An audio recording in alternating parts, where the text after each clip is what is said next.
in about 5 minutes, 9:15 on the button. So we'll try and get everyone in here and be ready to go. Okay, thank you.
You're supposed to cross your eyes, and I do have a lazy eye. But if you just cross your eyes, you don't do it on purpose. But it's a great way to release and really open up the mouth and stick that tongue out. Ready? All right, Inhale. let's do it. All right. Maybe one more lift up. Bring it down to hands to heart center. Slight bow towards your fingertips. We are grateful for the good health in our bodies, the clarity in our minds, and for peace. Om Shanti, Shanti, Shanti, Om. Peace, peace, peace. Namaste. Namaste. All right. Thank you, Kara. Thank you, Kara. Thanks, everybody. We are excited for today. What did you guys think about yesterday? Yeah? Good start. Got some good feedback. Good start. So we're excited for a huge day today.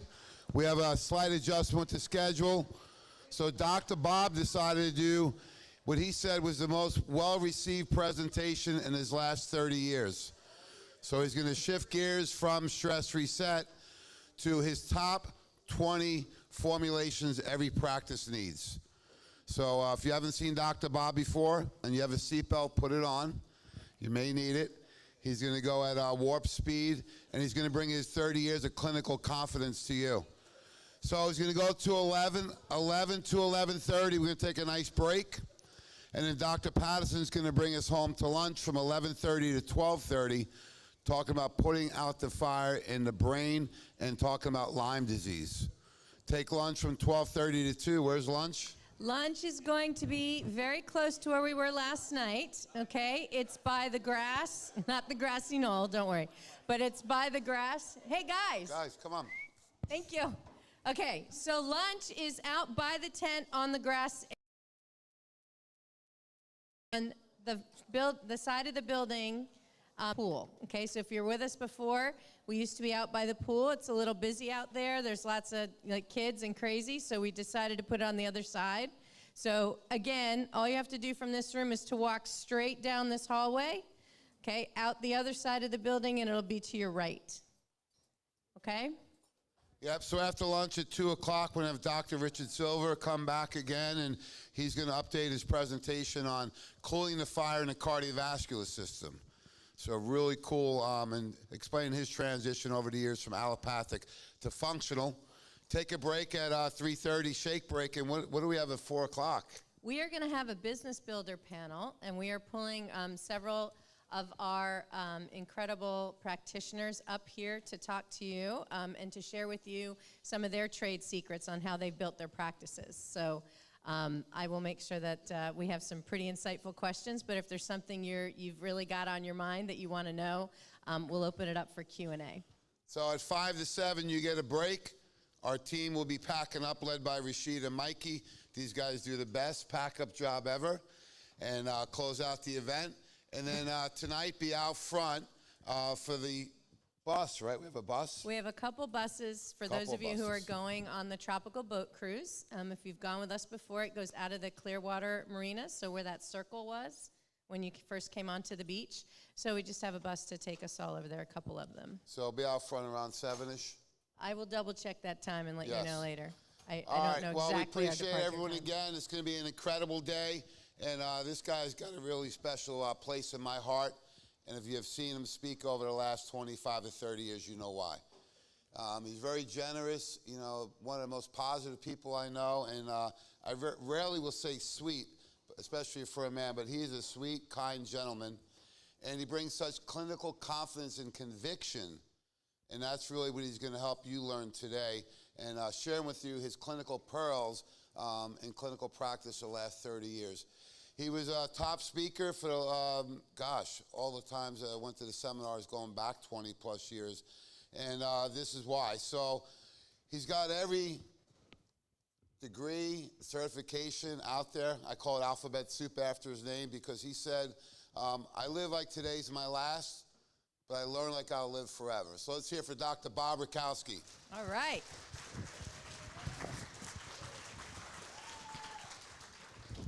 Thank you so much. Appreciate it. Jamie just told me he loves me on mic. I love him too. And by the way, I love you too.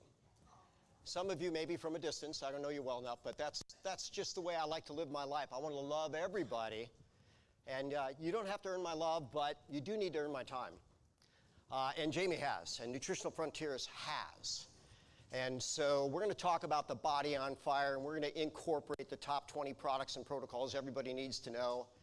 We're all burning up on the inside. The question is, are we controlling the flame? Is the flame fueling us, or is the flame torching us? And for the vast majority of people, the flame is burning them up and out. Systemic chronic inflammatory process is related to every serious degenerative condition there is in human physiology. And if you look at the left, they give you all these call-outs, but they fall into the deadly quartet: stress, toxins, malnutrition, physical inactivity. What's going on out there? The U.S. spends far more than anything. We're far more drugged, yet you look at the average nation, our life expectancy is so much lower. I'm going to say our health quality is so much lower, and our death is so much earlier. And we were spanked hard, wake up America, by that scamdemic. How pathetic. How pathetic. You know what I did when COVID came out? I found out that there was something called convalescent plasma. People that beat COVID, if they gave their plasma to the people that were struggling, they could win. Now, there were two studies, New England Journal of Medicine, Proceeds National Academy of Science. They were small, but yet they both had 100% cure rate with convalescent plasma, which, by the way, was the first Nobel Prize ever awarded in 1902. So my parents are in their 80s. God bless them. Married 64 years, still best friends. I said, I'm going out and getting COVID. When COVID was bad, was I worried about it? Hey, if it kills me, the world is done, so you might as well take me out first, right? Come on. No, I had a few rough days, so what? Then I'm past it, I got that lifetime immunity. So I don't know who here wants to live a long life. Sadhguru says there's only one way to do that: be miserable. Think about it. When you're happy, time absolutely flies. When you're in your zone, when you're in that set, when you're driving for that new rank, whatever you're doing, you are in that zone in your love and life. I happen to like this guy, Andy Huggins. He says, you know what, in the U.S., women live about 5.4 years longer.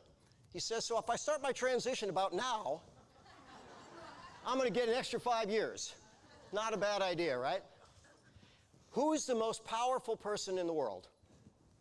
That is not a rhetorical question. Who is the most powerful person in the world? I like that answer. That's the answer I usually get. I'm the most powerful person. Good for you if you're a good storyteller, according to Steve Jobs. I want you to think about history. History remembers the storytellers. The better the story, when you tell a story that matches their body, mind, and spirit, you trigger those mirror neurons, you get people connected to you, and I promise you, if you're not connected, you're going nowhere. Make that very, very clear. I don't know how a patient goes into a doctor, he sits behind a desk, he looks at a pad and says, I understand your problem, take this poison. What kind of connection does that make? Nothing, right? Les Brown, great storyteller, he says, who are you? What do you have? Why should I listen to you? Well, I've been on more stages than I can count, over 10,000 hours on 6 different continents, and I am as excited today to be on this stage as any stage ever, because the truth is never getting old, and the truth continues to expand, and the truth continues to show that what you stand for, what you're sharing here, what Nutritional Frontiers is promoting is pure truth, and we'll show you the data. I had to learn how to take a compliment. I'm not very good at it. Someone might say, oh, you're really awesome. Oh, yeah, thanks. You know, but this guy said, I like what you said. We'll get the, I like the rhino in it because it identifies. Oh, you want me to go behind you? Okay. Yeah, we'll just kind of Volume go up? over here. Let's do it. Oh, I got to do it like that, don't I? Bad timing. I'm going back. I'm going to pause it. So take a look in the background. Evander Holyfield and his son. I've treated one family 5 generations, world champions, multiple generations. Been doing this over 30 years. Who was born after 1993 in this room? I thought there'd be more. I'm sorry, before. Yeah, that's right. By the way, I treated my first world champion before you were born. Usually that's about half the world, right? But here's a fun guy. We good? We'll get the, I like the rhino in it because it identifies. Oh, you want me to go behind you? Okay. Yeah, we'll just kind of go over here. Let's do it. Oh, I got to do it like that, don't I? You know, let that happen. Yeah. Should I say a few words to introduce you? Yeah, that's cool.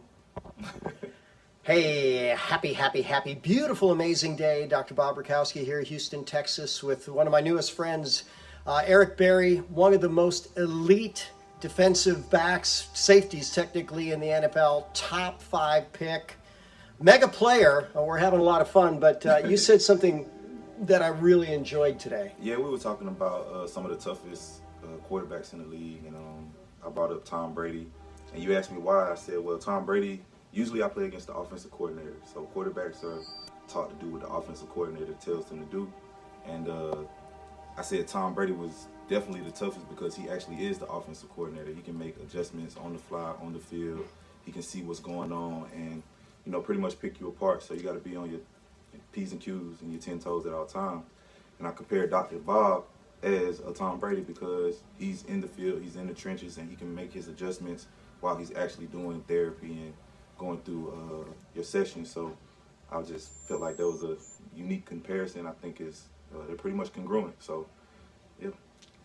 You know, I took a seminar to learn how to take a compliment, and I'm gonna say thank you. I received that because it's you know, to be compared to greatness. I love it. No And doubt. thank you so much. No doubt. I appreciate you.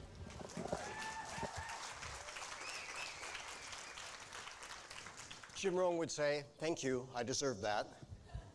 I won't say that. I'm going to say, thank you, right? Keep guiding me. So what 3 things do you show up? You show up with passion, you show up with presence, and why not show up with prayer? Now, I don't know how many of you do that, but maybe you ought to think about it, because I can tell you, if there's a magic force, that's how I access it. Bodies respond to frequency, duration, intensity, quality, and timing of stimuli. Most people want to be better yesterday. So I tell people, if you want to get rid of your problem fast, you come to me. If you want to keep it, go somewhere else. Just that simple. I'm not playing games with you. I'm not saying try this. I'm saying you want to get better, everything counts. I may take away almost every bad thing, and someone might not be ready for it. That's okay, go somewhere else. I might want to load you up on everything that I know that you need to make you better, stronger, faster, smarter, fast. And you know what? You can't afford it. We'll dance with you. That's okay. We'll figure out how to prioritize. But don't you dare fail my recommendations. Because I want to know, did what I do work, or did you just not do it? Or did what I do not work? Right? You got to put that effort in. Charles Poliquin, you know that name? He died a few years ago, but he was considered the most successful strength and conditioning coach of all time. He trained athletes 17 different sports to win medals in Olympics. Charles had so much to say, but he and I were both lecturing at a major sports conference. And Charles gets up there, he says, all right, trainers, here's what I'm going to tell you. You hurt him, you lose him. So I get up after him and I said, well, Charles, I love you, but I'm going to say just the opposite. And people are saying, what, you're going to tell us to hurt people? I'm going to say, no, if you don't help them, you lose them. And how patient are people? How much time are they going to give you to turn their circumstance around? The faster you do it, the better. Right? So I had a beautiful lady on the table. She says, you do muscle testing? Sure I do. I'm a board-certified teaching diplomate for, 33 years now at this point. It's been a long, long time. I put her on the table. Okay, let's look at this. That's weak. Do you think that's good? No, that shouldn't be that way. This makes it strong. Do you think that might be helpful? Yeah, that might help you. Now, we get in trouble as kinesiologists for trying to say too much and do too much. Can I tell from a muscle test that you have liver cancer? I might have an idea, but no, I can't say that. How about a parasite? No, I might have an idea, but I can't say that. We've got to be very careful about what we say, people. Here's what my finding sign. This doesn't look right. This seems to help. You want to give it a shot. You never get yourself in trouble. 3 times I've been an expert witness. 3 times the case is won. 1 time a kinesiology got spanked because he told someone, you're mercury toxic. They had mercury taken out of their head, had a big problem with it. And hey, be careful, right? You might have said, you got mercury in your head. That's a known neurologic poison. You might consider that that could be part of your problem, and if necessary, take appropriate action. I've seen the other end of the spectrum. We have at least 3 cases on my YouTube channel with limbs sentenced to death. That foot was going to be cut off 2 days from the day that picture was taken, but look at it 2 weeks later. Bodies respond to frequency, duration, intensity, quality, and timing of stimuli. We've taken people off of heart transplants list, qualified them off of it, 11% ejection fraction to 33% in 10 days when the person was told he'd die of cardiomyopathy before he ever got that transplant. How's that possible? Bodies want to be healthy. Kidney failure, you bet we'd turn that around. How about lungs? Yeah, you didn't think that was possible. Yeah. How about brain? Dale Bredesen's book, The End of Alzheimer's, whenever there's a problem with any tissue or organ system of the body, there are 3 distinct zones of cells. There are cells that are dead. Nothing we can do about that. There are cells that are fine. There's nothing we need to do about that. But in between are functional but not functioning, and if we get back function, we get back function. So we're going to talk about a lot today. We're going to talk about change. I was at a big think tank with Jeff Bland, and his amazing nephew is here, and Robert Learman, and these MIT, MD, PhD, amazing people. And they said, look, people don't want to change. Fair enough. People don't want to change. So we have to do something to get them there. First and foremost, what's in it for you? We got Hangover Coffee over there. It's so good that Nutritional Frontiers partnered with us. The world's healthiest coffee. No herbicides, insecticides, molds, mycotoxins, heavy metals. Won the award, and it's reishi infused. 100% USDA certified organic reishi with 2 patented processes.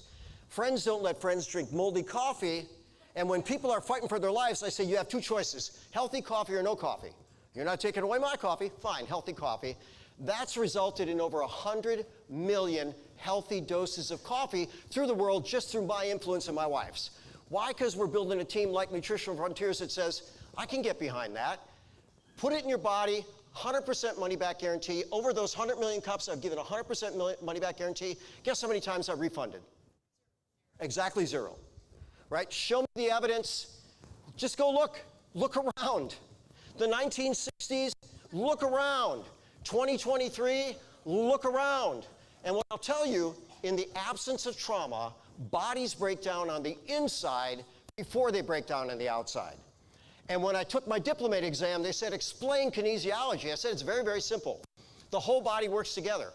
That means that everything that happens on the inside affects the outside. If you know how to look at the outside, you gain insight as to what's happening inside. That is the whole purpose of the physical exam. Now, hey, I don't know what your politics are. If I walk into that doctor's office, I'm turning around. I'm sorry, is this a mental institution? Listen, I understand that maybe 1 in a billion may have some serious issue where they feel they need to mutilate their genitals. Pray for them. Pray for them. God does not make mistakes. From Aristotle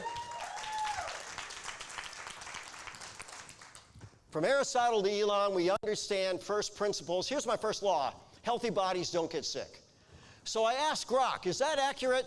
And he says, well, we'd rather say healthy bodies are less likely to get sick and better equipped to recover when they do, but technically this is accurate, because health and ill health are mutually exclusive.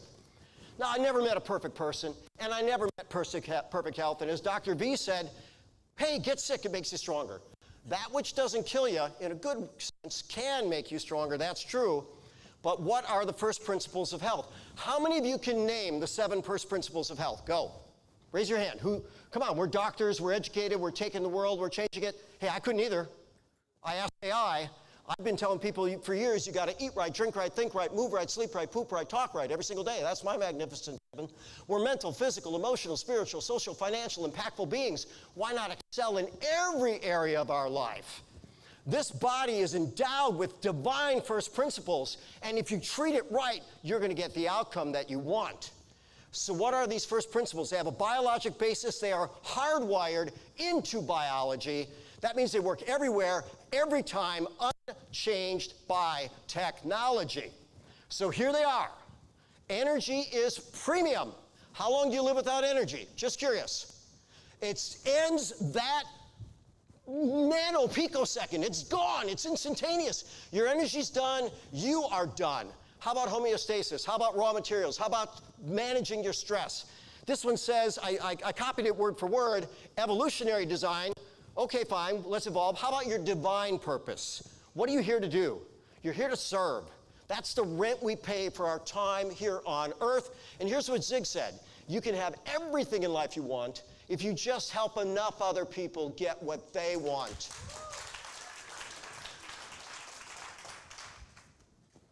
And then mind and body are interconnected. So how about this one? How about this one? Own this. Own this real quick. Now I ask AI, how do these interventions align with first principles? Let's go with the essential nutrients. How do they align? 100%. The essential nutrients are 100% aligned with the first principles of health. How about phytochemicals? Well, that's only a 90. Why? Because one man's food's another man's poison. Plants are designed to have anti-nutrients. That's how they keep from getting eaten. They can't run away. Now, how about drugs? That's not my opinion, that's AI. That's all the databases in the world. When you start looking at energy, when you start looking at homeostasis, when you start looking at all the things that keep us healthy, how do the drugs align? What did AI say? Who can read the chart?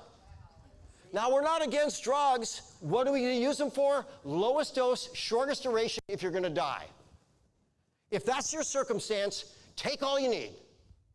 But lowest dose, shortest duration. Covey said this, if you want small changes, change your behavior. If you want massive improvements, change your paradigm.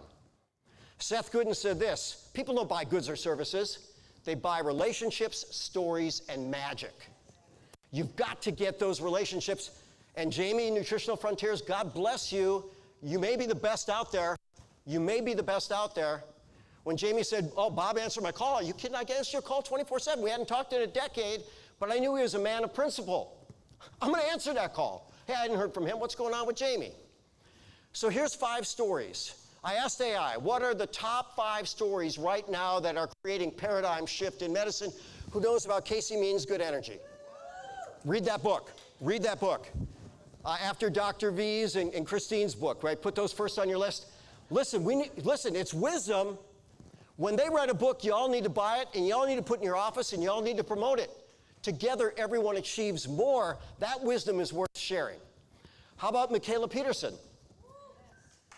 Okay, not many people know about her. Paul Saladino, the carnivore doc, pretty interesting character.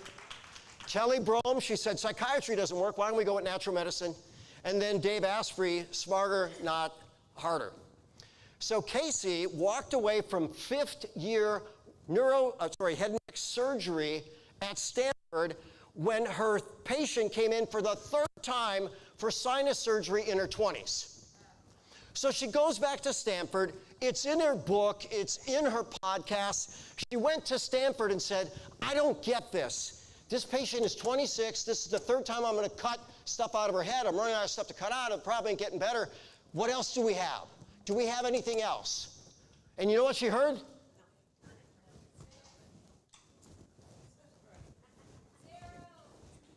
Come on, really? Really? You ever think of a saline rinse? You want to put some herbs up your nose? How about doing something low allergy?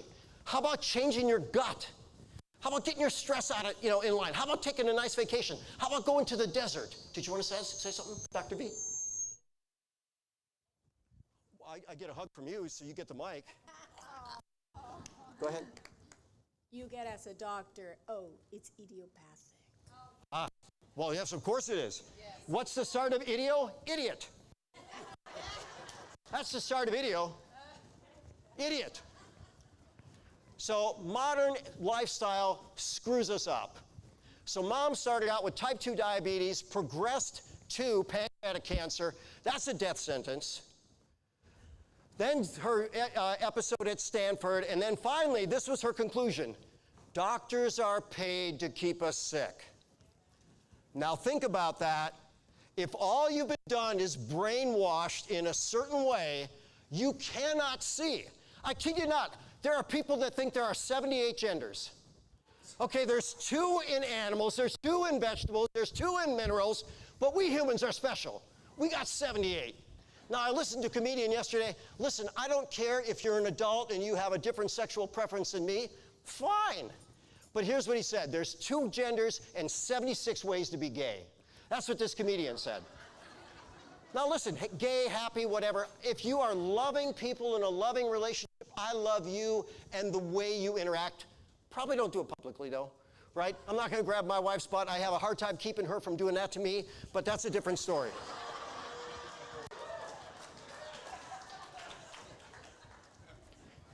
So, what about these parallels to clean energy? They said what Casey means, it's Plato's cave. Anybody know Plato's allegory? They're living in an illusion. These people are in a cave, they can never leave, there's puppeteers playing a show on the wall, and they think it's real. And all of a sudden, one guy just finds a little crack of light, starts walking through, finds his way out of the cave, and looks and sees, oh my God, it's all a scam. It's all a show. Isn't that interesting?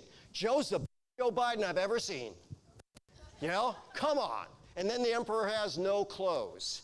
So how about Plato? Most people are not just comfortable in their ignorance, but hostile to anyone who points it out. How much has human nature changed since Plato?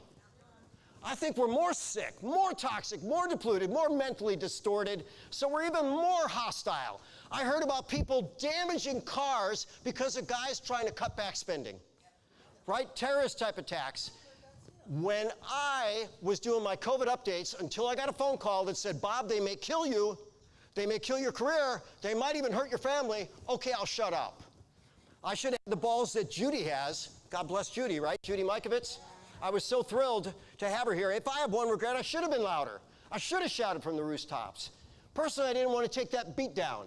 I've been beat down before where I danced the game. The government's been in my office 5 times. They threatened me $18,200 legal fees to keep my doors open. Why? Because I was helping sick people, looking at blood under the microscope. I said, you got to be kidding me. You got to be kidding me. So how about hostile? Senator Paul, you do not know what you're talking about. Social distancing is perfect. These masks are the best thing ever. This virus came from nature. These jabs are safe and effective. We ought to do them for every 6-month-old. There's no problem with these shots.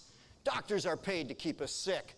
The iatrogenic costs of drugs in the USA, you ready for this? 1.1 to 1.4 trillion. What is that, cumulative since medicine? That's per year and growing. Do you understand that? Do you understand that? They were talking about the number 500 billion. If I gave away $500,000 a day, how long would it take me to give away 500 billion? Someone can do the math. Over 2,700 years. Go back 700 years before Jesus, and you're still giving away $500,000 a day to get to 500 billion. And we are damaging triple that every year. Every year. And how about these GLPs? Well, Ozempic's muscle loss, 20 to 40%. What do you think? Your clients lose 20 to 40%, they coming back? No way, right? What's the global cost estimated of GLP-1 frailty? Here's the best estimate. By 2030, notice the best estimate for downstream global costs annually, $57.5 billion. Hey, let's shoot them up. They're going to lose a little fat. They're going to lose more muscle, but what the heck? They don't need it. What good is muscle? How about muscle-centric healthcare? How about myokines? How there's over 700 myokines. You've all heard of brain-derived neurotrophic factor. You work those muscles, you build those muscles build you. You don't, you waste away. Thank God for these 333,000 that walked away. They said, I can't do this. I can't poison people. Why are you asking me to hurt my patient? I didn't sign up for this. So they stepped right away. By the way, you might notice why I'm not on some stages. Why? Because I called the truth out.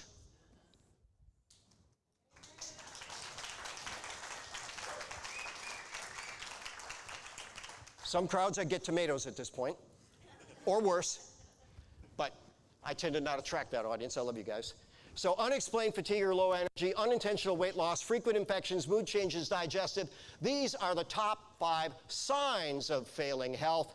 So how are we going to improve the mitochondria?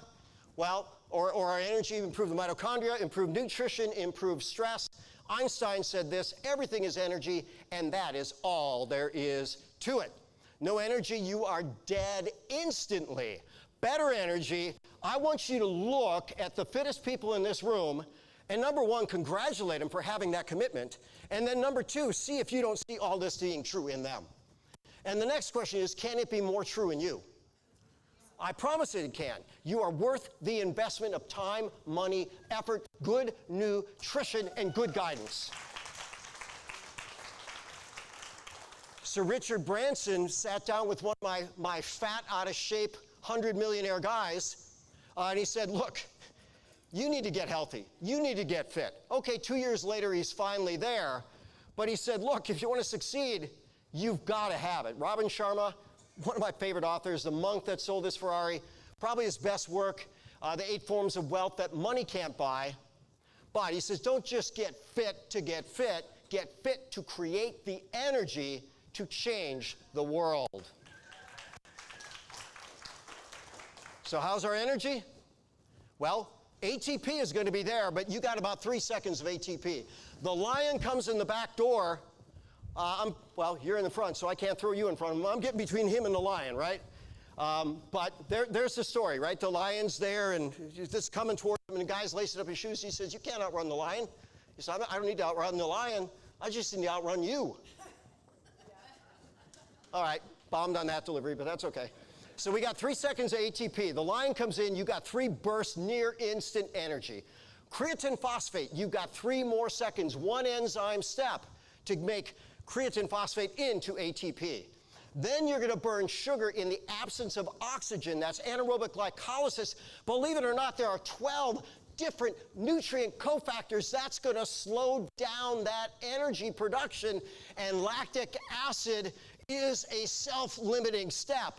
You create enough lactic acid, you will pass out. So the body uses 3 times the energy to neutralize lactic acid than it gets from anaerobic glycolysis. You know what that means? When you train hard, and I mean hard, creating lactic acid, sure, you burn some energy.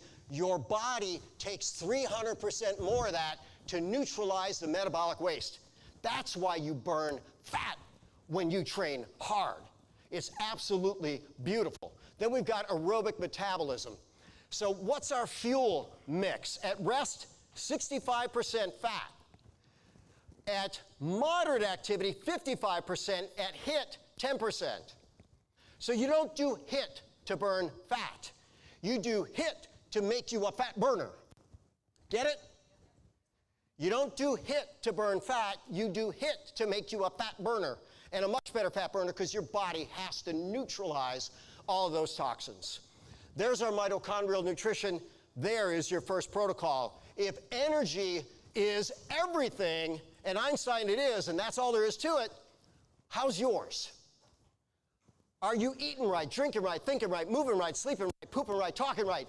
Do you have the 22 nutrient cofactors to efficiently create energy? Who said it? Was it Dr. Tracy yesterday? We see that wonderful Krebs cycle, right? And I've got the biochemical pathway on my wall, and you know, I reference it all the time. It's not true. It's on my screen, not on my wall. I did a podcast with the guy that had it as well. I'm very much a stickler for accuracy. But 36 ATP from that molecule of glucose, right? But how many are most people getting? Maybe, right? Maybe. Their efficiency is down at least 33%. You want to bump it? Boom, boom, it's bumped. Now, how important are hormones to human physiology based on how long can you live without them? Here's the ranking. What's the first hormone critical for survival? It's on the screen. Insulin. What hormone is the most mess in society? I think cortisol, but cortisol opposes the action of insulin. Insulin 1, cortisol 2, aldosterone 3, thyroid 4. Now look at the bottom, the sex hormones, the growth hormones, stuff like that, required for species survival, not individual survival. So people come in and instead of dealing with their insulin, if they go to the wrong practitioner, they're going, oh, let me give you some hormones. And I see people jacked up to such high levels, you go, what the heck? These guys that are shooting all this, I wouldn't do a physical exam because I couldn't find their testicles, you know? Come on, you can't shoot that much that you shut yourself down. If you need some level of supplementation, okay, fine. Lowest dose, shortest duration. I'll tell you what, I did a deep dive into our Testo 180 and now the fertility. God bless you for formulating that. You know what, I'm pretty happy with my testosterone, but at 60 now, I'm going to take a little bump. I still would love to get in the cage with the 20-year-olds, but I'm smart enough not to. You know, I'm smart enough not to. Yeah, hey, I'm as good as I once was. Or, wait a minute, how's the country song go? I ain't as good as I once was, but I'm as good once as I ever was. Okay, so I'll do one exchange with them, but I'm not going to do 100. So there's Casey Means. There's her beautiful family. Now notice, 1987, she's a 12-pound baby.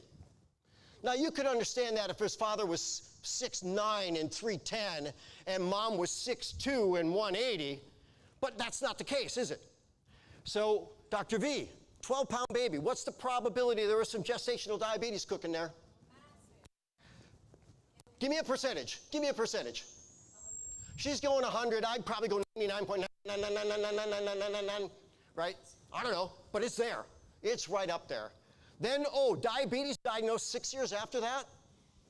Well, of course they said, okay, that happens. Let's have you diet. Let's have you exercise. You sure about that? Let's give you this drug. Let's give you that drug. Let's give you the next drug. Let's give you the next drug. Then it becomes pancreatic cancer. And then they say, this really sucks. You got no chance of beating it. But here's what we're going to do. We're going to chemo the hell out of you. We're going to take every minute of your life and make you miserable. But you know what Casey said? The final 13 days I shared with my mom were the most meaningful of my life. If we had taken the advice of the medical system, that wouldn't have happened. Maybe I'd assisted her to the bathroom to throw up. Maybe I'd have changed her diaper 10 times. God knows what. Why are they doing that to people? You tell me. It makes no sense with a dead patient to make their final days worse. Now, if you have a forest fire to put out, you don't want to spit on it. Friends don't let friends become diabetic. If you're a diabetic a single day, that's one day too long. So, here's what we're going to do for diabetes, and we're going to do all of them. Now, you sit down with your rep. Here's the beautiful thing I found. Nutritional Frontiers has skilled, qualified, amazing reps that know a ton of answers, and if they don't, they know the resources to get it. All of these things I'm doing for every diabetic every time, and I'm changing their diet, and I'm having them exercise, and hopefully connect them to their purpose. That's what gets them to win. You want a little extra fat burning? There it is. The only way to have a healthy pancreas is to earn a healthy pancreas. So the death of a beta cell, autoimmunity can happen, and by the way, who's in the camp that the immune system is to blame in autoimmunity? Raise your hand if that's you. Different crowd, or you're shy to raise your hand. Most medical people have been trained that, we just need to suppress the immune system. Well, that sounds like a good idea. Let's suppress the immune system. Maybe it's out of balance. Maybe it's getting a bad message. Maybe it's attacking a sick cell. Too much sugar, too much fat, too much inflammation, too little antioxidants, a bad protein, suboptimal genetics, and toxins make their list. Dean Black said this. Now we're going back 37 years ago. Genes are protein makers. As they make proteins, we come to exist. So here's your technical diagram. Dissect it if you want. When you make bad choices, you get post-translational protein modifications, which means you get weird proteins. Do weird proteins work as well, or let's just call them altered proteins, as well as the original design? What would you guess? They're better than God made it? When you do bad things to your body? Yes or no? No, they don't work as well. All of these things are setting up diabetes. And then I heard a few people talk about hypoglycemia yesterday. Here's an underappreciated organ. 20 to 30% of regulation of hypoglycemia is from the carotid body. And the neurotransmitters are acetylcholine, serotonin, and GABA. The most commonly deficient is actually going to be GABA. When we make glutamate, the most powerful excitatory neurotransmitter, it's one enzyme step from glutamine, and then GABA is one enzyme step away from that. When I would teach brain chemistry, I did an international series with a neurologist from Cornell in 2009. I would show a Ferrari, and I'd say, this is like your brain. The gas pedal is glutamate. The brakes are GABA. If you don't have a gas pedal, you don't need brakes. The body knows, hey, picking myself up is more important for my survival than calming down. If I pick myself up, get away from the fight, okay, now I can calm down. So glutamate first, GABA second. A lot of people don't make that conversion well. Some people have a genetic SNP in glutamic acid decarboxylase, which makes it slightly less effective. Those people are more prone to schizophrenia, autoimmunity, and especially type 1 diabetes. We can convert glutamate to GABA by controlling the inflammation, by buffering the stress, and by giving the nutrient cofactors, which are always going to include B vitamins and magnesium when we're talking about the brain, which so many people are deficient in. Now, This is Leonard Bernstein. I love that picture for so many reasons. How many of you remember the moment of joy you last had like that? I hope it was today, right? Don't we all want to wake up and go, yes, this is it? Wouldn't that be beautiful? But he's the greatest conductor of all time, and I'll tell you what, he knows I suck at music. So what's he going to do? He's going to give me a tambourine, and he's going to go to you, and I go like that. And then after about 20 times, I get it where he says it. You know, that's how rhythmic I am. But he can still make me a part of the game. The best conductor can take the worst of what you got and make it work in the whole picture. Now, here's what I'll tell you. Every one of us has something that makes us so amazing. Have you found it? And every one of us has something that is our vulnerability. Even Achilles had it. So here's the deal. John Maxwell said, I used to teach people, you know, focus on your weaknesses. Then he realized, well, weaknesses, focus on that, keeps you alive. Focusing on your strengths helps you to thrive. Where do you want to be? Do not let your weaknesses kill you, but maximize your strengths. Anybody know the story of the Gordian knot? Okay.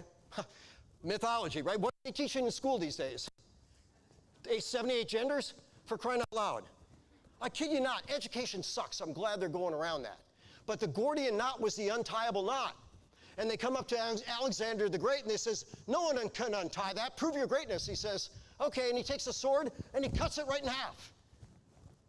Hey, you need the right tool. We want big tools when we have a big problem. And that's how medicine sees cancer. You know, they called it the emperor of all maladies or something like that. Worst cancer book I ever read. You don't want this enemy. It's stealth. It's going to change. It's going to shapeshift. It's going to kill you. Too bad for you. But thank God we got chemo and drugs. That's the emperor's, you know, the emperor of all maladies. Baloney. Who in this room has cancer besides me right here, right now? Y'all knew you do, don't you? We're making 500 to 1,000 cancer cells every single day. Sticking your head in the sand doesn't change that. But eating right, drinking right, thinking right, moving right, sleeping right, pooping right, talking right, every day does.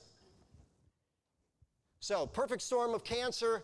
Diabetes increases liver cancer 400 to 500%, endometrial cancer 200%, colorectal breast cancer 20 to 50%, pancreatic cancer 50 to 100%. I attended a cancer lecture 35 plus years ago. Dean Black walks into a room with 200 doctors. He asks this question, how does a hurricane start? And we're all looking at each other going, are we in the right room? He says, come on, humor me. How does a hurricane start? I'm asking you, because you're in the front row. You're going to get picked on in a beautiful way. How does a hurricane start? Storm clouds. I like that. She said storm clouds. Lots of people answered the room. Dean Black said this, a hurricane starts when? There you go, when conditions are just right. Now, what are those conditions? Low oxygen, low nutrients, high acid, chronic inflammation, immune suppression, secondary to chronic distress. I asked AI, is that accurate? And AI said, accurate, but cancer development also depends on genetic predisposition, carcinogenic exposure, and other factors. Fine, we didn't say it was all inclusive. But what if you had the right amount of oxygen, the right amount of nutrients, the right amount of acid in the right place? You want it in your gut. Believe it or not, you want it in your backside too. What's the number one bug in your colon? Acidophilus, acid loving. You want to poop acid. First morning you want to pee acid. When you exhale, you're exhaling acid through carbon dioxide. When you sweat, you're sweating acid. Acid is the number one toxin in human physiology. 100 trillion cells, many trillion times a day. That's a lot of acid. So we get rid of it, we buffer it. Chronic inflammation and immune suppression, secondary to chronic distress. Deep dive, 250 scientific references. I'm at a conference, 520 doctors in attendance, including locally renowned oncologists. And I ask them, how many of the 350 approved chemotherapeutic drugs improve any of the conditions of the perfect storm of cancer? And the answer is none of them. How many of the 350 approved chemotherapeutic drugs worsen one or all of the perfect conditions of the perfect storm of cancer? And the answer is all of them. So on my highly censored YouTube channel, you can find that. And you can share it. And you can share it with any oncologist if they've listened to it 250 scientific references, pretty much indisputable. But you know what? They're so busy, they're so indoctrinated, there's so many cancer patients that they go, here's what I'm taught. Some of them step outside the box. They write a book, Out of the Box Cancer Therapies. Or John Forsythe, Integrated Cancer Clinic. Cancer rising in kids. This guy talked about stage 4 pancreatic cancer in a 13-year-old. I got the worst call, one of the worst calls of my life. This very desperate mom, Bob, my son, I took him to the hospital, 14 years old. They said stage 4 cancer. They just want to keep him comfortable. Imagine being a mom making that call. So I say, hang on, let's figure this out. We got lots of strategies. They often jump the gun.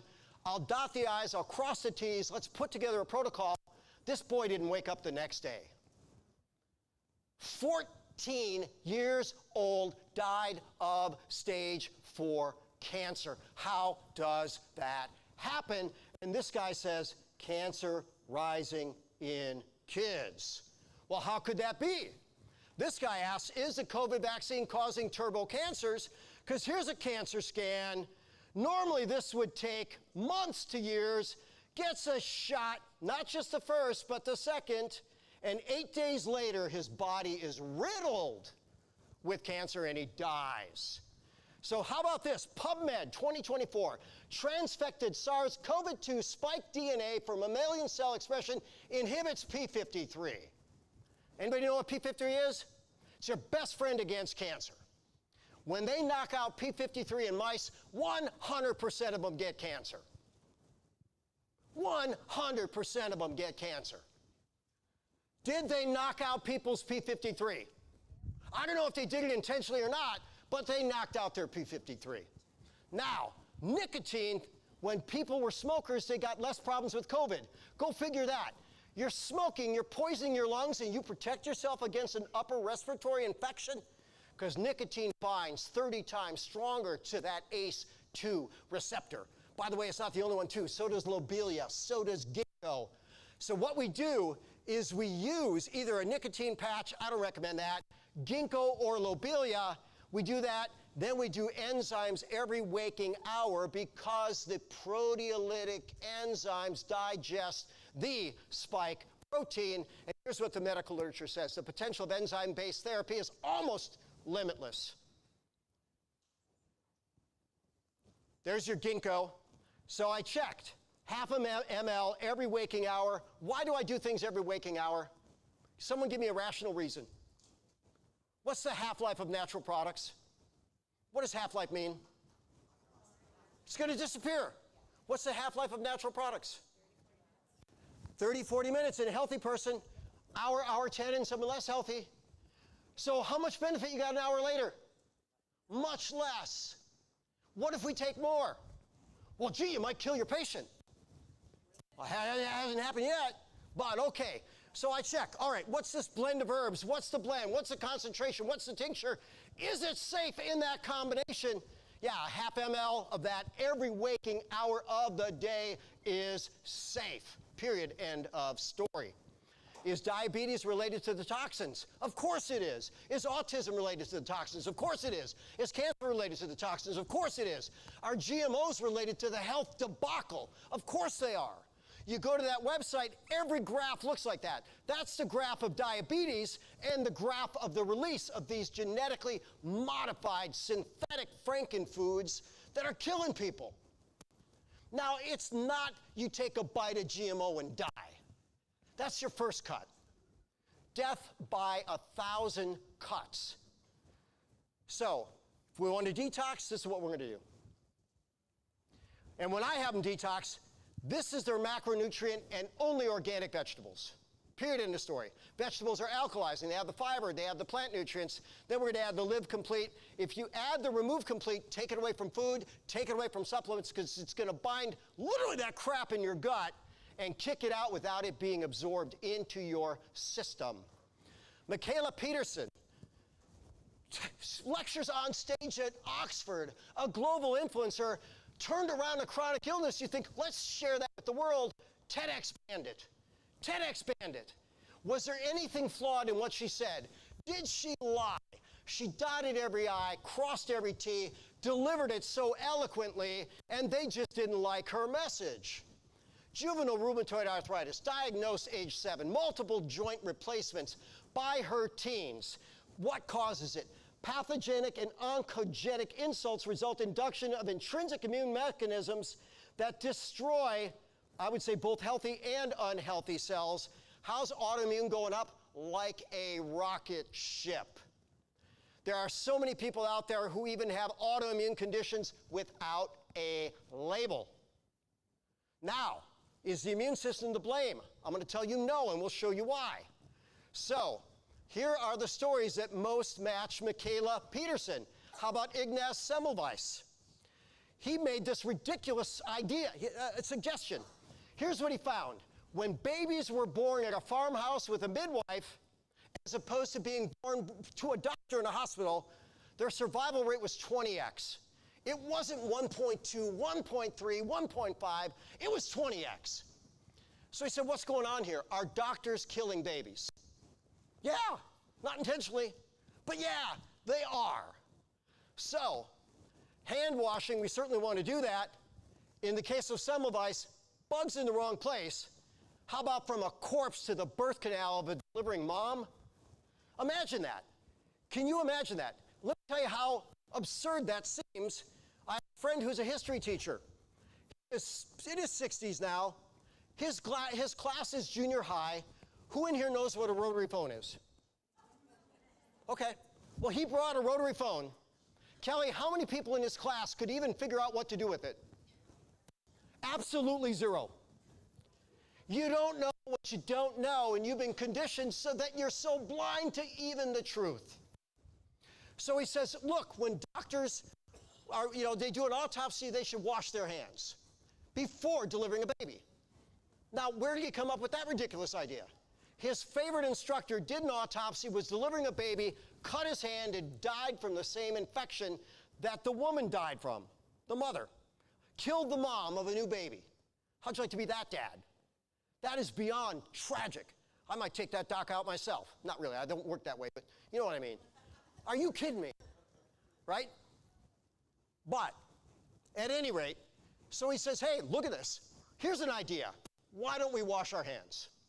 Just between autopsy and, is that me? Oh, that would be great if it was me, right? I don't even know if I'm shut off now that I think about it. All right, enough. So, imagine making that idea and just being laughed at. That's the most preposterous thing. Did you know he was sent to an insane asylum and beaten to death by the guards? And that's how he died? What a ridiculous goal. You're hurting moms, you're hurting babies. Shut up, we're getting paid. You're hurting moms, you're hurting babies. Shut up, we're getting paid. You're hurting moms, you're hurting babies. Shut up, we're getting paid. So now we're going to look at it. Who has read, besides me, all the studies that show that vaccines are safe and effective in a double-blind, placebo-controlled trial? We all have. We all have. Because they don't exist.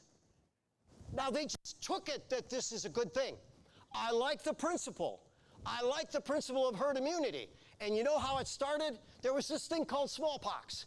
And there was this guy named Jenner, and he made an interesting observation. He found out that milkmaids didn't get smallpox, or at least very bad. But what did milkmaids get? They get cowpox. So he thought, isn't that interesting? Similar, maybe there's something protective. That's a stroke of genius. Or maybe we could even call it divine guidance. So he says, here's what I'm going to do. I'm going to take a cowpox pustule, I'm going to cut it open, and I'm going to take my 9-year-old boy's arm, and I'm going to cut it, and now I'm going to blend the fluids. With cowpox. Enough? Well, what happened? He got cowpox, it went away. Kind of like chickenpox. I bet chickenpox protects you from a lot of other things too. Then he said, all right, here comes smallpox. Here's the test. I'm not doing that to my kid.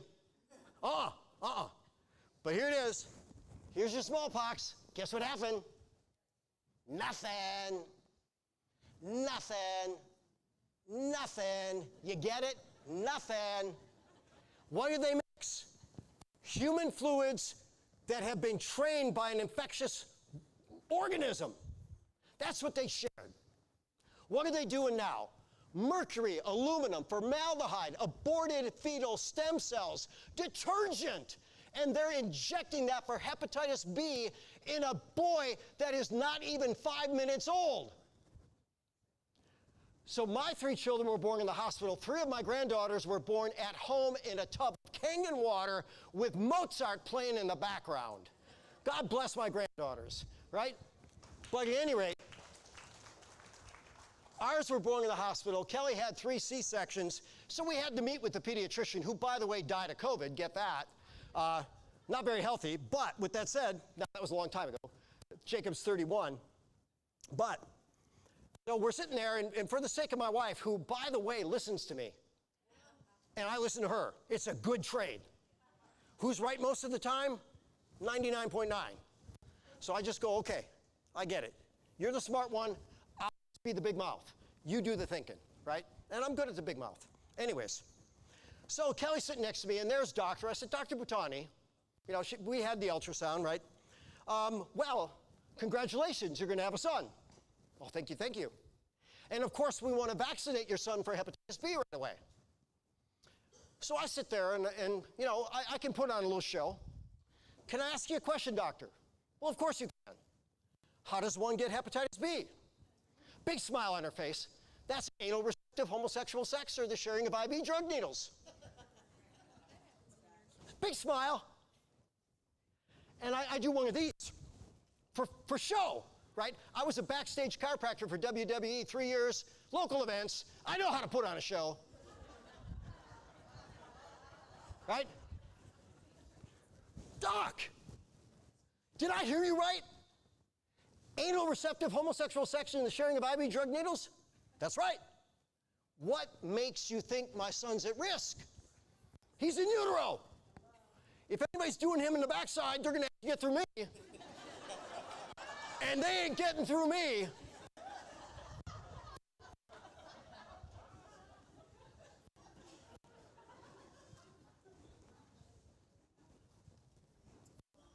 Can you see my anger still? Do you know how many kids she poisoned?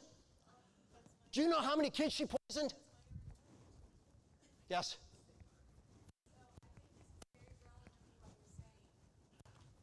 Well, I want your input then. So it's so sad that this is happening.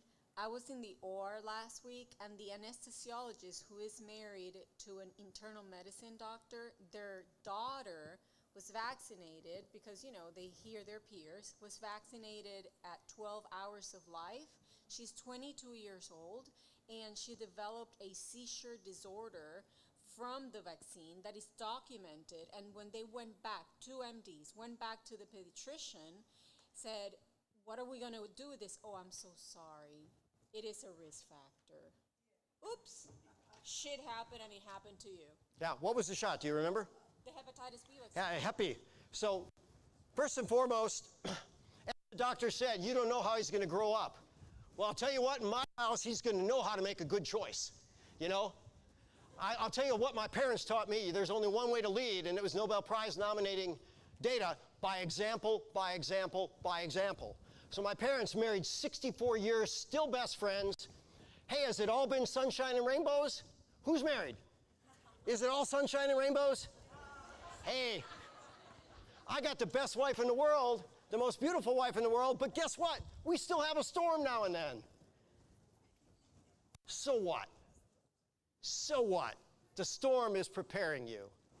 So they go to Michaela, let's start with the elimination diet, and she says, are you freaking nuts? Do you know how many doctors I've seen that have said do an elimination diet? None of them have worked. They said, well, how about this? How about just red meat, salt, and water? So Godfather, I told you this yesterday. Hippocrates was off by how much when he said all disease starts in the gut? 10%. 10%. 90% of disease starts in the gut and microbiome. That is what modern science says. Now, leaky gut in and of itself can create autoimmunity. Resolving leaky gut in and of itself can resolve autoimmunity. Interactions between the bugs in your gut, I don't care if you call it the estrobiome, whatever you want to call it, and the immune system sustain chronic inflammatory process and autoimmunity. This is a year of ohms. We got the lipome, the metabolome, the detoxome, the estrome, the God knows whatever ohm. Are you kidding me? What we got to do is eat right, drink right, think right, move right, sleep right, poop right, talk right, get connected to our purpose, show up as our best and getting better self in service to something bigger than ourselves, and I promise you doors will open. Sadhguru said this. He says, you know, when you're really ambitious, you can open a door. If you're even more ambitious, you can open a few doors. But if you're aligned with your purpose, the universe will open the doors for you. These doors have been opened. So red meat, salt, and water for many, many years. Autoimmunity when the body attacks itself. Really, I thought my immune system was designed to protect me. Here's what New England Journal of Medicine says. Autoimmunity, autoreactivity is essential to health. You've got to weed your garden. Anybody ever grow a garden? Anybody not weed it? What do you think happens if you don't weed the garden? What do you think happens if you don't weed this garden? What do you think happens if you don't weed this garden? What do you think happens if you don't weed this garden? What do you think happens if you don't weed this garden? By the way, Max Lax, you're weeding that garden.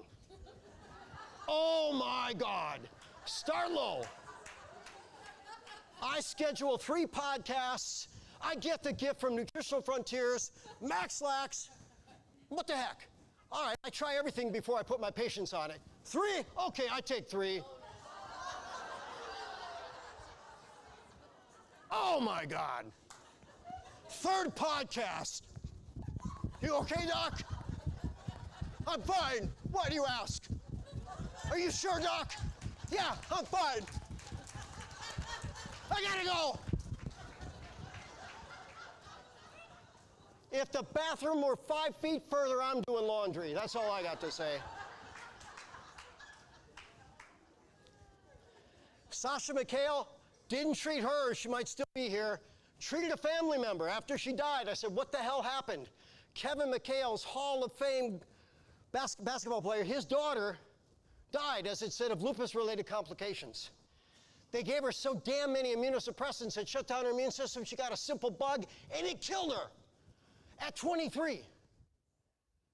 A very broken system. By the way, I treated a relative of George Foreman. You get to see all these fun people. I wish I'd seen Big George. Right? What a beast. Great guy. Great turnaround. TED Talk. Re-educating the immune system. Here's a farm exec. He says, this is a normal beta cell. That's an abnormal beta cell. Here's the question I have for you. If you have an abnormal beta cell, what do you want to do about it? What do you want to do about it? Darren, what do you want to do about it? Weed it out. Weed it out, baby. So we got 2 ways. We can rehab it or we can kill it. Our first option is rehab it. But our process of rehab also educates the natural killer cells. And those natural killers say, not rehabable, sorry, you're out of here.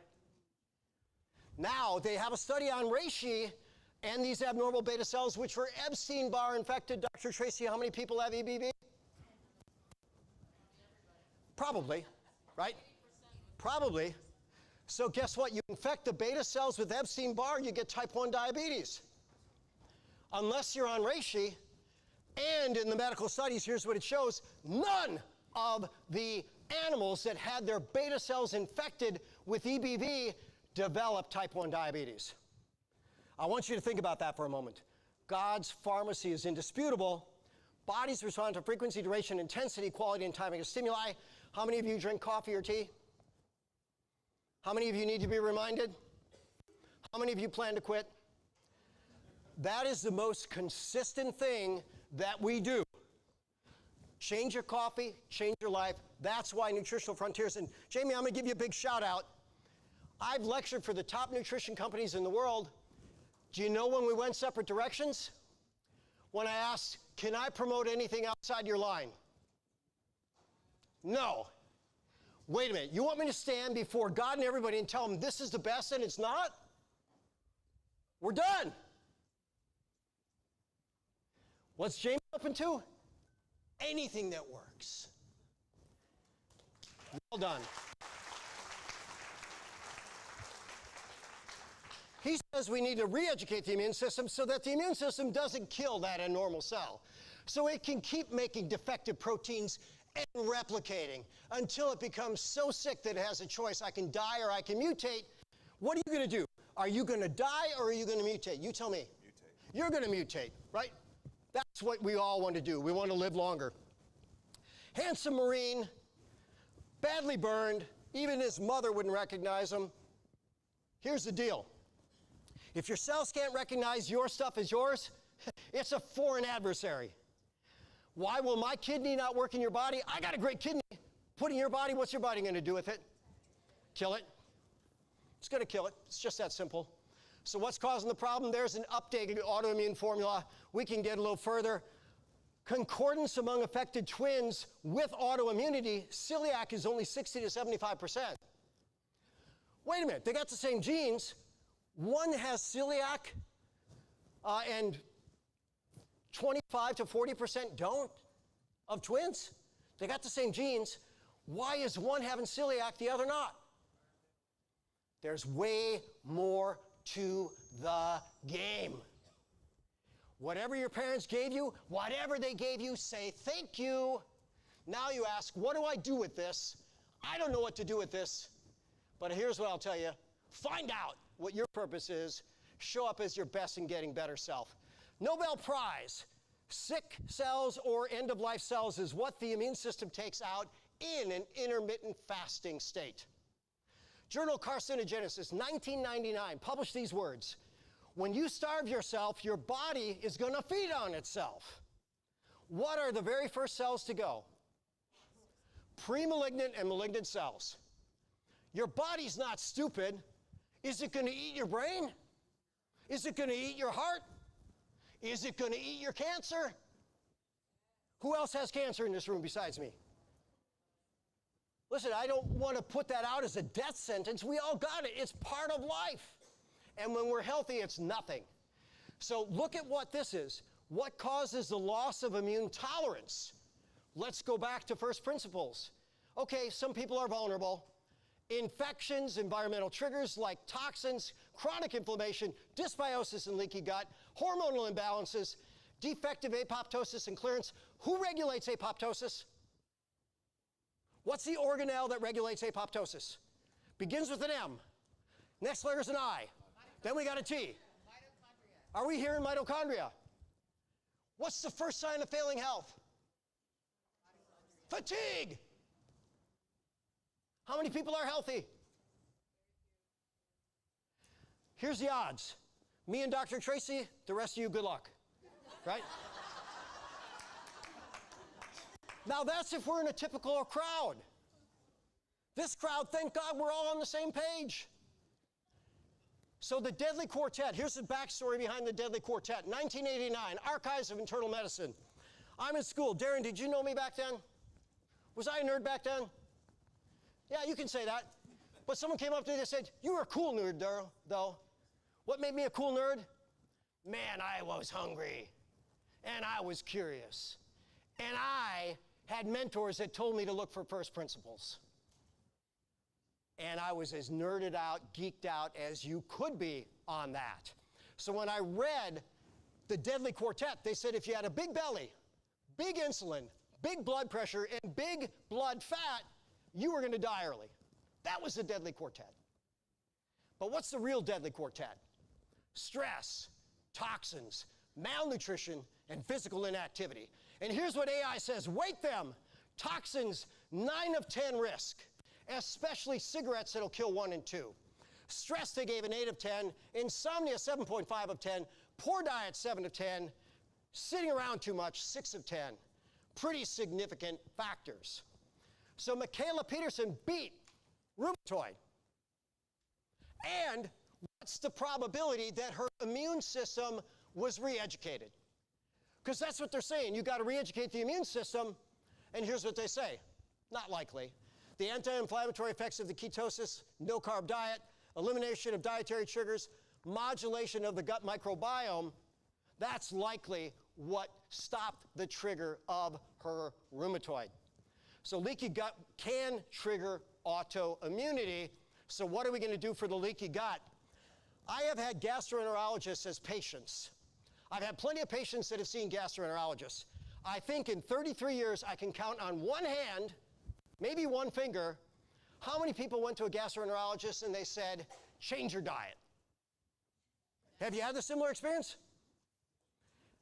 Why? What does the gut do? It processes your diet. So here's the questions. What are you eating? How much? How often? How's your digestion? We got to look at the nervous system because Pavlov proved that digestion starts in the brain. Then we've got chewing. You got to chew your food. By the way, drink your food and chew your drink was really good advice. You need hydrochloric acid, good gallbladder, good pancreas. What type of bugs live in your gut? How often do you poop? Do you have a leaky gut? And there's all your protocols right there for gut. Then there are these immune balancing nutrients. And by the way, how many do I give to my patients with autoimmunity? All of them? How often? Jamie? Of course.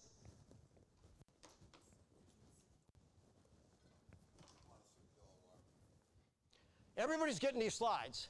And by the way, when you get the slides and you look at the bottom, you find the references. Now, I used to sell those for a lot of money. The good news is now I have a lot of money. So, it worked. Now they're yours because you're here. Nutritional Frontiers. Here's your immune balancing nutrients. What should I eat versus what can I eat? We are not carnivores. We are not herbivores. We are omnivores. From mouth to anus, those things fit. Now, can some people live exclusively vegan? Well, you have a 100-year-old vegan right there. Was he a vegan his whole life? What do you think the first thing he ate was? He was born 100 years ago. Hey, I was in the front row at the TED Talk. It was a multi-million-dollar gala. I was out of place. I'm sitting with these women. They got these big mink coats. Their diamond rings are so heavy, I can't pick them up. These guys got these Rolex watches that shine so big, and I'm just sitting in that front row with all these people looking at this TED Talk, and Dan Buettner's talking, look at all these 100-year-old people, look what they did, all this other stuff. This is how we should live. Not a bad idea, but they said, Dr. Bob, what do you think of that? These are the blue zones. These are people that live to be over 100 at a much higher rate. I asked this question, how long ago were these people born? 100 years ago. How many herbicides, insecticides, fungicides were they exposed to? How many GMOs did they eat? How many neurotoxins were they injected with moments after birth? How much blue light were they bathed in around the clock? How many EMFs were they exposed to? Oh, are we comparing apples to apples? Not even close, are we? So the game changes a bit, and then you got some people that can handle carnivore. No documented carnivore centenarians. Now, I'm perfectly good with a carnivore reset. Man, I don't know who had the discipline to do carnivore the first 2 months of the year, and then pretty good for the next 9 months, and then binge in December. Hey, that works for them. That's a very disciplined soul. Carnivore diet, study out of Harvard, over 2,000 diabetics on insulin. Every one of them got off of insulin. Every one of them came off injectable medication. So there's something good for it. And then we got food ideas in the background for you.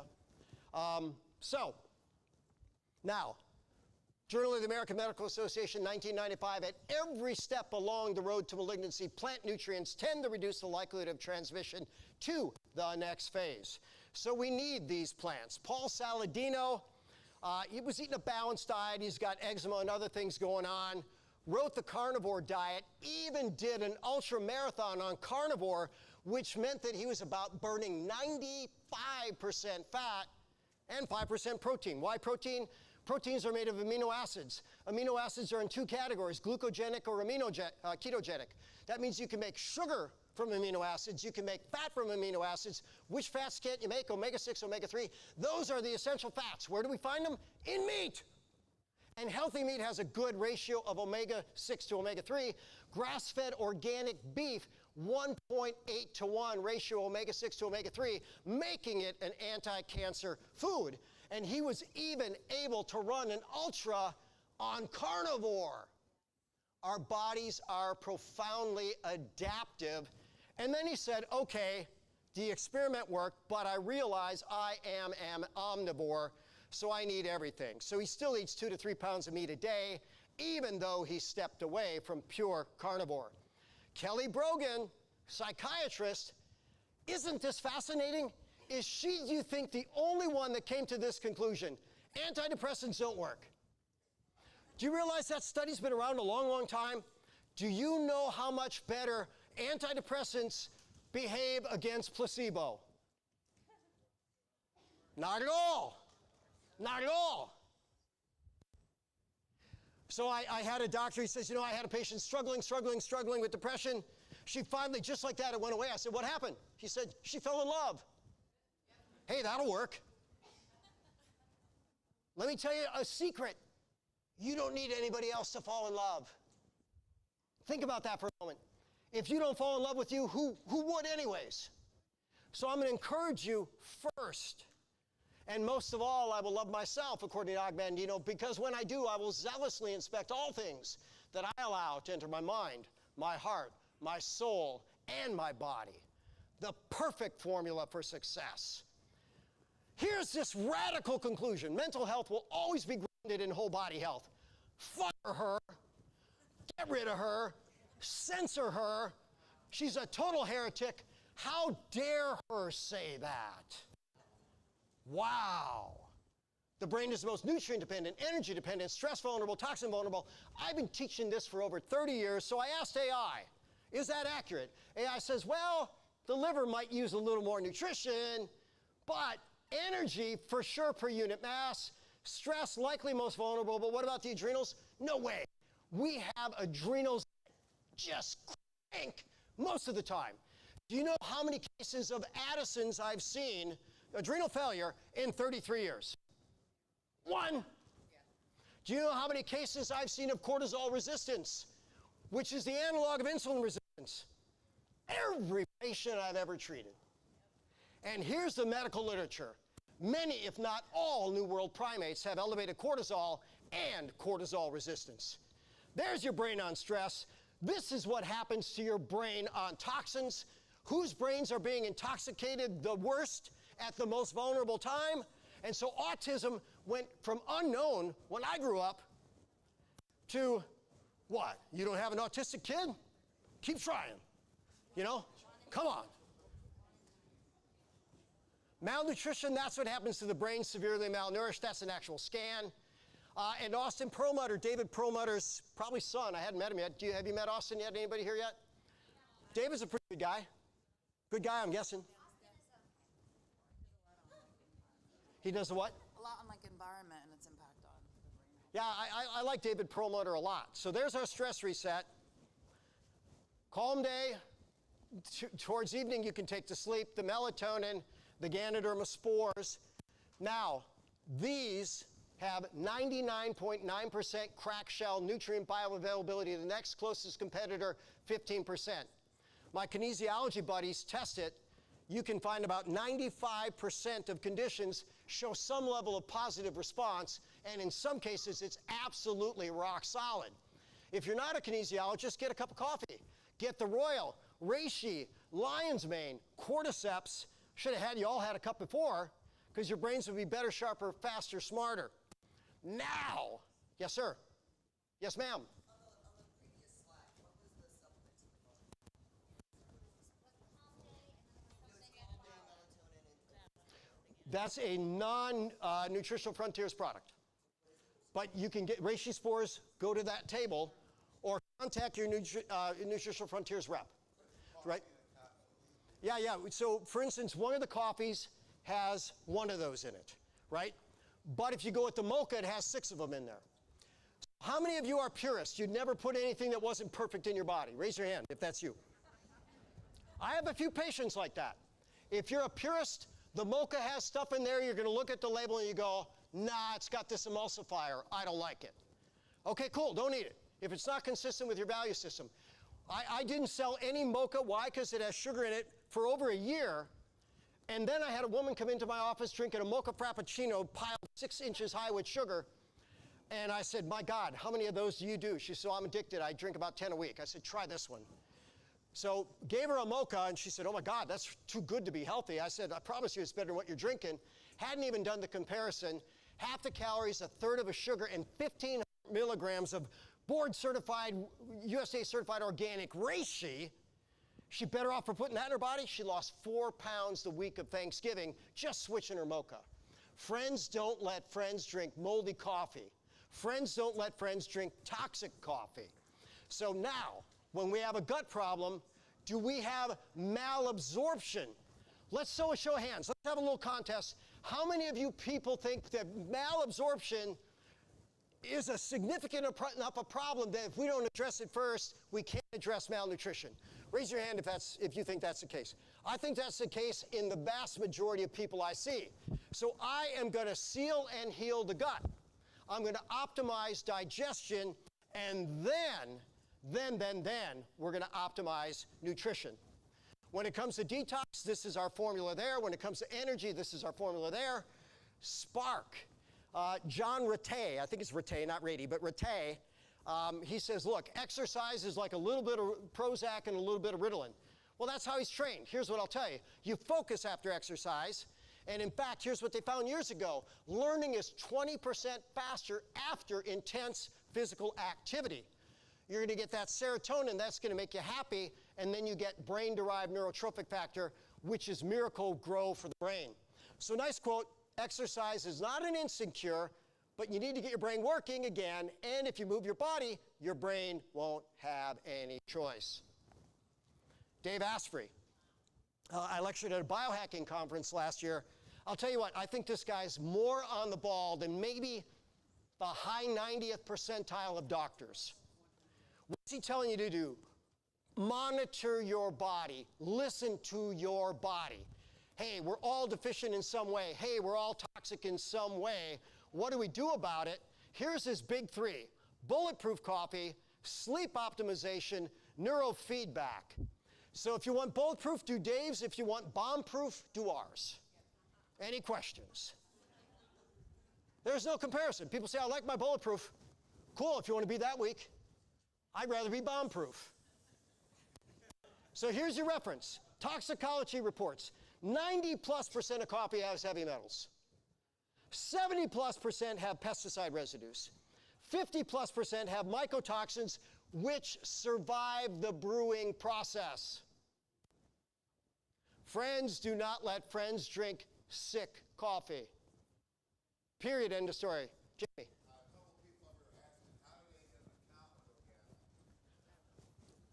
One, if you got a rep, go through them. We're all a team. Now, here's full disclosure. I ran away from the business model for decades, network marketing. I said, there's no way in heck I'm doing that. And then someone introduced me to this coffee. I said, it's great coffee, but I'm not doing the business. They said, why not? I said, most of these people I find are, they just pester you, and they won't take no for an answer. And in fact, we have a policy in our clinic. We have a sign on our door, network marketers not welcome. Well, it just happened to be my son that introduced it to me. So I'm not kicking my son out, but I said, okay, son, I'm never doing the business, but it's good coffee.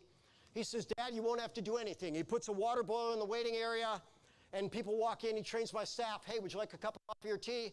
They start drinking it. By the way, ask them how you like it, strong, mild, or in between. I made a couple of you a cup of coffee this morning. When you want double espresso strong, how was your cup of coffee, Ryan? 10 out of 10. Hey, Ryan, stand up for a second. The legacy of Jeff Bland continues. This is his nephew.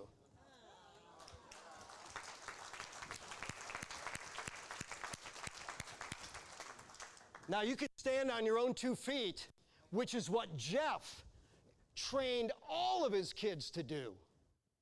Be a thinker, be a thinker, be a thinker. Mike asked, hey, are you and Jeff still tight? I said, Mike, I don't think we were ever tight. We just had such a high level of mutual respect. And we did have a little falling out over this COVID thing.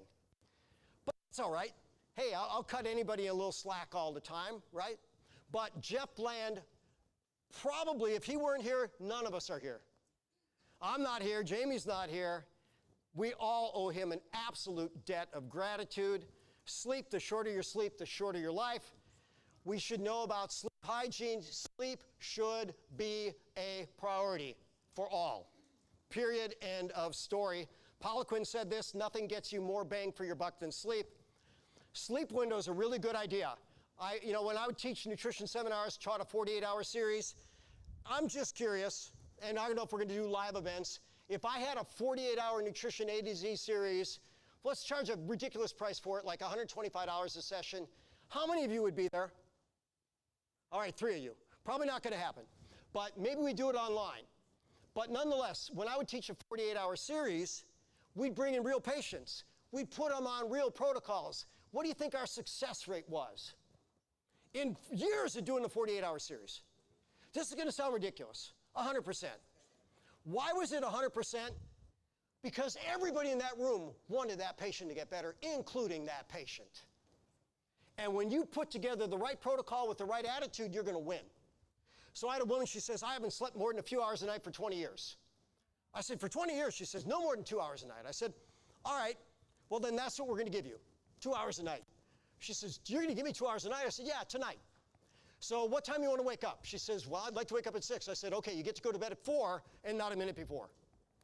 She said, what, are you crazy? I said, no, you only get 2 hours. You got your 2-hour window. She said, what do I do the next day? You can have no stimulants, you can have no caffeine, and then the next night, if you want to expand the window a little, you can. Maybe go to bed at 3:55. Get yourself an extra 5 minutes. Just with making it a routine, she was sleeping 8 hours a night by the end of the week. Sleep time is a great formula. Neurofeedback, just basically listen to your body. Miguel Ruiz, I think that's Don Miguel Ruiz, the 4 agreements relative. Also, go inside and listen to your body, because your body will never lie to you. Now, how many of you are connected enough to listen to your body? That's a very serious question. And I saw about the number of hands, I would think, maybe 10%. And maybe you're giving yourself too much credit. I'm still trying to learn this. Guarantee you, I am still trying to do this. Your mind will play tricks, but the way you feel in your heart, your guts, is the truth. So why are we here? Martin Seligman says we're here to flourish. AI says that's secondary to connection. I'll get to that in a moment. Stephen Kotler, The Rise of Superman, The Art of Impossible. People get into flow state and they do the impossible. So what is flow? It's when you're in that state where you're certainly not bored, but it's not so challenging that you're overwhelmed. And by the way, when you have low skills, don't do much. As you grow your skills, take on more, take on more, take on more, take on more, and it just becomes more fun along the way. Personally, I'm not there. I think that would be really, really fun, but I'm not ready to say goodbye to all of you just yet. So I'm not climbing that rock in that way. But this is the neurochemistry of flow. And anandamide, this is a goofy one, the bliss neurotransmitter. I'm not a marijuana fan, even though I believe that it has efficacy, and THC is an anandamide, powerful stimulant. So there could be some potential for that. How about this? Chocolate stimulates all the major brain chemicals of flow, and just like Estro Cleanse was dim on steroids, our mocha is flow on steroids. If you want to put yourself in flow, by the way, it was years before I drank a mocha. My grandmaster would drink one before getting on the mat. He's 70, and he could probably take on this entire room. I kid you not. When he trains the police academy, he fights all the cadets. And he starts out with the smallest guy, and it usually takes him 10 seconds to tap him out. And then and grandmaster's smaller than me, physical size, bigger than me in his presence. But he'll then tap out the biggest guy last. Let's say any questions. He drinks a mocha before he does that. Connection, the most universal ideal. Grandmaster, I'm training with him. He says, Bob, I want you to define success using 3 and only 3 words. Well, I've thought about that many, many times. I said, health, happiness, prosperity. He says, that's a good definition. Do you want to know what my grandmasters taught me? I said, of course. He said, success is relationships, relationships, and relationships. I can't find a reasonable argument against that. Relationships are what we're here to do. Interesting graph about aging, and I couldn't replicate the red line. It would be an exact match if I drew it, but I wanted to stand out in red. Our social capacity grows till we're nearly in the grave. You should be better at connecting with each passing decade. There's almost no other parameter. So what are we designed to do? Grow in our connections for our entire existence. You know, there's a book entitled Your Network is Your Net Worth. Then there's another one that goes beyond that. Your network is everything. Your network is everything. This is the making of a game-changing, life-changing, world-changing, paradigm-changing network right here, right now. Physiology is infinitely complex. Health is not. Biochemistry is infinitely complex. Good nutrition is not. People can be very, very capable of living better longer. This is James Free's 1998. If you didn't smoke, if you exercise and didn't get fat, you were going to age much more gracefully. So Casey Means, doctors are paid to keep us sick. Well, look at this. They start out with some med here. Well, now we got to go back and, all right, we're going to jab them with something. Then we're going to give them ADHD. Then we're going to give them puberty blockers. Then since they're fat, we're going to give them thyroid support. Then they're depressed. Then they don't have sexual function. Then they're diabetic and depressed. Then they got cancer. That's the typical progression. Do you have the guts to be healthy? How am I doing on time? I got 12 minutes? All right. I got 12 minutes. So I'm going to run through it pretty quick. All disease starts in the gut. Not quite. You know what to do with it. Let our food be your medicine. What's one man's food is another man's poison. Ben Franklin said this, in my lifetime I've seen a few die of starvation, but of eating hundreds of thousands. It all started with a bad food choice. Get that in your brain.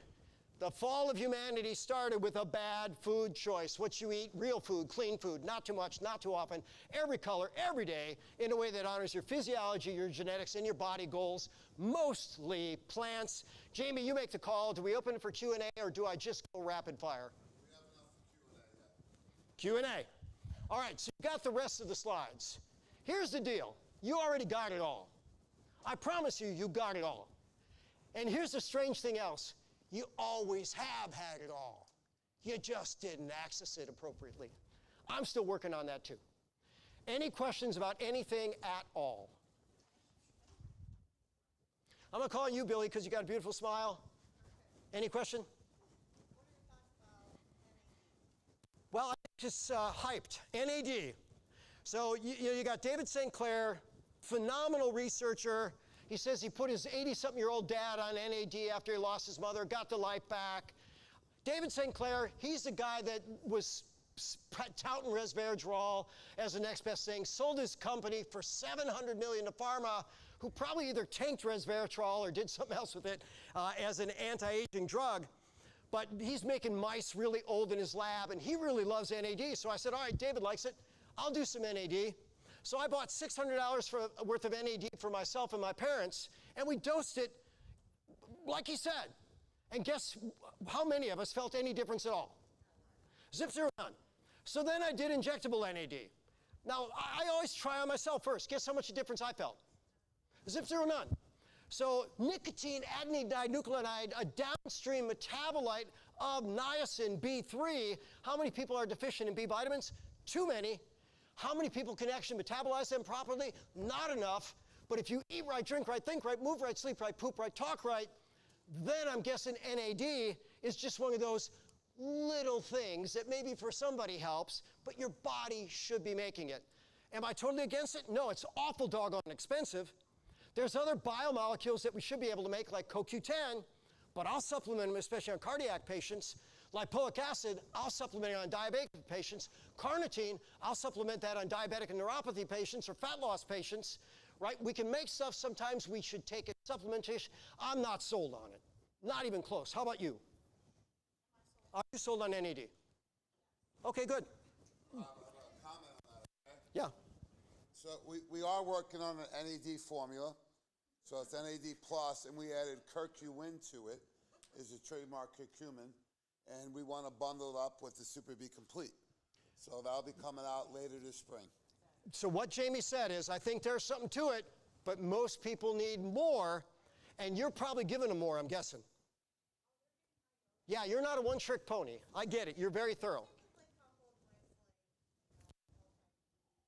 Mm-hmm. Yeah, so the research team found that if you add curcumin to it, you get much better results to help with the inflammatory process. Plus bundling up with the Super B. So Super B Complete and NAD Plus coming out late this spring. Do you want the mic, or I'll just come close to you? Looking for your expertise. I've been riding the nutrition wave for 40 years with my patients. After all this time, I'm thinking that I'm seeing a lot of carnivore patients with beautiful profiles when I'm looking at their lipid panels and whatnot. So my question, but I also know that it's very important to eat your plants and all that, and I know about the toxins like we all do. So if you have somebody that's diabetic, insulin resistant, cardiovascular disease, etc., it seems like the same diet will work for these people. You know how we were like, every diet's different for every person, but I'm starting to see that you can put them on the same diet. But my question is, how long do they go on carnivore before you transition them off to a more omnivore diet? All right, so let's tell the story of Michaela Peterson. Carnivore, 5 days later, she feels so much better. Oh my God, this is epic. Let me add some kale. Oops, major flare-up. 5 more days carnivore, let me add some spinach. Oops, there's a flare-up. One man's food's another man's poison. I reset the gut carnivore, usually 7 to 10 days. And then we bring back one food at a time and see if they are reactive to it. And I'll tell you what, I'm hitting about a 95% hit rate on resetting the gut with that. Now then you can follow it up with the nutritional frontiers. Still, why not seal and heal that gut? It's much easier after that point. And what happens is most of the bad bugs are vegan. They eat plant fiber that was supposed to be good for us, and they poop out toxic metabolites. So was the food bad? No. The food and the bug became bad. Good food, bad bug, bad outcome. Good food, good bug, great outcome. Is the problem the food? The problem's the bug. And science says it's 90% of everything right now. 90% of the illness out there. Yeah, one comment too is, you may not know, but Dr. Bob did invent the Shake a Day Club. I did. Which we borrowed from him. Thank you. You're welcome. And we've expanded that line to include the new Hydro Beef. So we had a lot of requests for one stevia-free, vegan protein-free, no lactose, no soy. So it's the cleanest version of beef protein out there. Jamie, Okay. I want to say something interesting. How many people know the number of how many nutrition companies have been bought up by pharma and how much has pharma spent? I looked it up on Grok. They bought over 100 nutrition companies and they spent over $20 billion just since 2018. And we all know why. They realized the world needs nutrition and it's a better model than drugs, even though the drugs are marked up 50,000% and you get a 30% markup on nutrients. They spent $20 billion to buy up the nutraceutical companies because they realized that's better for humanity. Are we all on the same page with that? Brought to you by Pfizer. Come on. What? Are they also tainting them all while they're buying them? Well, one thing we've seen from previous companies I've worked at is they discontinue the patented, research, trademarked ingredients. So, for example, things like albumin, covalent bonded minerals aren't on the label. So my clients ask me why. I said, you're asking the wrong person. We include those in all of our formulas. And we brought out the Hydro Beef. One of the first concerns we got is, well, beef protein's loaded with heavy metals. True. The Hydro Beef is not. We have all the documentation to prove it. So hypoallergenic, another food-based supplement to use with your line. Dr. Darren? We can do this. I'll get it for him so you Yep. can answer Dr.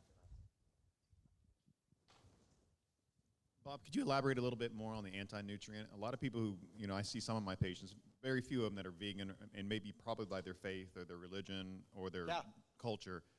As I started to learn more about histamines, oxalates, phytates, and all this stuff, everything's pro-plant, pro-plant, but you will find a few people who can't detoxify or clear all those other anti-nutrients. A plant can't run. One of the best vacations I ever took, 5-star resort, took my whole family on a safari.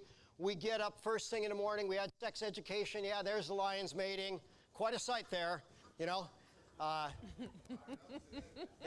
Thank God Kelly and I had our own bungalow and the kids had their private, right? But, you know, you want to follow nature. It's absolutely amazing. But the giraffes are out there and they're eating the leaves off the trees and they're picking them clean and they're big animals. And then all of a sudden, just like that, they stop eating. And not only do they stop eating the trees right there, they can't eat any leaves from any tree anywhere because all of the trees are connected. They said, we've had enough. We're going to support you, but now you're hurting us. So we're going to release these toxins that make this leaf taste like crap and give you an upset stomach. And just like that, all the giraffes stop. All life wants to progress. I'm guessing that just as they eat the weak, I'm thinking the giraffes know enough to start picking the leaves that need to be picked. And they're being nourished by them. And then the plant says, thank you for cleaning me out. You're done. But it can't yell that, so what does it do?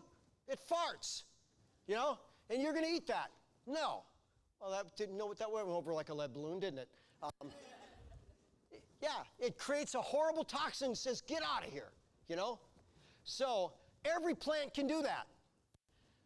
Plants have anti-nutrients, but here's my general impression. In a healthy person, most foods, most plants, the pro-nutrients outweigh the bad. Are there any toxins in your air? Probably shouldn't stop breathing. Any toxins in your water? Probably shouldn't stop drinking. But get yourself ready to handle all of them, because when you're big and strong and nearly impenetrable, then you can handle these insults, but better than that, you can listen to your body and figure out what your body needs. Can we give Dr. Bob a round of applause? Talk about bringing it. Wow. Oh my God. So good. So good. Oh, thank you for that. Well, I've seen Dr. Bob speak since around 2000, and he always brings it, but without a doubt, this has to be my favorite presentation of all. If you don't feel his passion, you're in the wrong room. So I just want to thank Dr. Bob for an incredible job.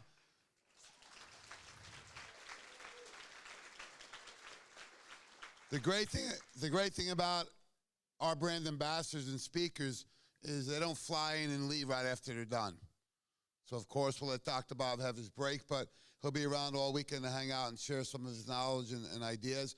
Plus, Kelly is at the Organo booth right here. It's a great model to at least have healthy coffee, tea, hot chocolate, and also the Ganoderma spores in the capsules. So thanks so much. We're going to take a break until 11:30, and then Dr. Jekyll will bring us home to lunch. Thanks, everybody.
Tracy, of course, but Rashid said that, pulled me aside, and he said, could I have a couple words I'd really like to share about Dr. Patterson? So here's Rashid Coates. And look at this guy. I didn't know. The Love Boat. I mean, look at it. I love the outfit. Are you bartending tonight on the ship? I don't know, but here he is. I guess it's Isaac. Here we go. Good morning, everyone. So Dr. Patterson, she came to my attention because every time I went to my social media feed, she was showing up speaking for some organization. And it's like, man, this woman's really highly sought after. And after looking into her background and going into her practice and meeting all the providers, I see exactly why. So I'm extremely excited to have her here today. She's based in Fairfield, Connecticut, has a great team of 5 or 6 providers in the office. She's the lead naturopathic doctor. She's here with Gloria Terrell, her business manager. And she's a highly sought after author for her expertise in Lyme disease. So she's gonna go into that today, as well as a lot of neurological brain stuff. She's a Forbes contributor as well. She graduated from Cornell University. She has a background in as a healthcare executive, so she's got that great business side to what she does, and she's a great clinician.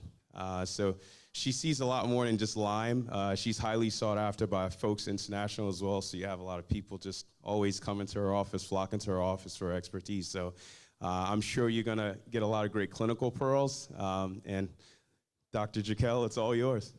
Thank you. Thanks so much, Rashid.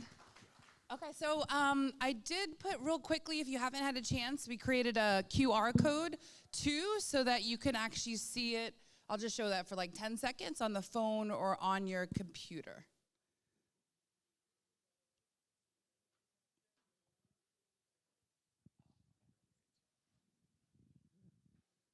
Okay.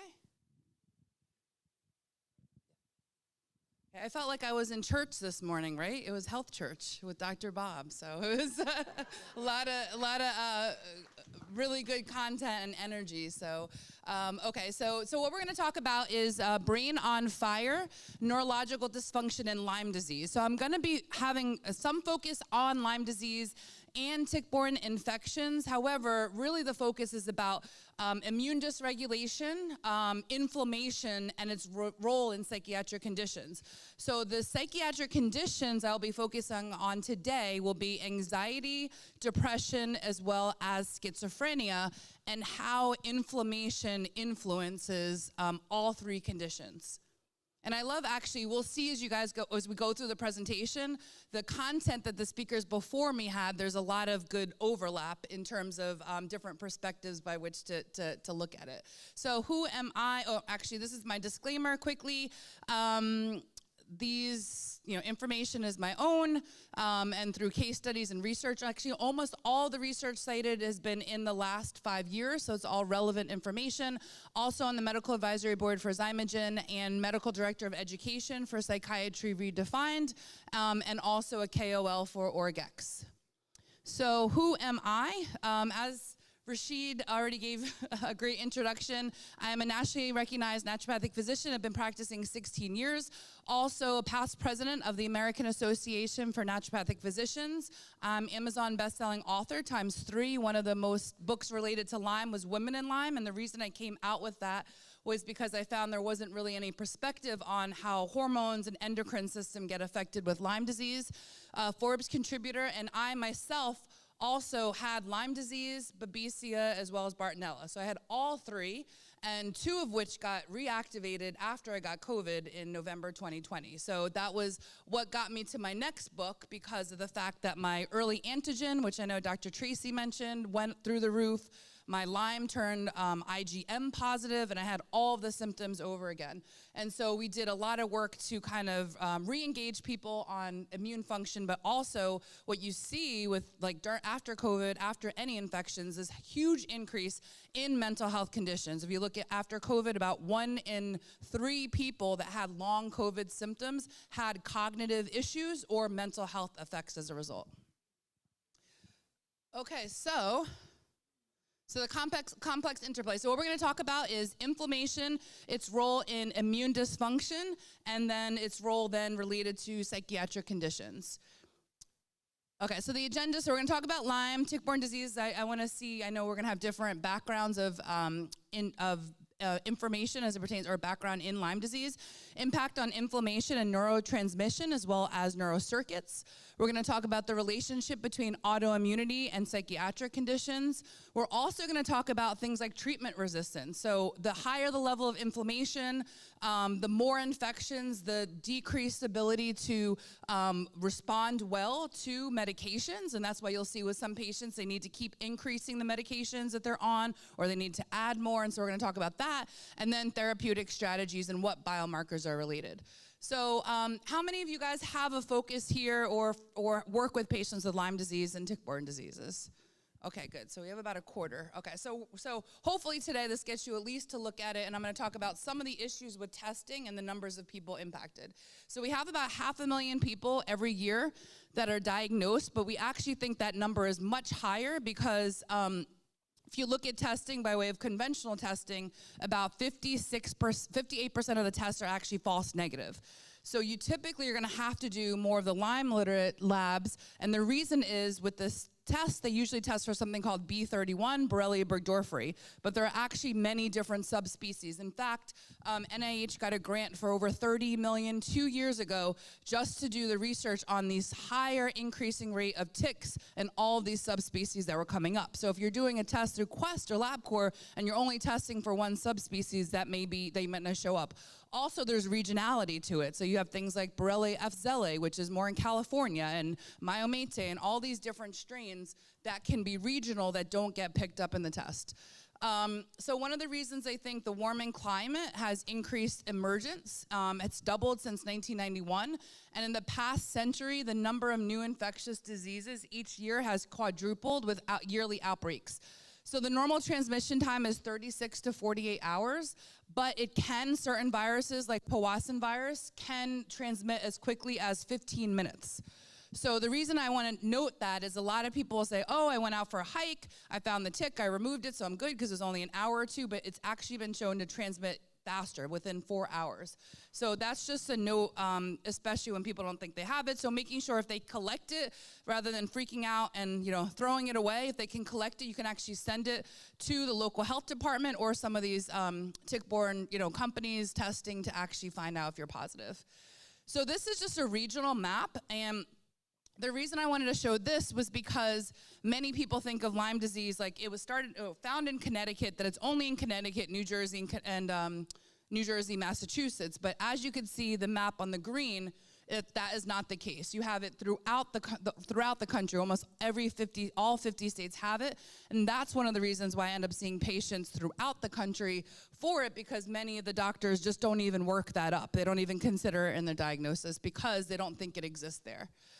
Also, one of the reasons it's increasing is people travel and can contact disease in other countries, and just overall the tick population has been growing. So if we look at what it looks like, you can have a bullseye rash, but it can also look like a spider bite. So when I had it, it looked more like a spider bite. And also depending on your skin tone, so people of darker color, it can literally just be like around, you might not actually even see the bullseye. So many people, it's almost half people, do not even have a bullseye rash. So that's important to note, because as you know, many people go to their doctor, they say they don't have a bullseye rash, therefore they don't have Lyme disease, but only about 40 to 50% actually get that. It could spread as much as 12 inches. I have some people that have multiple bullseye rashes, and I actually see some people, as they get better, it's cool, the bullseye rashes come back. It's almost like the Herring's Law, where it goes backward, and those will also clear. It also is warm, not itchy, so it tends to not be like an allergic thing that people are looking at, and it clears to have that kind of distribution in terms of it being larger. So symptoms, they refer to Lyme disease as the great imitator, and the reason being that it mimics a lot of like autoimmune conditions. So for example, when I was diagnosed, or when I had it, they were also looking at like lupus and rheumatoid arthritis, because my ANA was positive, and I had other numbers that were high, and also a family history. But it mimics a lot of the symptoms. So you can have fatigue, you can have muscle pain, you can have headaches. You can have a lot of cognitive issues. For me, I had racing heart, brain fog, memory issues, which is confusing if someone is perimenopausal because you can still have those symptoms too. Neurological issues. I've had people with seizures as a result of it. I've had individuals that have had tremors or POTS-like symptoms. So these are all symptoms that can come with it. And there's also common co-infections like Bartonella, Babesia, which has more neurological implications. So this is here. So Babesia will have undulating fever, so they'll feel like flu-like. Also, they can have profuse sweating that look like hot flashes. Chest pain, shortness of breath. So people will say, I have air hunger, like they can't take a deep breath in. And then you'll also see Bartonella, which often people, also young kids will have PANS and PANDAS, which we see a lot. And you'll see these neurological symptoms, headaches, fever, and mental issues. Okay, so when we look at mechanisms of inflammation in the brain, there are many different triggers. So what we're focusing on today is Lyme disease and viruses and infections as triggers for inflammation. So bacteria and fungi actually can invade the nervous system, which actually triggers an immune response. And so that's what we're gonna go through today. So you wanna make sure you rule out active infections.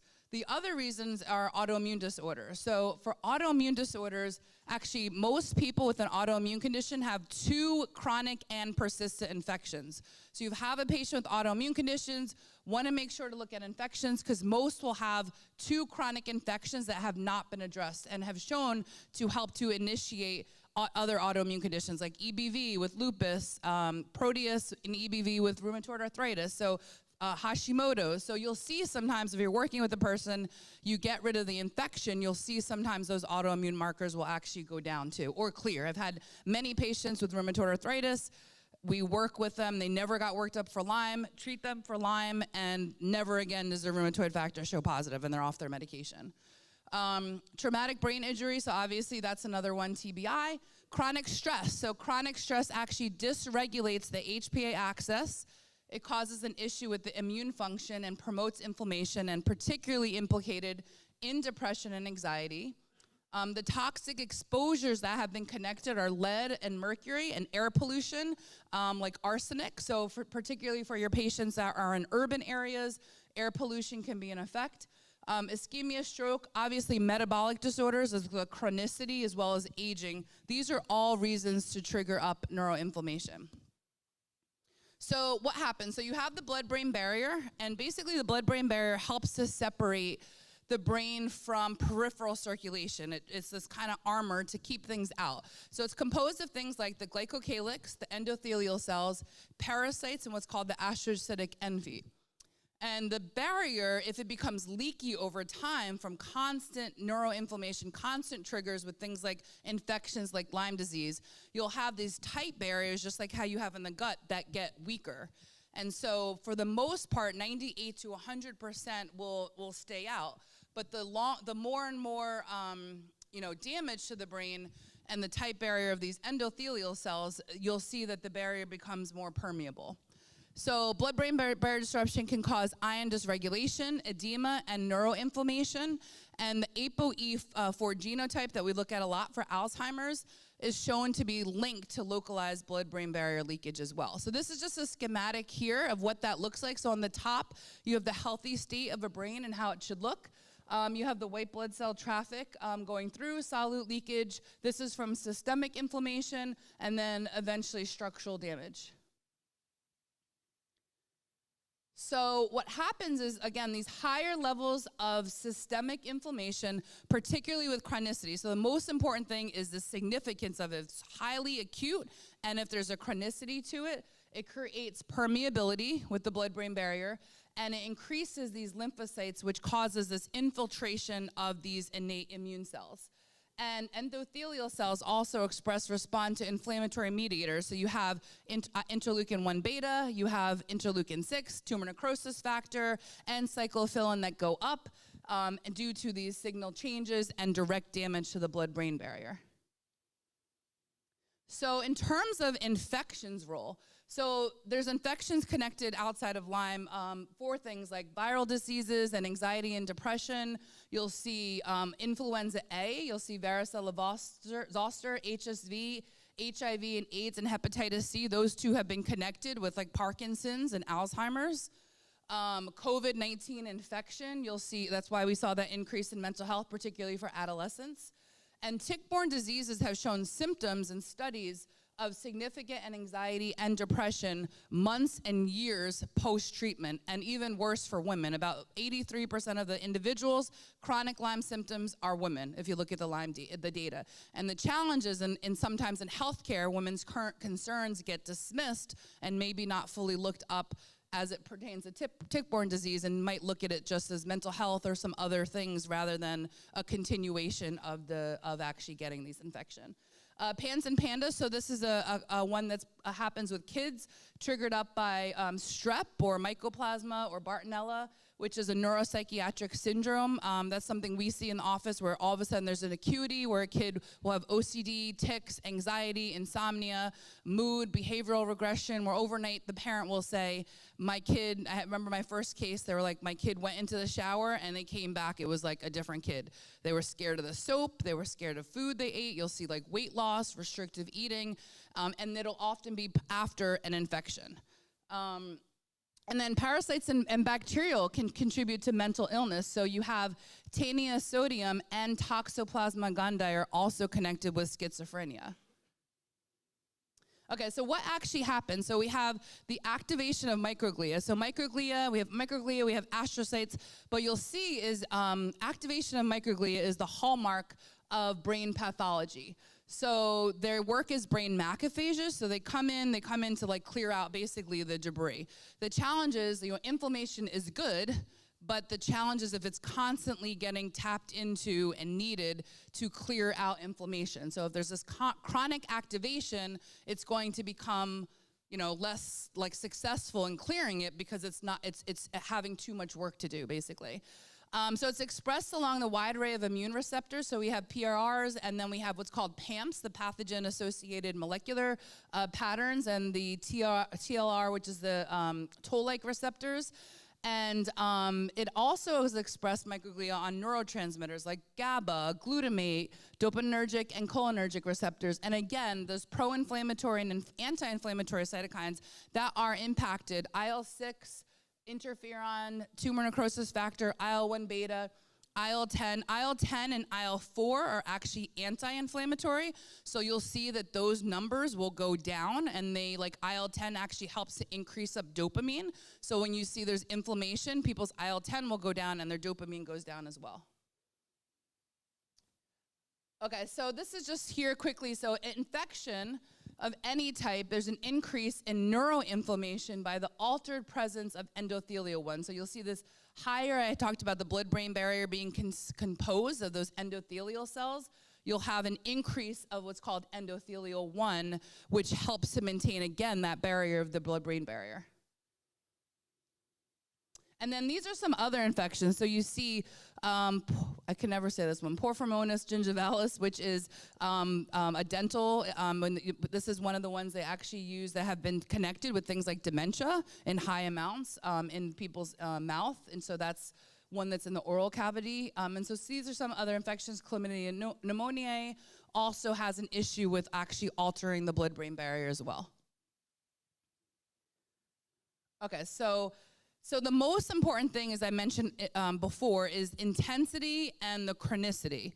Those are the most important things when we're looking at neuroinflammation. So obviously if someone had like a TBI or a car accident, that would be a high intensity where that could create high levels of neuroinflammation. And then also chronicity. So on the left side, you'll see positive aspects. And so that's related to enhancing plasticity. We'll have tissue repair, neuroprotection. And then on the right, you'll see, again, those inflammatory mediators go up like IL-1, IL-6. You're going to see cognitive impairment, and that's why you'll see when a person has really significant depression or anxiety, there's a lot more forgetfulness, memory issues, motivation issues, chronic high inflammation as well from neurodegenerative disease related to conditions like diabetes.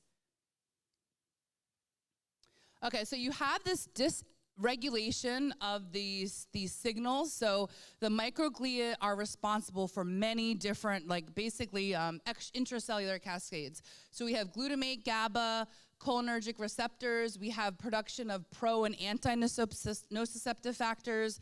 We have interleukins 1 to 5, 6, 8 to 13 that are affected.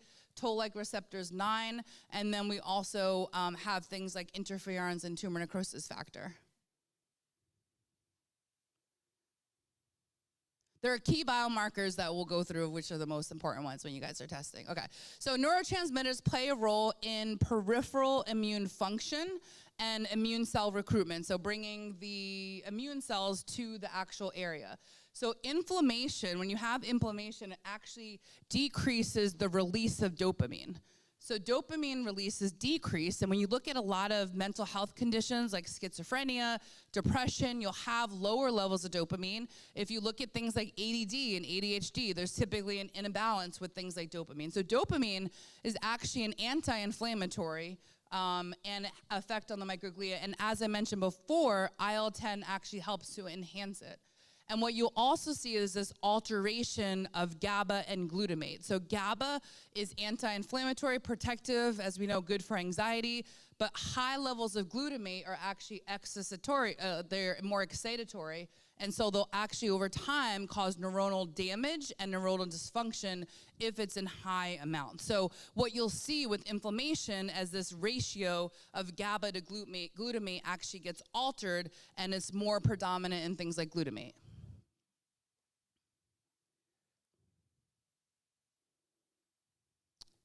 Okay, so these are the areas of the brain that are impacted. So we have these pro-inflammatory mediators. They're all needed, like I said, at lower levels, but for the hippocampal synapse. So hippocampus is for the memory center, and that's why you'll see cognitive issues for both of those conditions.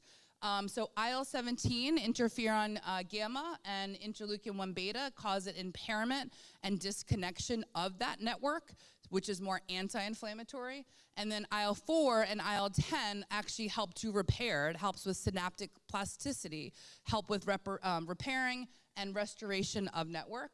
And then a dysfunction in mood and cognitive related regions affect the hippocampus, which I said again is the memory center, and the prefrontal cortex, which is the area where we make those decisions. So you'll see decrease in decision-making ability and just basic decisions that are hard to actually do once that area of the brain gets impacted. So what is the relationship between autoimmunity and psychiatric conditions? So if you look at this, autoimmune disorders are more likely to have, which are more of an inflammatory condition, psychiatric disorders, particularly psychotic disorders, for lupus and multiple sclerosis, and especially higher if there's a family history of basically of autoimmune conditions. And some of the reasons include shared genetic risk factors. They also include infections and also the microbiome. So basically what happens is these autoantibodies cross-react with the brain antigens, for example, with schizophrenia, and you'll see in some of these studies elevated levels of inflammatory markers that have been found in the cerebral spinal fluid and blood with the patients with psychosis. So in fact, they'll see before a first psychotic event or a relapse event, in the cerebral spinal fluid, higher levels of these inflammatory biomarkers the first time of an event before schizophrenia. So studies correlate levels of inflammation as well. This was really huge to me in childhood, because we see like 40% of my practice are under 18. Higher levels of inflammation, increased risk of psychosis as an adult, and higher inflammatory biomarkers, as I mentioned, cause decreased treatment resistance. The meta-analysis risk of autoimmune disorder shows 55% higher as well in those with a previous psychotic disorder. So this is just a schematic on autoimmune antibody development. And so you have this immature B cell, it goes to a plasmablast, to a plasma cell, and then enters the central nervous system to cause this autoantibody development. So this is in relation to autoimmune conditions and their impact on mental health. Okay, so the ones that are most important are again, the IL-1, IL-6, tumor necrosis factor, and interferon. So on the left side here, you'll see for acute stress, you'll have the activation, again, of the microglia. You have the body then kicking in to actually control the inflammation. But on the right side, you'll see overactivation of the microglia, and what happens is they decreases serotonin, it decreases norepinephrine, it decreases dopamine, and there's this also impact on the in the HPA axis, which causes hyperactivity and actually decreases brain plasticity. So now, what is the contribution to specific psychiatric conditions? So now I'm going to go into how they relate to depression, anxiety, and schizophrenia. So first, I want to go through the neurotransmitters to get a base of how they all function and work. So the inhibitory neurotransmitters, GABA is one, serotonin is one, as well as glycine. And things like serotonin and dopamine, they'll need B6, so that's important to have that in whatever you're providing to patients. And histamine, when you look at excitatory neurotransmitters, it's actually considered an excitatory neurotransmitter. So you may see individuals that you're seeing as patients where their anxiety or mental health conditions get worse during the seasonal change. So that's one thing to flag. One of the reasons being that it's an excitatory, crosses the blood-brain barrier, and can potentially cause an issue. Also, it follows the circadian rhythm. So you might see changes at the time, like someone getting hives at 5 or 6 o'clock, or they get it first thing in the morning. There's actually a pattern where it goes with the cortisol and melatonin in terms of the sleep-wake cycle. Glutamate, as I mentioned, precursors glutamine. So you might have some people, if they're highly sensitive mentally, that you give glutamine. It might be because their glutamate levels are really, really high, and so that is something to look at. But that one, again, causes cell damage and is the one that's most concerning. Norepinephrine, epinephrine, if you see on the bottom, it starts from phenylalanine, tyrosine, so that's where you want the precursor tyrosine. If you test and see somebody's low to those, that then goes into dopamine, norepinephrine, and epinephrine as the downstream ones. Okay, so for depression, you'll see an increased level, inflammatory markers, of tumor necrosis factor, which affects hippocampus and striatum. You'll see IL-1 beta, which decreases neuroplasticity. And then you'll see changes with tumor necrosis factor where there's a higher level of glutamate. So that which activates the microglia and causes this excitatory damage to the brain. And this is also another picture. So on the bottom, it's for fatigue. Here you see what happens. These inflammatory biomarkers go up, CRP, IL-6, tumor necrosis factor. The permeability increases of the blood-brain barrier. You see that in the middle. And then you see the areas of the brain impacted again, hippocampus. You'll see tumor necrosis factor go up, which initiates this glutamate release. And then you have actual damage to the neuron. So tumor necrosis factor particularly has been affected or correlated with also future depression. So if someone is high IL-6, IL-6 actually goes up before CRP, but also high tumor necrosis factor that don't maybe have mental health conditions. If it stays high for a while, it actually increases the risk and likelihood of future depression. Okay, so patients with depression have increased immune activation, and then treatment-resistant depression occurs with long-term inflammation. And so that's why I mentioned earlier, you'll see a patient that all of a sudden they need to keep changing their medications, adding 2 more, increasing the amount up. Are you looking at the role of infections and inflammation feeding into that? Most of the times it's not looked at. Studies also most connected for depression relate to inflammatory conditions like IBDs, asthma, diabetes type 2. And then if you also look at pathways, if you guys use like the OAT test, you'll look at kynurenine pathway, you'll look at Quin1. Those are all fed by things like in terms of tryptophan. So those are all cause oxidative stress. And if that is elevated when you're doing like an OAT test, that indicates that there's also a link to neuroinflammation. There's some type of neuroinflammation happening. So specific areas of the brain that have been connected for depression, and the way I put the slide is then I talked about nutrients that impact the supplements, those specific areas of the brain to help support and those inflammatory markers. So we have the anterior cingulate cortex, which is in the medial prefrontal cortex. We have hippocampus and insula. We have this overactivation in those areas of the brain, anterior cingulate cortex, and also the prefrontal cortex. And structural MRIs actually show reduction in cortical gray matter as well as cortical thinning in an individual with depression. Okay, so let's go into anxiety. So with anxiety, fear and anxiety impacts the amygdala. So amygdala is the reptilian brain. That's our immediate, response to emotion. That's when, we have road rage or something that upsets us, we have a response. The challenge is if it's getting triggered all the time, everything is being seen as a fear, and you're increasing up this impact directly on the brain. So these are just the areas here. It also affects the anterior cingulate cortex, just like the depression does. So chronic stress, just like depression, suppresses hippocampal neurogenesis. So you'll see decrease in ability to remember. The amygdala is impacted. Chronic stress will cause issues with the autonomic nervous system, which then causes systemic inflammation. And then you'll have these insufficient levels as well of cortisol that can activate things like inflammatory mast cells and stimulate the release of norepinephrine. So you'll see histamine issues, for example. You'll see issues with focus because of neurotransmitters like norepinephrine being impacted.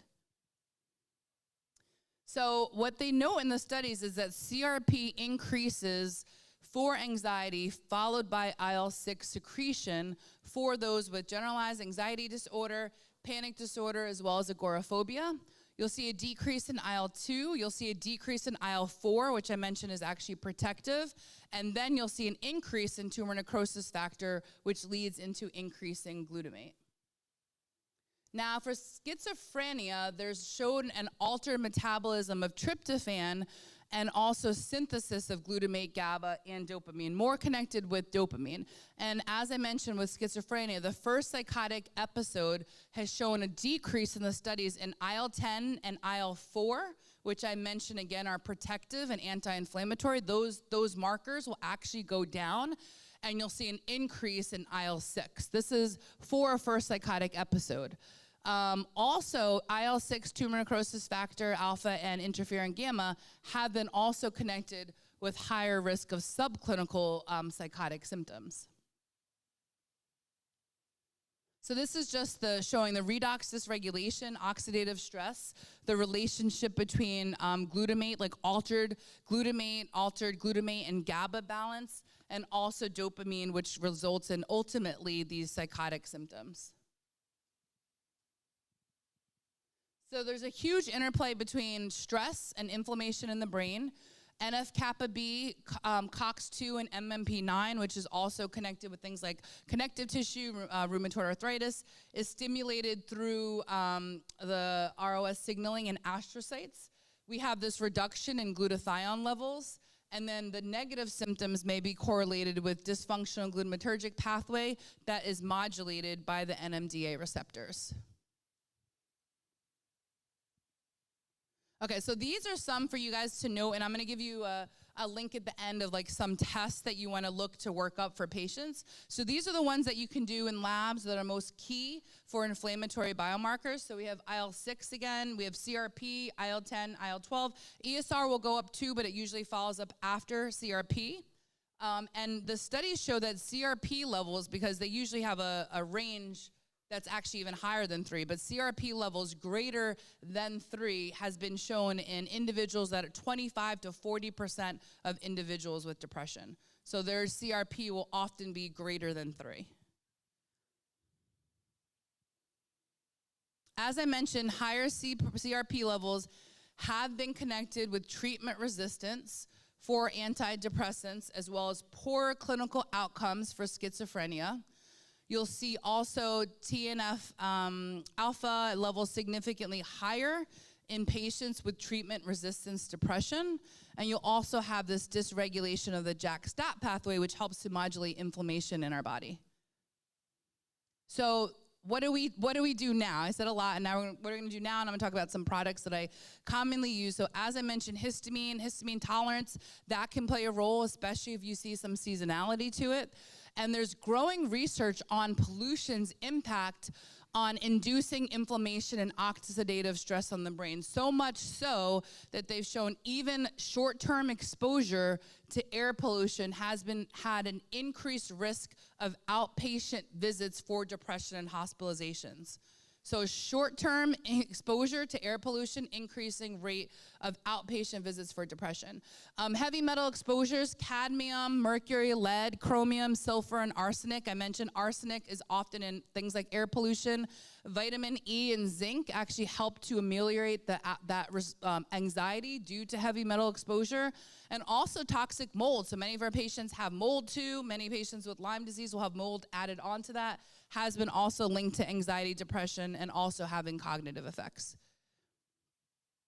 So in terms of diet, which ones have been studied? So higher levels of antioxidants, so typically since they have more oxidative stress, the diets that have been most helpful and in research have been ones that are higher in antioxidants. So we have omega-3 rich foods, and the 3 diets that have been studied has been MIND diet, Mediterranean diet, as well as ketogenic diet. So the MIND diet is very similar to Mediterranean diet, just has lower amounts of fish, and it has been associated with a lower chance of depression and psychological distress.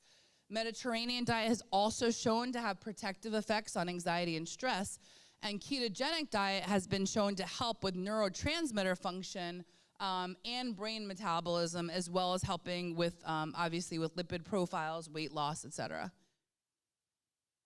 So these are some of the ones. So when you're looking at Lyme disease and energy, typically with any tick-borne infection, or really any infection in general, you're going to have mitochondria get basically damaged. And so what you'll see for a lot of people with these infections, they need high amounts of support of their mitochondria. In fact, some of the patients I've seen with Lyme disease, like I've just put them on high dose of CoQ10. They didn't even need anything. They didn't, the herbs, nothing. In the first visit, they were completely fine. So there was just this whole depletion of mitochondria. So typically, high levels of CoQ10. So one of the reasons I love the Enter CoQ10 is it actually has 300 milligrams. So it's a lot easier, because a lot of other companies, they might have 100 milligrams, so that you're having to take 3 or 4 caps, and you know how hard that is from the compliance standpoint. It actually tastes pretty good too, and so I might have 300 milligrams used. And I know we talked about it yesterday, some of the studies, but typically with like Parkinson's, you would be going up higher, like 600 to 900 milligrams. So that's much harder to do if you're doing an individual cap with 100 milligrams, or someone's having to take 6 to 9 caps. The Men's Complete or Women's Complete are great multivitamins. And then we have Magnesium Complete, which I like because it also has the magnesium bisglycinate in it, which will help, especially mental health for anxiety. And Power Fuel's another one I love. I've been able to get some people to replace their coffee with that. It has high levels of D-ribose. So D-ribose increases ATP energy for the heart cells, great for athletes. So if I have people that are fit, I might have them do it before they exercise. Increases the blood flow to the muscles, so it can help, has been studied for things like chronic fatigue syndrome. It has good level of CoQ10.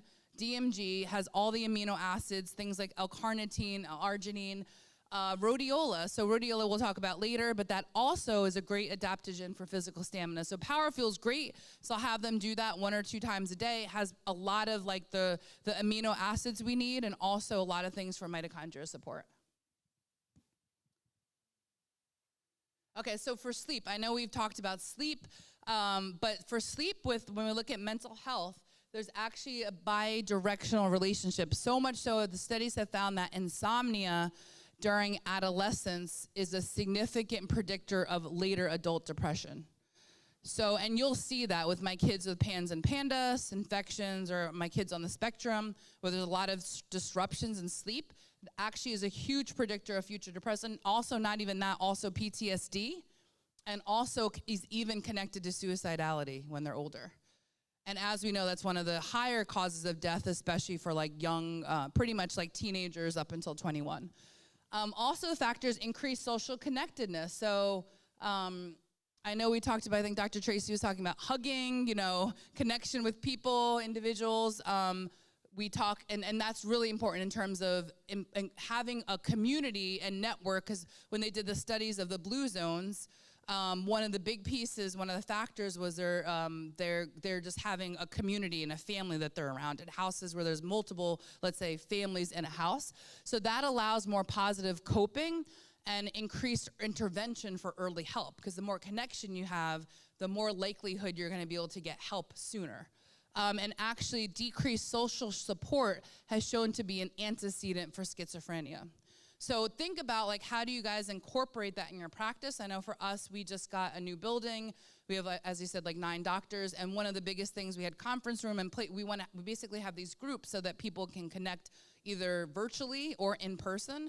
But, how are you supporting their social connection? How are you looking at things like resilience and choosing an environment that fosters growth, like people hating their job or not liking, a certain, and they're still in that situation for years. What is the outlet for them? I always ask patients, like, what brings them joy?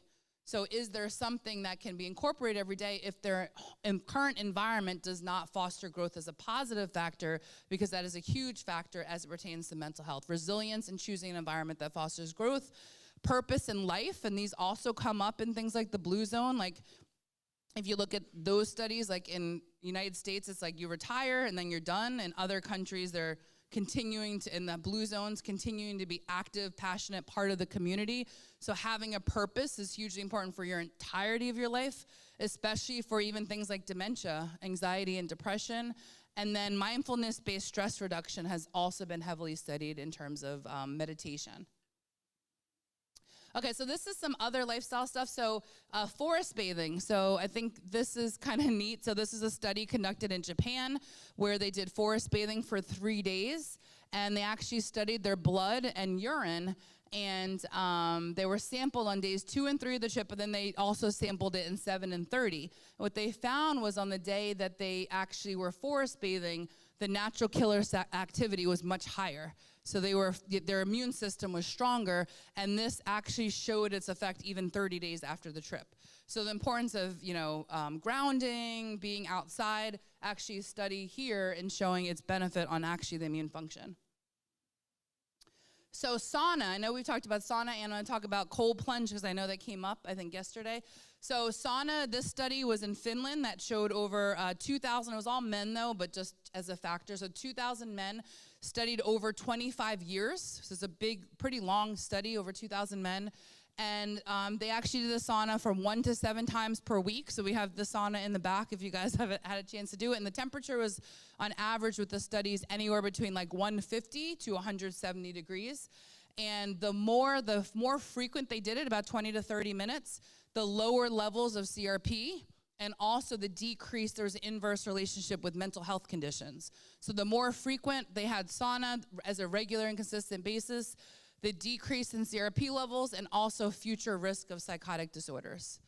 Also some other studies with 45 men and women where they had the questionnaire on 6 mood behaviors, saw improved confusion, fatigue, vigor, anxiety, depression, and anger. And then studies for cold immersion, they've had less results on like things like CRP levels and some of the markers, but people are showing that they do have like some clinical benefits, or being able to have better exercise recovery, or they feel a reduction in inflammation. I know there's been conversations about like temperature. So in the studies, they've shown women tend to do better because there's an issue with thermoregulation where we don't heat up as fast if we're put into a colder temperature. So the ideal temperature for women is around 50 to 55 degrees, as compared to men for the studies is around 35 to 45 degrees. So a difference of about 10 degrees. So women tend to be okay. Body fat and things like that are issue, but it's really the temperature being higher. So like some of the cold plunges like we have on our office is at 35 degrees. So looking at regulating that in terms of getting a better impact for them. Okay, so the gut microbiome. So gut microbiome has been very connected. You want to look at the microbial metabolites that are produced through tryptophan. So we have these here: actinobacteria, Bacteroides, firmicutes. You can do things like GI map, which is mentioned, I know, by Dr. Tracy, which has like some of the good bacteria. You'll see some of those impacted. And then some of the studies showed that 97 adults in the study association between the gut microbiome and schizophrenia, again, for treatment-resistant and clozapine exposure. And they also found people with schizophrenia had more facultative anaerobes in their gut bacteria, so different types of bacteria in their gut. Okay, so now we're going to talk about anti-inflammatory. So these are some studied in antimicrobials. I put this list here. So Artemisia is a really common one, cordyceps, cryptolepis on the bottom, Juglans nigra, which is black walnut, Artemisia annua, Uncaria tomentosa, which is cat's claw, Japanese knotweed, which is Polygonum cupsidatum, and Scutellaria bicolensis, have all been studied and shown to be as effective, if not more effective, than doxycycline.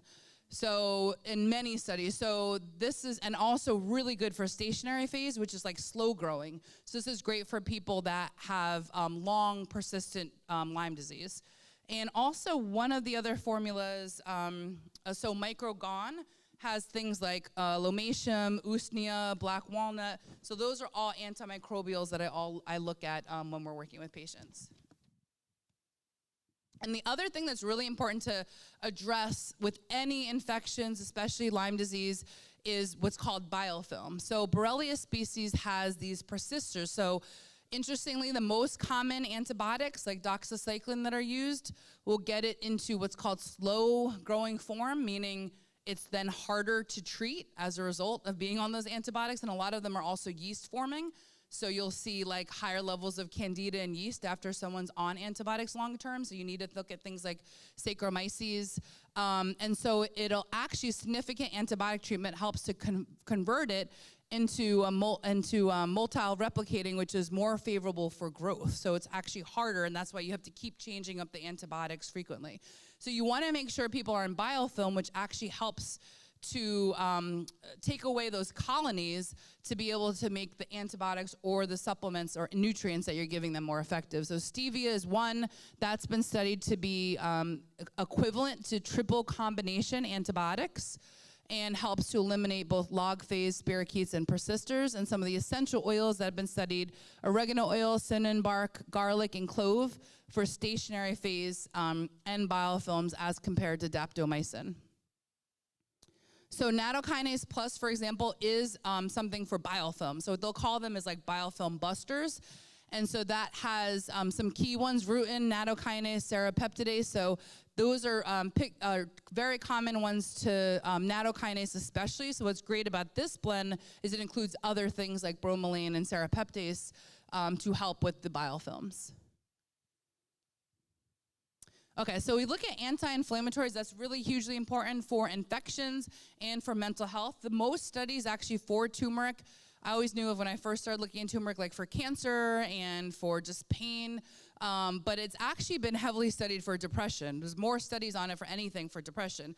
And curcuma longa actually decreases IL-6, which is one of the inflammatory markers I talked about. So the studies have shown it decreases CRP and IL-6.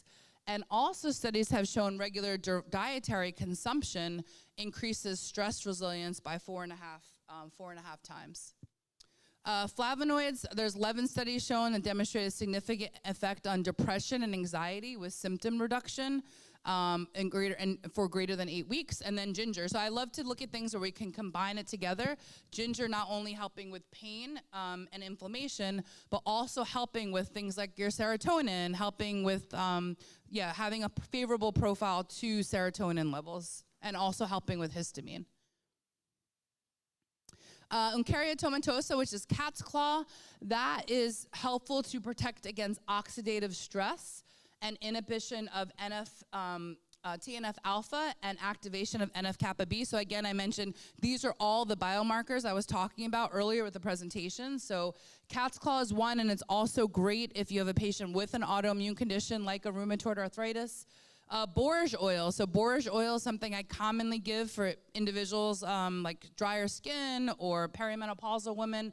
That also suppresses TNF alpha by increasing CAMP and prostaglandins E. We have bilberry, which also lowers tumor necrosis factor alpha, IL-6, and IL-1 beta. We have Passiflora incarnata, which helps with GABA, and then rhodiola, which is one of my favorites as an adaptogen, but it actually also has anti-inflammatory benefits. So it inhibits CRP, COX-1, COX-2, and also rhodiola has also been heavily studied for things like ADHD because it also increases up dopamine, norepinephrine, and epinephrine levels. So multiple benefits of rhodiola to incorporate in any protocol. So these are some of the ones that, some of the nutrients I like when we're looking at just general immune support. My favorite on this list, I would say, would be IgG. We use that pretty frequently. Medical grades of very high concentration. And citrus bioflavonoids, vitamin C. So you want to look at vitamin C when you're looking to support collagen, connective tissue, inflammation, joints. Also Immunomax, which is one of the few formulas that also has larch, arabinogalactin, which is a prebiotic and helps with things like the natural killer cells. And it also has mushroom maitake, olive leaf extract, and Candakill. So Candakill is great because it has things not only for yeast, you can also use, like I use berberine and grapefruit seed for like H. pylori and other infections, but you actually have like everything in one. And usually you'll see, and what I love about Nutritional Frontiers products is that you don't have them separated into multiple things. You actually have a pretty strong dose with that. This is just information on the IgG. So there's over 45 published studies. It's the only flavored immunolin product on the market. I will say it's pretty good. I know because our patients, they haven't complained. So I know if they don't like the taste, they definitely say something. And so this is basically just binds, neutralizes, removes bacteria in the gut, helps with supporting the immunoglobulin A, or actually immunoglobulins in general for an individual with lower immune function. Okay, so these are some of the other anti-inflammatories I like. So you have Scutellaria latiflora, you have Scutellaria bicolensis. Bicolensis has been more studied for Lyme disease. Latiflora is actually one that has been studied across the blood-brain barrier and targets hippocampus and striatum, which are the two areas of the brain I mentioned are impacted with depression, right? So saffron's another one of my favorites. It has crocin in it, which helps, in some of the studies have shown, supporting things like dopamine and serotonin, and to be as effective as fluoxetine, Prozac.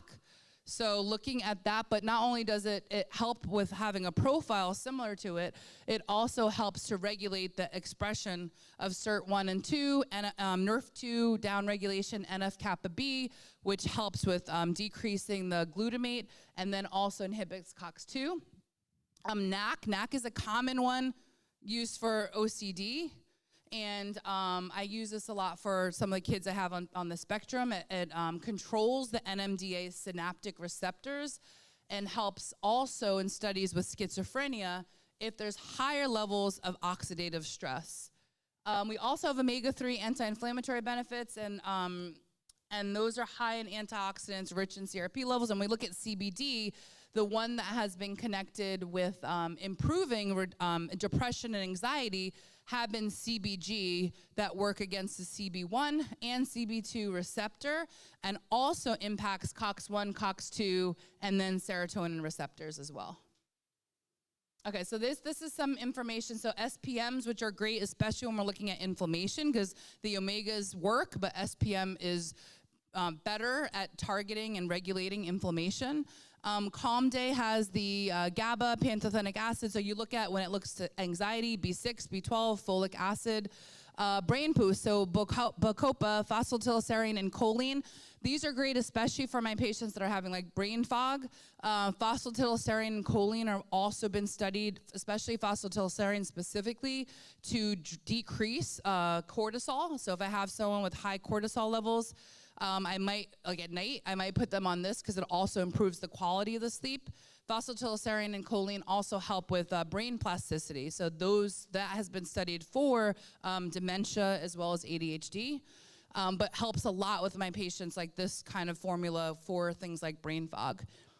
Sleep Time has GABA, B6, it's chock full of everything, 5-HTP and 3 milligrams of melatonin. And then we have lion's mane as well that helps with memory and brain function. Okay, so berberine berberine microbe helps, or antimicrobial helps with dopamine dysfunction, and it also reduces and studies anxiety for PTSD. It also suppresses the activation of NF-kappa B. Arabinogalactin, which I mentioned, larch, is a prebiotic, helps with the natural killer cells. Vitamin D is also really important, and actually, in fact, studies have shown individuals with autoimmune conditions with vitamin D deficiency less than 40 have had increased progression of their autoimmune condition. So if their vitamin D is lower than 40, worse progression of their condition. And then monolaurin also helping with these infections in particular here, HIV, HSV, CMV. Okay, so if you look at the probiotics, and the superbiotic actually has the Lactobacillus rhamnosus and the Lactobacillus plantarum. So rhamnosus has been the one most studied as we're looking at anxiety. So it helps to regulate the levels of GABA in the prefrontal cortex, hippocampus, as well as the amygdala, all the centers of the brain we talked about that are impacted with anxiety. Lactobacillus plantarum has also shown to be helpful to restore normal behaviors. That one is actually the only also bacteria that's been studied for Lyme disease. There's been lots of studies on having lower levels of Lactobacillus plantarum, not having as good, like having longer term issues with Lyme disease. So strep vestibularis isn't a good one, but high levels have been associated with schizophrenia. And then just overall, they just help with cognitive function and just the balance of the gut microbiome. So these are some of the products I mentioned. Superbiotics has many different lactobacillus strain and bifidobacterium. Saccharomyces boulardii, about 5 million. This is one I'm definitely putting patients on if they're also on antibiotics. To help prevent things like yeast and candida, or I'm going to put them on things like oregano. GI Complete is probably the thing I use the most in the office of Nutritional Frontiers because it has also some of my favorites like arabinogalactin. It has a very high dose of glutamine, and then it also has the other things like stevia, which I mentioned help with biofilm. So bringing it all together. So I talked about a lot of the inflammatory biomarkers, the ones being most important, again, IL-6, IL-1, CRP, and the ones that are anti-inflammatory. I mentioned 4 and 10 helping with dopamine. So looking at those biomarkers in lab testing or functional tests to see what that looks like in relation to the patient you're working with. And also noting, so if you have a patient, I see the same with thyroid conditions, where they need to keep going up in their thyroid and no one was really looking at their cortisol or looking at other reasons why. Like if they have to keep changing the medication or it's no longer working, although as we know, psychiatric medications are, not as effective, but if someone's been on it for years and all of a sudden there's a change, you want to look at these other factors that might actually be contributing to it. Lifestyle diet, just a reminder of things like sauna. I actually didn't mention it here, but exercise also for mental health was supposed to be optimally 3 to 5 times a week for 45 minutes. But they did show a U-verse relationship, so people that went over that not being good with mental health conditions because of the potential issue with like addiction, if there's an addiction or it goes into something that's like a negative balance. So that, we talked about sauna and the impact of forest bathing. And then the therapeutic strategies, some of the key ones, turmeric, rhodiola, cat's claw, some of the antimicrobials like berberine, all supporting those exact biomarkers I mentioned. So I think that's it. So this last slide here just shows, whoops, it's moving kind of slow. This is a QR code here, and this is just to, if you guys want the link to some of the biomarkers, it's basically a lot of the tests I do, including like hormones, inflammatory markers, endocrine system, what are some of the markers to look at when you're working with patients. So if you click that, you'll be able to get that download. So thank you, everyone. Wow.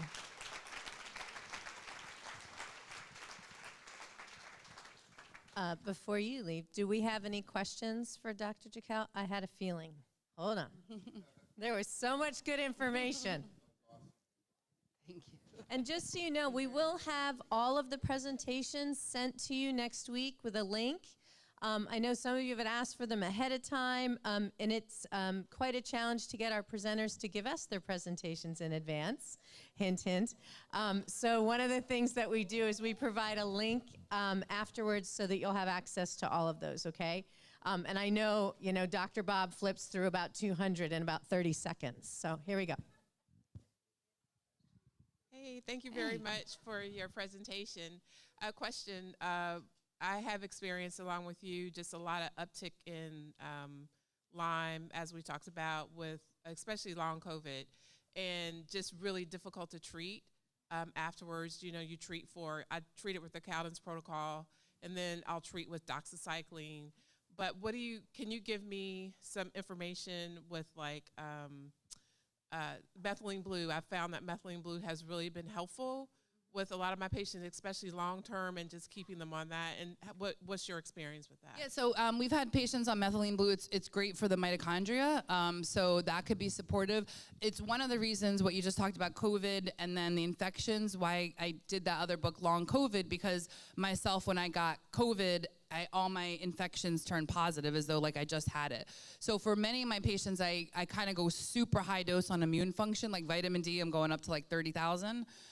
For 5 or 6 days. I'm doing super high dose vitamin A, like 50,000, all the nutrients that I know they got depleted in as a result of like the viral pieces. And then I might do stuff to support their infections, but typically most of mine are clearing within a few weeks, but I have to like super high dose to counter like what the depletions were. But lots of times there's like mineral nutrient deficiency.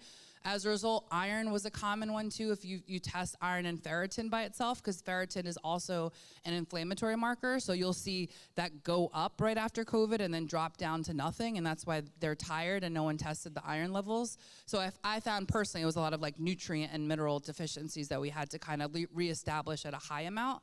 Methylene blue, I like LDN sometimes we have in our office for people as a anti-inflammatory. Also looking at their other markers, like I had people's ANA triple up, or there might be other things outside of infections, other markers that could have also gotten triggered too. So it's kind of a mix of all of that, but I kind of do very, very high dose for a few weeks to just try to, I feel like it comes in strong, I have to kick it out with like a stronger hand than I normally do. Okay, we have another question up here. Do you not want to ask it? I was just wondering, I take my dog out all the time and she gets ticks like on an occasion. But I was wondering, like, as far as the long-term effects go with like gut health and depression, do you think that like animals can get that as animals. well? We have some patients that we can't say because we're not vets, but they'll take it and they'll use it for their animals and it works too. They'll just do like a lower dosage for some of the things. And I know some places have like animal lines and things like that, but we have had people do that with herbs. But yeah, so because that's the same with my pet, like she has like 5 ticks on her when I just walk her outside. But the weird thing is she hasn't had Lyme disease and I have, so every time I test her she somehow is no immune, but you can do that, or you can actually take it off and test it, so you could see in just testing them they see. But there's also things that you can do. They have like the special contact collars. Insect Shield is a great one. Okay. Carry like higher doses of potential Lyme disease. Like there's like mountain ticks, and then there's like deer ticks. Yeah, there's like rickettsia and things like that. So there's different types. Usually like certain ones like Rocky Mountain spotted fever gets cleared faster with antibiotic, but Lyme disease could be definitely years that they could struggle. Mostly with pets, it's like joint pain that they'll have. Sometimes they could have like behavioral changes like as well. Interesting question. Yeah. But Dr. also Mickey? I wanted to mention, because you just said Insect Shield is a great site if you have patients, or if you're avidly like outside hiking and things like that. They'll have things where you can like treat your shoes. So for example, they treat with permethrin, which can prevent like 80% of contact because it's on the boots. So that's usually where it comes up. So they actually have things where they'll treat it for like when you go outside, so you can also prevent them attacking or touching you or getting onto you. Thank you again. Yeah, awesome presentation. Thanks. At the very beginning, you had mentioned that 58% testing is false negative. I would probably venture maybe even higher. I don't know, but but I don't recall you mentioning what testing you do that you feel is somewhat reliable, or do you go mostly on clinical and historical, information? But how do you confirm diagnosis of Lyme and co-infection and what co-infections? Yep, so I use IGeneX a lot. It's just that IGeneX is kind of expensive. So Medical Diagnostic Labs is one that gets covered with insurance. Vibrant's a little bit cheaper. They have a panel it's definitely like a third of the price. So I do use that. But per CDC, Lyme disease is still a clinical diagnosis. And the reason is because the testing is like so faulty. But I definitely will use them. And if I find somebody doesn't test positive, but they still have the symptoms, I'll go forward and treat and just say, let's try this for 6 weeks, see how you're doing. If they're better, then we're like, okay, you have this, but it's not coming up in the test. Sometimes I also have patients, especially some of the co-infections like Bartonella, you might have to test 3 or 4 times before they show. So sometimes they'll treat patients and 6 months later those infections show. But sometimes that could be a good thing because now it's no longer hiding and your body's actively actually fighting. So sometimes I have to tell patients that when they retest because they get worried, but they don't have any symptoms anymore. And I'm like, we really have to go based on that. But it can actually look like it's positive, but it could just be now it's in the blood for your body's actually doing what it's supposed to do and mounting an immune response, whereas before it was like hiding away. All right, one more question before we break. The Chinese herbs that you mentioned, and as well as the essential oils, did you personally use those, experience those with you? What also would you suggest? Obviously, they're not necessarily going to interact with other supplements, but how would you mix or balance those? And also with the essential oils, what would you suggest mixing those together, using them one at a time? I do a mix together, like how I mentioned, Microgon has like some of the antimicrobials I use. I personally will mix them together just because I think it's easier from a compliance standpoint for people to stick to it when it's one thing and I just have to increase up the dosage. Also, a lot of Lyme patients you'll see are really sensitive. So I tend to have to kind of go lower and build to see how they respond because they'll have something called, as you know, like Herxheimer response. And so we have to kind of figure out how to balance it where they're getting pushed, but not so much so that they're not feeling well. Some other doctors have different opinions on that. They're fine if people feel bad for a year, but that's just not, I'd rather build to a point that they actually can sustain and have a good quality of living. Awesome. Can we give Dr. Passon another round of applause, please? That was outstanding. Well done. Thank you. All right. Just remember, Evexia is here, and they can also discuss with you some testing options, right, for Lyme's and other things out there to see what they have in terms of a profile. We wanted to, we will be breaking for lunch here in just a few minutes. Again, it's going to be out on the lawn, kind of head towards the tent direction. It'll be on your right-hand side. We will come back here at 2 o'clock. Where Dr. Silva is going to kick us off with the cardiovascular on fire, cardiovascular system on fire, and then we will have followed by a business builder panel before we break until we have the boat activity this evening, and I'll give you more details about that in a few minutes, or after lunch, rather. What I do want to tell you is we had so many people interested in purchasing Organo and purchasing our creamer. Kelly now is buried in boxes, so if you would like to purchase Organo coffee before or after lunch, she's going to be over there. Feel free to do so. The other thing we wanted to bring to your attention is in your packets, you guys are all given a folder, NF folder. There are a couple different flyers that are in there for you. The first one to take note of is that if you decide to purchase this weekend in case quantities, you're going to get 20% off cases. That is only for this weekend, only while you're here. Now, we will give you 15% off the entire line for the next week. So if you think of something, you're like, oh, okay, you're not totally cut off. But if you're going to do a case, I highly recommend you take advantage of that. Meet with your representatives. They're here. And by the way, I have it on good authority. Those of you from Texas, Justin is almost to the hotel, people. He's on the way. He's on the way. He's joining us for lunch. Kelly has her hand up.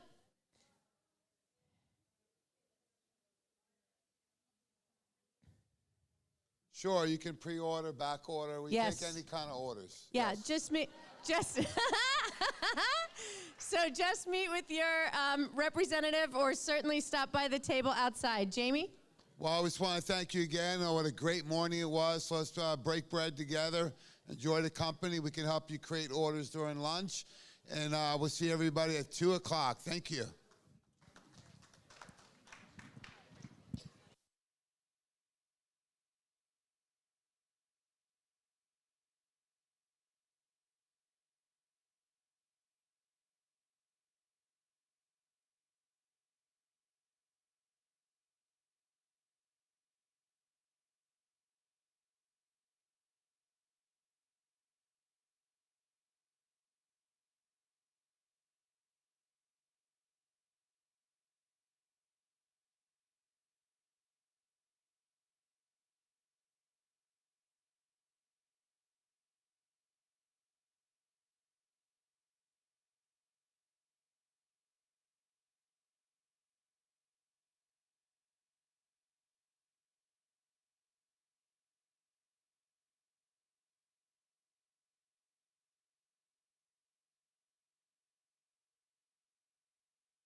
can't wait.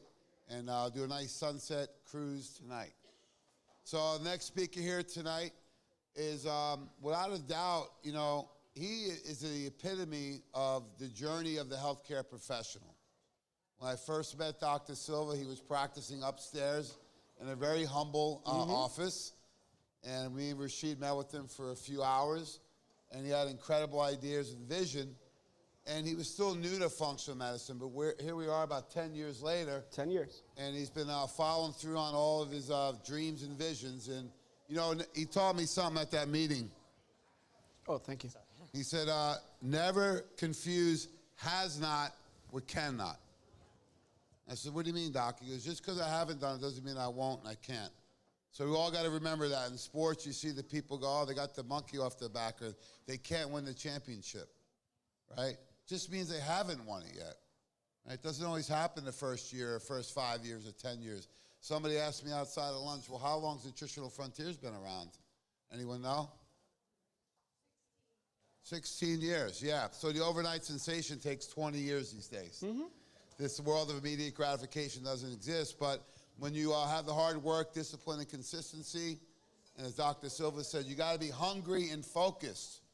So not as only is he changing lives in the U.S., but we're proud to announce that we just created a partnership to take this company international by going to Brazil. Yep. One of my favorite places I've ever been to, but Yes. I can't wait. So he's going to really take us through the cardiovascular system, and the heart is on fire. So no one has a bigger heart, so let's hear for Dr. Richard Silva. Thank you, Jake. I got this. I think can you guys hear me okay?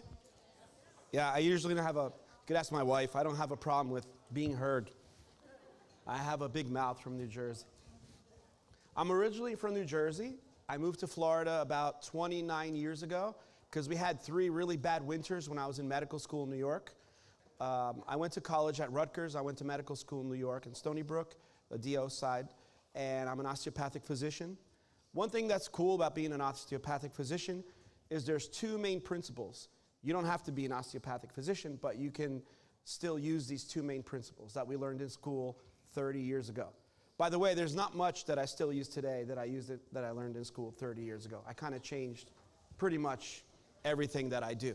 However, there's 2 osteopathic principles that I thought were awesome when I read A.T. Still's book, which was an MD that founded osteopathy. By the way, they were the first medical schools to have women doctors back in the day. Yeah, so they were pretty advanced.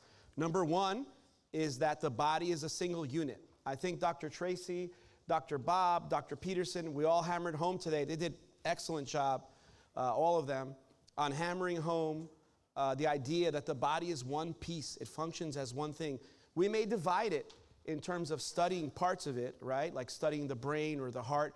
But you're going to see today a lot of the treatments that I'm going to be talking about are the same treatments that Dr. Peterson talked about the brain, and Dr. Tracy talked about, and Dr. Bob talked about. So it's kind of cool that you can do one treatment and it's going to affect multiple organs. And I think that falls into that principle that the body is a unit. The second principle is that the body heals itself. Do you believe that I learned that 30 years ago? Okay, like Jamie said, it took me 10 years to apply it. Doesn't mean that I was that smart, right? I was trying to figure out how to be in a hospital and how to suture and how to give injections and IVs and how to keep people from dying.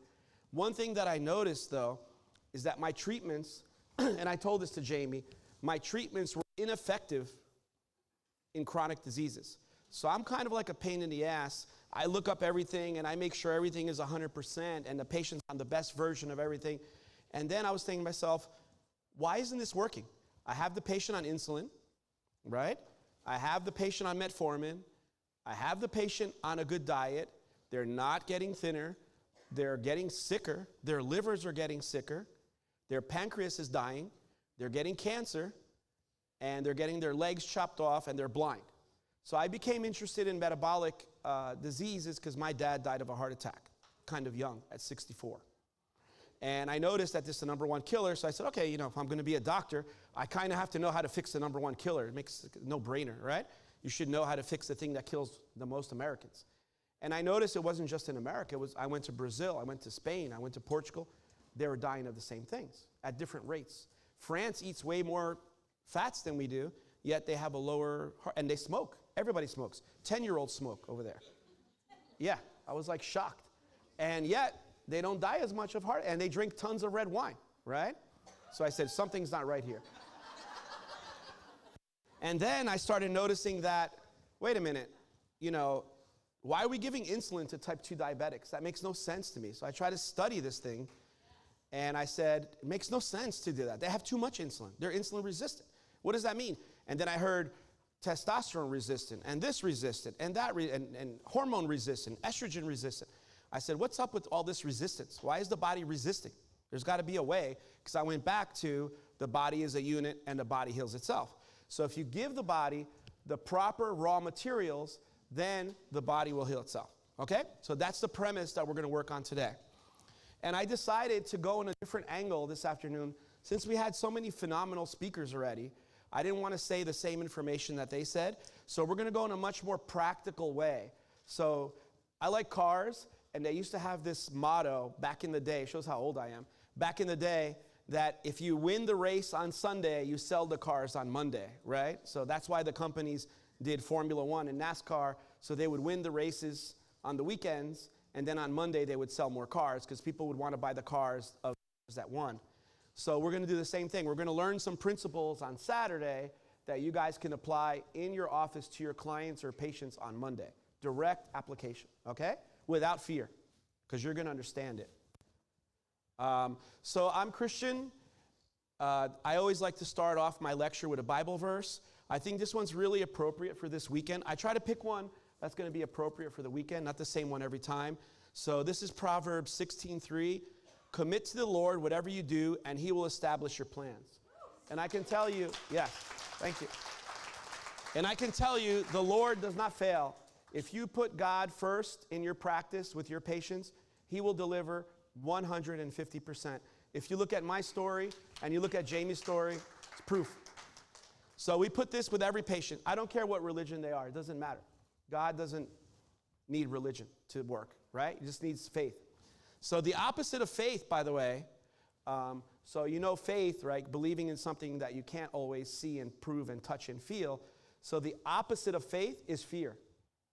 And what's the number one thing that keeps our brain and ourselves from achieving success? We probably should have talked about that, right? When we talk about brain disorders, it's fear. Fear is the number one negative motivator, and you see that a lot of politicians and people use fear to negatively motivate people. Because when you're scared, you say, ooh, I don't want to do that. I'm scared. I'm not going to go into that area, right? Like the opposite of fear is Paulina, right? She's totally fearless in business. So you want to be like that, have faith. But the reason that she's like that is she has confidence, right? So when you have confidence and when you have faith, you will not have fear. And fear is the number one downer in terms of being successful in your business. So not only do I want you to care about your patients and take care of your patients and your clients, depending on, what you do, you might have clients instead of patients. But also I want you to be successful, because if you're not successful, you're not around. You're done, right? Nobody knows who's the number 15th best basketball player in the world or soccer. We know number 1, number 2, number 3. That's it. After that, we don't know them. So yeah, keep the Lord with you, and we're going to talk about cardiovascular inflammation. This is kind of I got his permission to use this in my lecture in Brazil, so he said it was okay. This is a famous ex-soccer player in Brazil. I don't know about you guys, whoever follows soccer, but that's Ronaldinho's brother. He was a very famous Brazilian soccer player that played for Barcelona and a bunch of soccer teams in Brazil. He hates needles. You can see his face. He's looking at me like, what the hell are you doing? And we do a lot of regenerative treatments in my office. But the point of this slide is not this. The point of this slide is, number one, make the patient feel comfortable, right?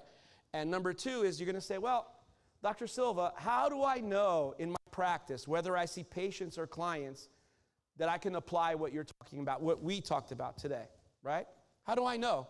They're not going to come in with a label, abdominal inflammation, or, so how do you know? The patients are going to tell you.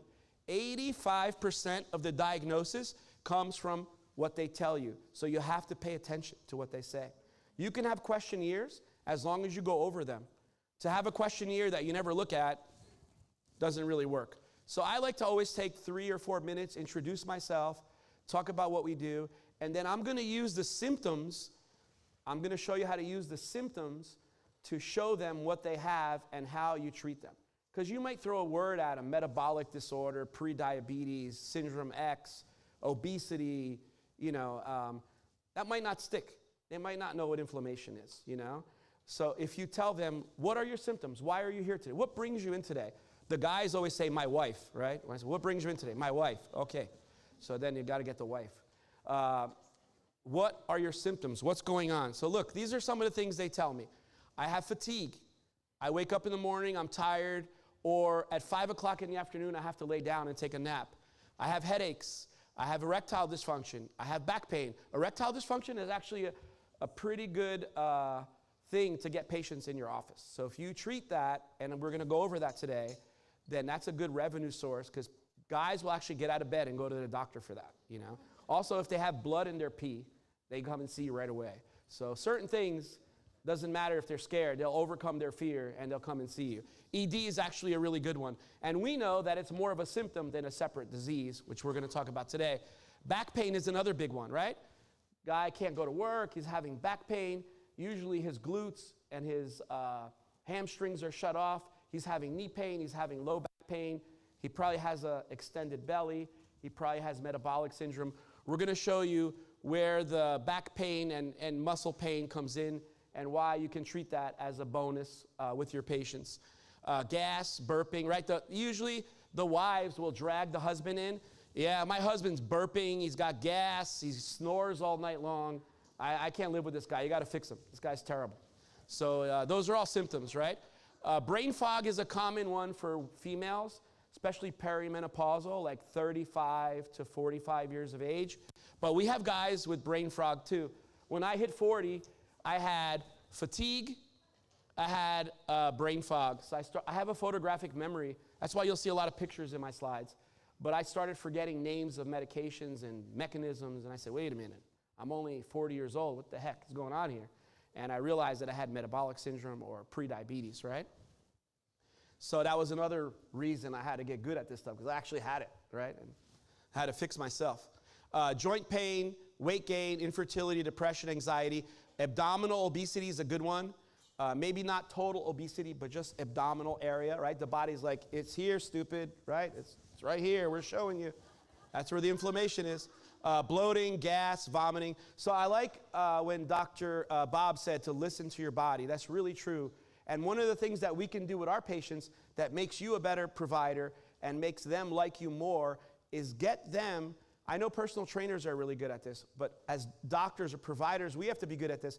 Get your patients to get in tune with their bodies, to know what their bodies are telling them. Tell them, if you have headaches, you're deficient in these things, like B vitamins and probably CoQ10, and that's why you're getting headaches. Or you have inflammation in your gut, and we need to clean your gut. So we're going to use things that rejuvenate the gut, which we're going to go over.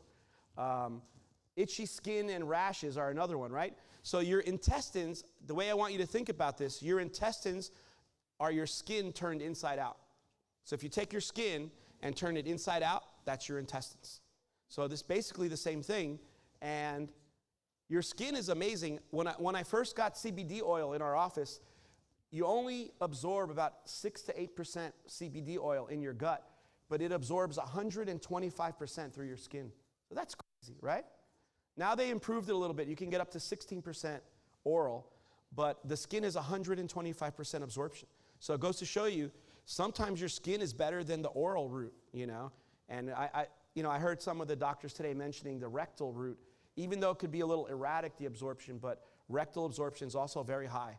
It's just not kind of fun to do it with patients. They don't like that too much. And if they like it too much, then I get scared, Yeah, we have those too, patients that get a little too adventurous. Yellowing of the eyes or skin. This is a commonly missed one.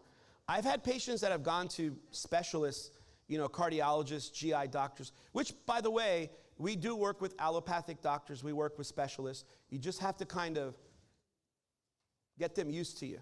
And now they send me patients. It's kind of ironic, you know. Even other family doctors say, no, go see Silva.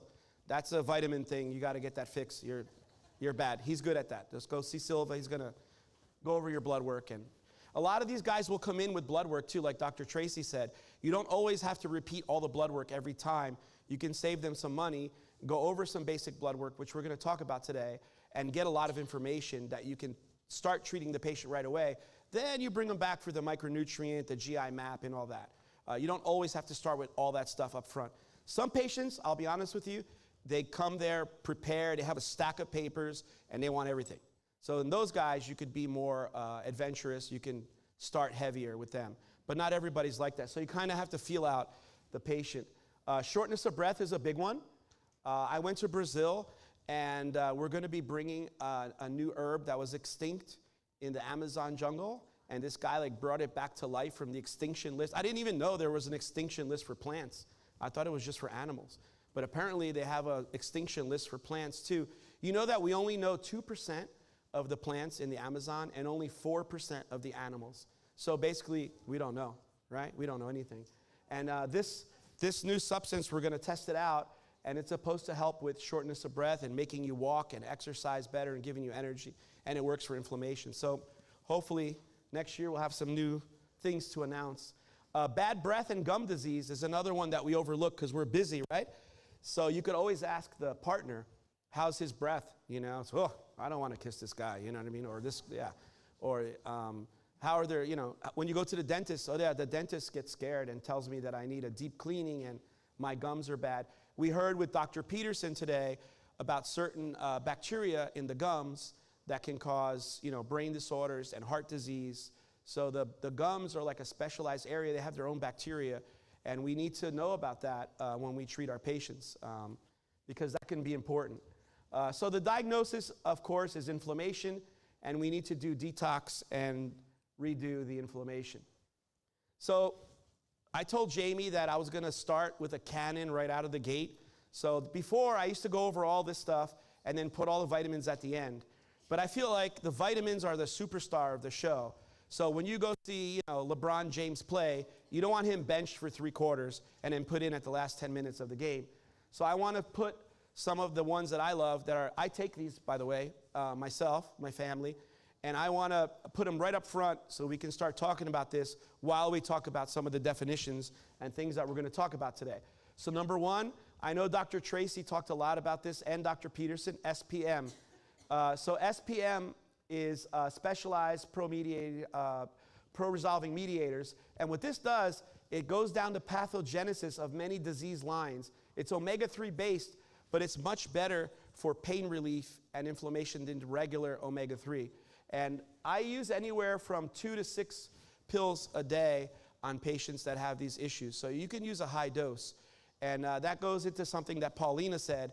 So for some of these patients, you might want to give them 2 bottles right off the bat and give them a discount because that way they have a stock. They're not going to run out in 3 weeks and say, oh yeah, they come back and see you in 2 or 3 months. Oh yeah, I stopped it about 3 weeks ago. Now it's been, 6 weeks and I haven't been on it, and you're kind of screwed. You don't know where the patient is. So it's always a good idea, like Paulina said, give them enough stock or let them know that they can come in and get more if they don't want to buy it. I like giving incentives too about discounts and things like that. I think that's a good strategy even for compliance, not even for business. It's good for business, but it's actually good for the patient as well. The other one is Nutraglutide. This is probably my new favorite formulation. And this one has a big whopper to reduce inflammation, reduces glucose levels, has berberine, cinnamon, chromium, cincillin, and ashwagandha. So this is good for stress. This is good. These are good at lowering CRP. How many people measure CRP or cardio CRP for inflammation? These are excellent. You don't have to use a statin, okay? We're going to go into that today, by the way. You can use these both as a team or one or the other, and you can work on triglyceride levels. You could work on HDL raising. You could work on LDL, oxidation, which we're going to get into today, and all these things that you hear about with statins. These are much healthier, and they work in much better ways, many more systems than just a statin. Statin's very level. All right, so we all ate lunch. Thank God we ate lunch already. Thank God they put me after lunch. So we hear a lot about this fatty liver disease, right? And to me, when I hear the word fatty liver disease, sounds like a chubby person, right? Oh, it's a chubby person walking around and they have fatty liver disease. And it's kind of like, yeah, they need to go on a diet, right? Regular doctors don't seem so concerned about it. Well, if you look at this, this is nothing to laugh about. This is an actual disease. Look how ugly and lumpy. Look at the liver. It's smooth. It's nice and shiny. It's brown, right, because of bile. Look at this one. It looks like, really bad burned pizza or old pizza. It's lumpy. It's nasty looking. The gallbladder looks like it's trying to escape, right, from this thing. And this is, by the way, this is your right lobe. This is your left lobe, right? And this is going to go into fibrosis. It's going to go into cirrhosis. And then you have a 50% chance or more of getting liver cancer, right? And what they talk about is alcohol and hepatitis C. Well, we have hepatitis C under pretty good control now, right? We can test for it. We can treat it. And alcoholism's kind of stable, thank God. But the cholesterol part, in terms of fatty liver with oxidized LDL and diabetes and prediabetes, is rampant. It's like the chart that Dr. Bob showed you. It's like this, right? So this is where now we have more. When I started medicine 30 years ago, we went to the VA. It was Hep C and alcoholism that had this. Now it's almost never that.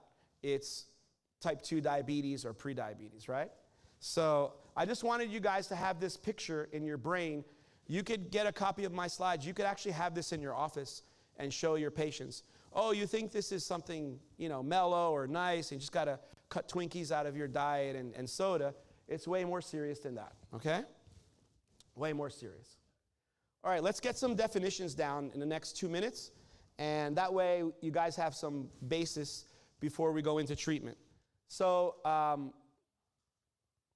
metabolic syndrome or prediabetes, greater than 40% of adults have it, greater than 18% of children have it. That's kind of scary, right? And as of 2018, 1 out of 2 Americans has either diabetes or prediabetes. So what does that mean? If you look to your left or you look to your right where you're sitting, one of them either has diabetes or prediabetes, or you, right? So that's kind of scary. So that's like half of this room already. And I already told you that I have it. So mine's treated. So this is a take-home formula that I want you guys to have. This stands for homeostasis management of insulin resistance. What I thought was interesting, when I went to see patients in Brazil, they measure this at the lab and give you a score. So maybe that's something we can talk about with the lab guys, the lab people, and if they can have that added to our labs. But basically, all you need is a fasting glucose, a fasting insulin, and you divide it by this consonant 405, and you're going to get a number between 1 and 2. So 1 to 1.5 is normal. Above 2, you have insulin resistance, okay? My score was 4.8 when I started, so I was way, way, way off. And the problem is, a lot of times when you get outside labs from other doctors, they don't do fasting insulin, so you kind of have to add that one. The glucose is easy to get. That fasting insulin, so maybe when we order the basic labs, like Dr. Tracy likes to do, we can talk to our lab partners and have them calculate this. I thought it was interesting that in Brazil, they automatically calculate the HOMA-IR. It gives you an idea, and it's something good that you could tell your patients, look, your HOMA-IR is 4. You're like double normal. You're out there. I've had patients with HOMA-IRs of 16, 11, way out there, And then you could also use this to see if they're improving, right? And if you notice, you don't want it to be 0. The lowest you want it to be is 0.5. I'm a 0.5 now. That's my score. Oh, one other thing I wanted to show here. Let me go back. Hold on. Over here, so I think Dr. Tracy talked about this, but I just want to remind everybody again because it's so important. So high triglycerides and low HDL are the real culprits. Of course, you have oxidized LDL, but these are your signs of early prediabetes, okay? And then waist circumference can be a good measurement if over 40 and over 36 in males and females. But look at this. Your fasting glucose can take 10 years to become abnormal. 10 years. to go above 1. So it's not a good sign. So if you get somebody in your office and their blood sugar is 150, 160, the regular doctor just say, oh, that's not so bad. We can work with that. We're just going to give you this, metformin or this or that. That guy's had this, or that gal's had this for 10 years. It's bad. So that you have to go back and look, and we're going to go to the different categories of what you have to look for in diabetes. All right, so again, my favorites. Cholesterol Red. Cholesterol Red has chromium, and it has a track system, which is a very sophisticated system, branded. Microactive, it has CoQ10, the Gugu lipids, I love that name, and as the other doctor said before me, B3. What's so important about B3? B3 lowers your triglycerides and raises your HDL, and most of us are all deficient in B-complex vitamins, all of us. So it's a no-brainer to put your patients on vitamin D with K2, magnesium, and B-complex right off the bat. So right off the bat, you can give them those things, and you won't be wrong 99% of the time, okay? And they don't do any harm. You're not going to harm anybody. We do some pre-cancer protocols now, and we bring people's vitamin D levels up to 400. It's been done up to 450 in studies and showed known toxicity. So if you're at 80 or 100, you're not even scratching the surface, yeah. So don't worry about overdoing it with vitamin D3. The key is to have the K2 with it. That's what protects you. And the K2 by itself, as you're going to see, is phenomenal, phenomenal. Almost better than vitamin D3. And by the way, vitamin D3 is not even a vitamin, right? It's a hormone. So, all right, so again, Cholesterol Red, it has the original form of Mevacor, right? So it is a natural statin, so it does help in some of the LDL stuff. And it has a lot of energy and metabolism. So CoQ10 works in the mitochondria. I have a mitochondria slide. It's for renewed energy. Get those ATPs, like Dr. Tracy said, to 36 instead of 24. And also, it's anti-aging. Ladies, this is your anti-aging stuff right here. CoQ10, all right? We lose about half of it after age 40. So pretty much everybody over 40 needs it. Anyway. The other one I like is Glucolyze. It's kind of like the other one that we went over, the Nutriglutide. And this one has ALA, has a really, really, really good cinnamon, not your average cinnamon that you go in Publix and you buy it.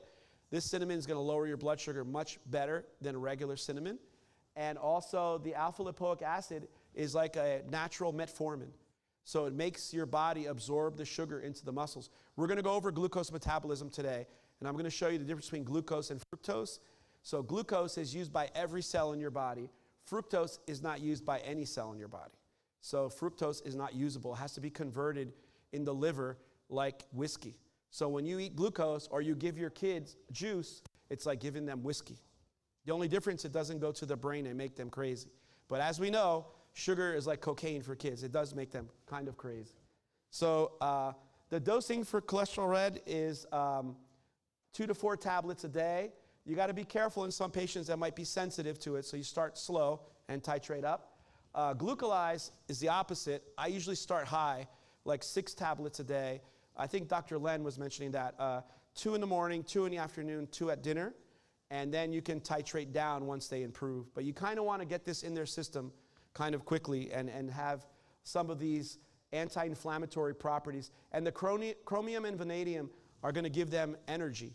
So they're going to feel better, they're going to act better, they're going to feel younger, they're going to have more energy, so they're going to like that. And they're going to continue taking the product. Again, phenomenal products. These run out every month in my office. I guess we got to order more.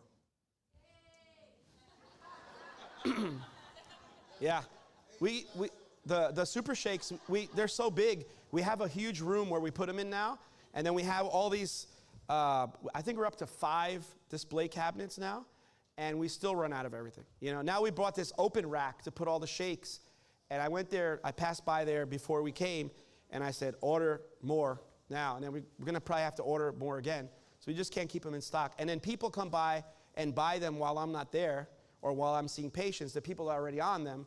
So it's not only, remember, you got to think, it's not only the new patients that are using them, but we have over 10,000 patients. So they're buying vitamin D3 and mega, K2 and all these things and Cholesterol Red, and then they're depleting the stock also, because they're coming in buying, 2-3 months at a time, plus so you got to calculate all your regular patients, and then we see about 5 new patients a day. So when you make your calculation when you're ordering, you got to calculate like your vitamin D3 with K2, all this stuff. You're going to use them every single day. I use this every single day in my office. The only days that we don't sell this stuff is if I'm not there and the nurse practitioner, which is rare.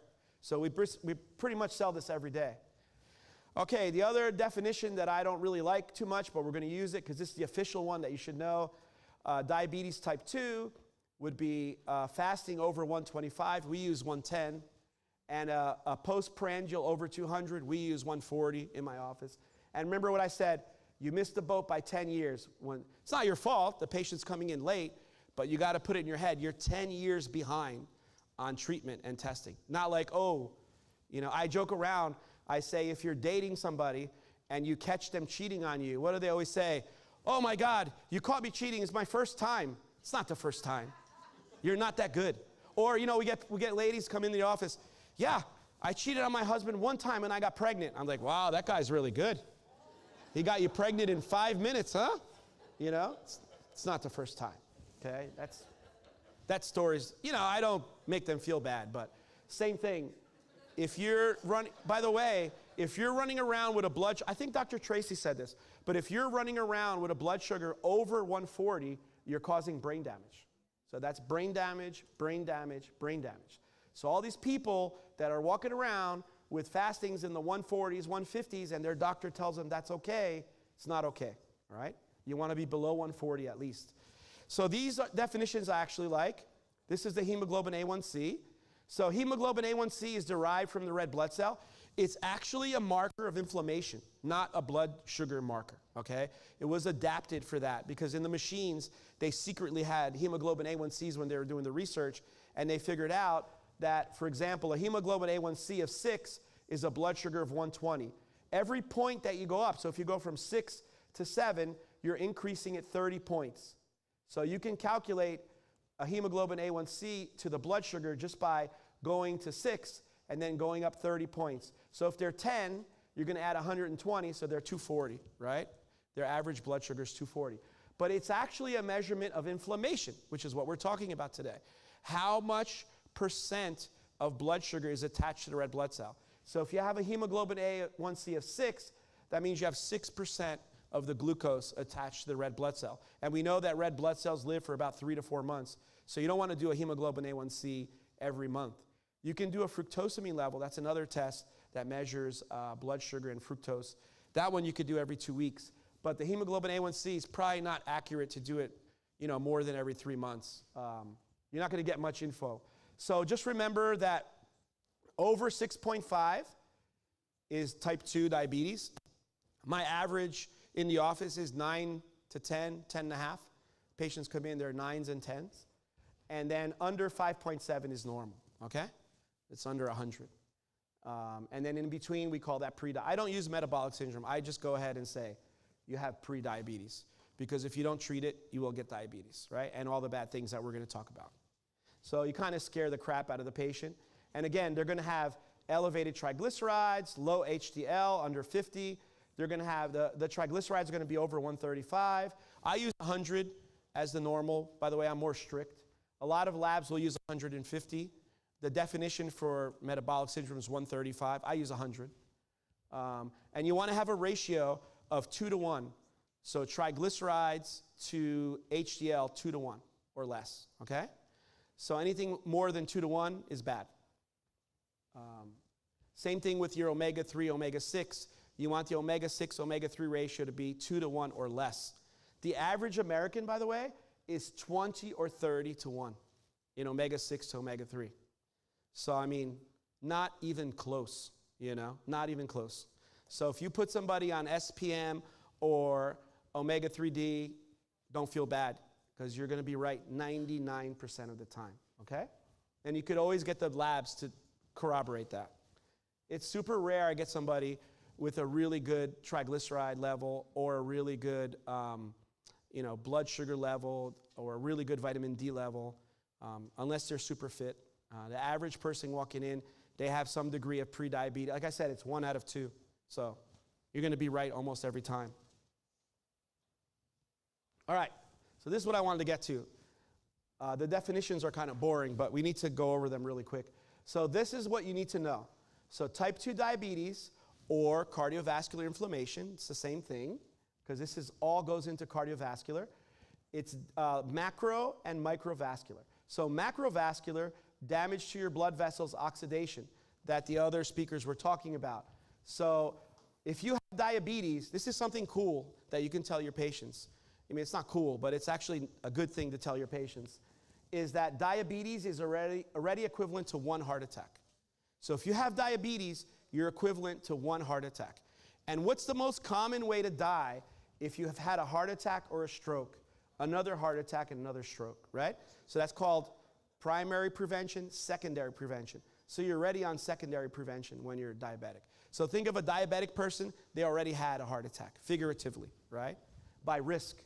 And, that's the number 1 way to die. You get strokes and dementia with that, vascular dementia, peripheral vascular disease, so you see their legs are all broken up, their veins are all damaged, their arteries. They get peripheral vascular, they can't feel their toes, right? And they get their toes and their feet chopped off. We use a lot of regenerative medicines. We save a lot of toes and a lot of feet in my office. I have a picture on my phone I could show you guys later. I had a guy with a hole this big in his foot. You could see his nerves in it, his tendons and his nerves in there. And we closed it up within a month of doing PRP injections and things like that. But again, you got to fix the gut. You got to get him on the right treatment. We put him on the right diabetic treatment. And all that contributes. And he was getting dementia, too, on top of it. And he was younger than me. I'm 55. He was younger than me. The microvascular are kind of interesting, and that's osmotic stress and toxicity. So you're talking about retinopathy, blindness, number 1 cause of renal failure, right? And neuropathy, damage to the nerves, and this includes erectile dysfunction. So the reason why diabetics have erectile dysfunction is because their penis cannot feel anything. The head of the penis, the glands of the penis has about 9 to 10,000 nerve endings. The head of the clitoris in a female has 21,000, so they're twice as sensitive as males. So what happens in males, the head of the penis starts losing its sensitivity. Without that, you cannot get an erection. So it has 2 causes. It has a microvascular cause, which we treat, which is cleaning out the micro arteries in the penis so it can fill up with blood. But it's also a neurological treatment. So you kind of have to do both to get the blood flowing and to get the erection. Otherwise, you get a limp, bigger penis, but it's not useful. You can't do anything, So the guy's not too happy with that. Yeah, you're not going to get a repeat customer, yeah. If you fix the penis, you will get 10 more customers, right? You will be known, you will be famous in town. So it's a very, very good area of business. Areas to control, so we want to control the blood pressure, the lipids, the waist, right, which we work on that. Blood sugar, hemoglobin A1C, stress, sleep, gut inflammation, food sensitivities, toxins. It's estimated that we have 1,000 toxins at least in our food when we eat. And it's also estimated that we have 1 plastic spoon. I didn't hear anybody speaking about this today, but we have 1 plastic spoon of microplastics in our brain by age 35 or 40. So that's like amazing, right? Yeah. So kidney function, hormones, as Dr. Bob was mentioning, your hormones are really important. Not only the cholesterol or fat hormones or sex hormones, but your protein hormones or your peptides. Insulin is a peptide, by the way. People are scared of peptides. Insulin is a peptide. It's natural. As long as you use them correctly, like injecting insulin into a type 2 diabetic, in my opinion, is incorrect, okay? Management of the disease does not lead to a better world for us. So that's a bad use of a peptide. Using GLP-1s in every single patient, even though we do use them in diabetes, is not a good, of course, we have things that we can do with it, like a super shake, like amino acids. Nutritional Frontiers has a formula for everything. I probably should stop and talk about that real quick. Why do I use Nutritional Frontiers? I can use anybody I want, right? Why do I use them? Why do I like Jamie and the crew over there? Why do I like Joe? It's because they don't have supplements. It's not a supplement company. It's a formula company, right? So they already invented the wheel and came up with the formulas and the perfect concentrations and combinations. Like, for example, we were talking at lunchtime about the nattokinase. It's not just nattokinase, right? They have a bunch of other stuff in there. So you could use that for COVID people, post-COVID. And it works to get rid of the M-spike protein. I don't know if we mentioned that, but that's one of the tools I use to treat post-COVID patients. We do IVs and ozone and a bunch of other stuff, but that's one of the things that I like to use. Works great, you know? And of course, all their gut detox that you talked about. I mean, we can't say enough about there's a reason why it's called GI Complete, right? That's like, it's complete. It's everything. And all the, you know, the probiotics that they have. And I've seen this in my patients. I have proof in my labs that the patients improve and their quality of life improves, right? The patients, they don't care about labs. The labs are for us. They care about, do I feel better? Can I go to the movies? Can I go on vacation? Can I make money? Can I work? Can I go have fun with my kids? That's what they want. They don't care about labs. The labs are for us. So you always be careful when you talk to patients about labs. I feel like that's like traditional doctors do that too much. But we should talk to them about outcomes.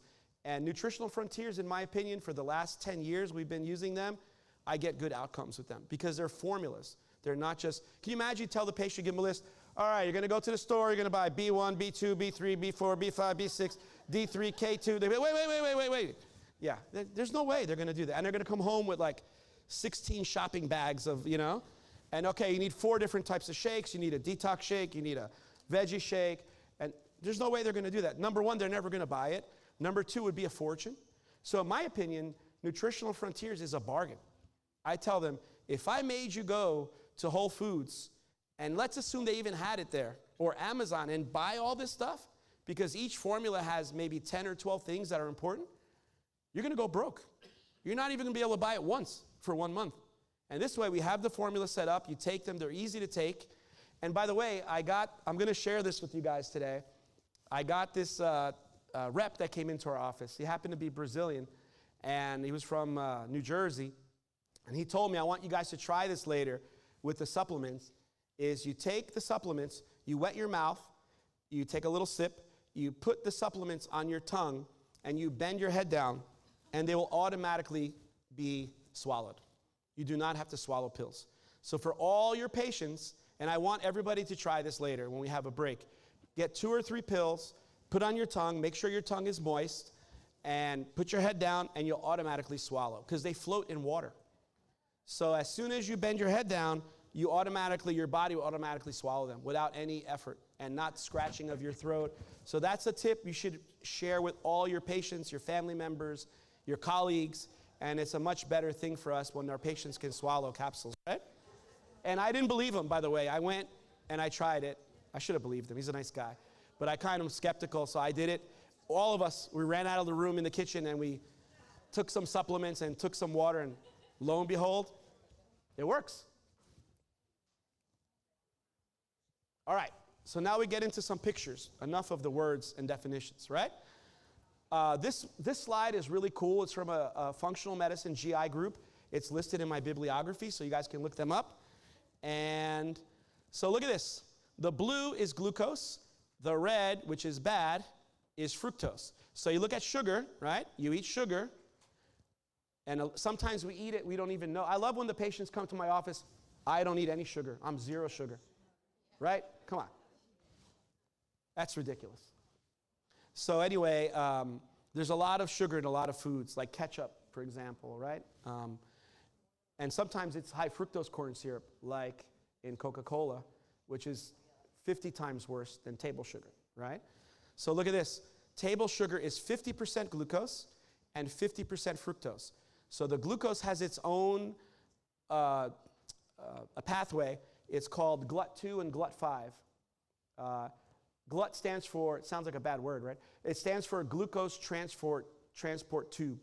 So it uses the 2 and the 5. They're like subway trains. It takes the 2 and the 5. And look at this. Goes straight through.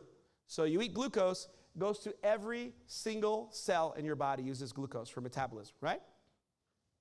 And this is one of the areas that we need to improve when we talk about mitochondria and the Krebs cycle and oxidative phosphorylation. This acetyl-CoA goes into the mitochondria and is supposed to produce, as we learned in biology, 36 ATP, right? Supposedly, right? I agree with Dr. Tracy on that. However, so the glucose goes right through, there's no hepatic metabolism, comes out, goes to fat cells, goes to the pancreas, it stimulates insulin, which is normal, goes to the skeletal muscle, so it's stored either in the fat cells or in the skeletal muscle, and also some of it, as you guys know, when you carb load for a race, it goes in the liver and in the skeletal muscle as glycogen. There's muscle glycogen and liver glycogen, right? I think the average is around 1,500 to 1,800 milligrams of glucose in the liver. In the skeletal muscle, it's more. And the more muscle you have, the more sugar your body can maintain. That's why when we say muscle equals metabolism, that's one of the things we're talking about. Because your muscle can use more sugar, and you burn more sugar so you can eat more, right? But look at this. Fructose, I call this the ping pong machine. Look at this. Ding, ding, ding, ding, ding, ding, ding, ding. And look at this. Triglycerides, right? The triglycerides eventually go to uric acid, and they decrease nitric oxide, which causes vasoconstriction, right?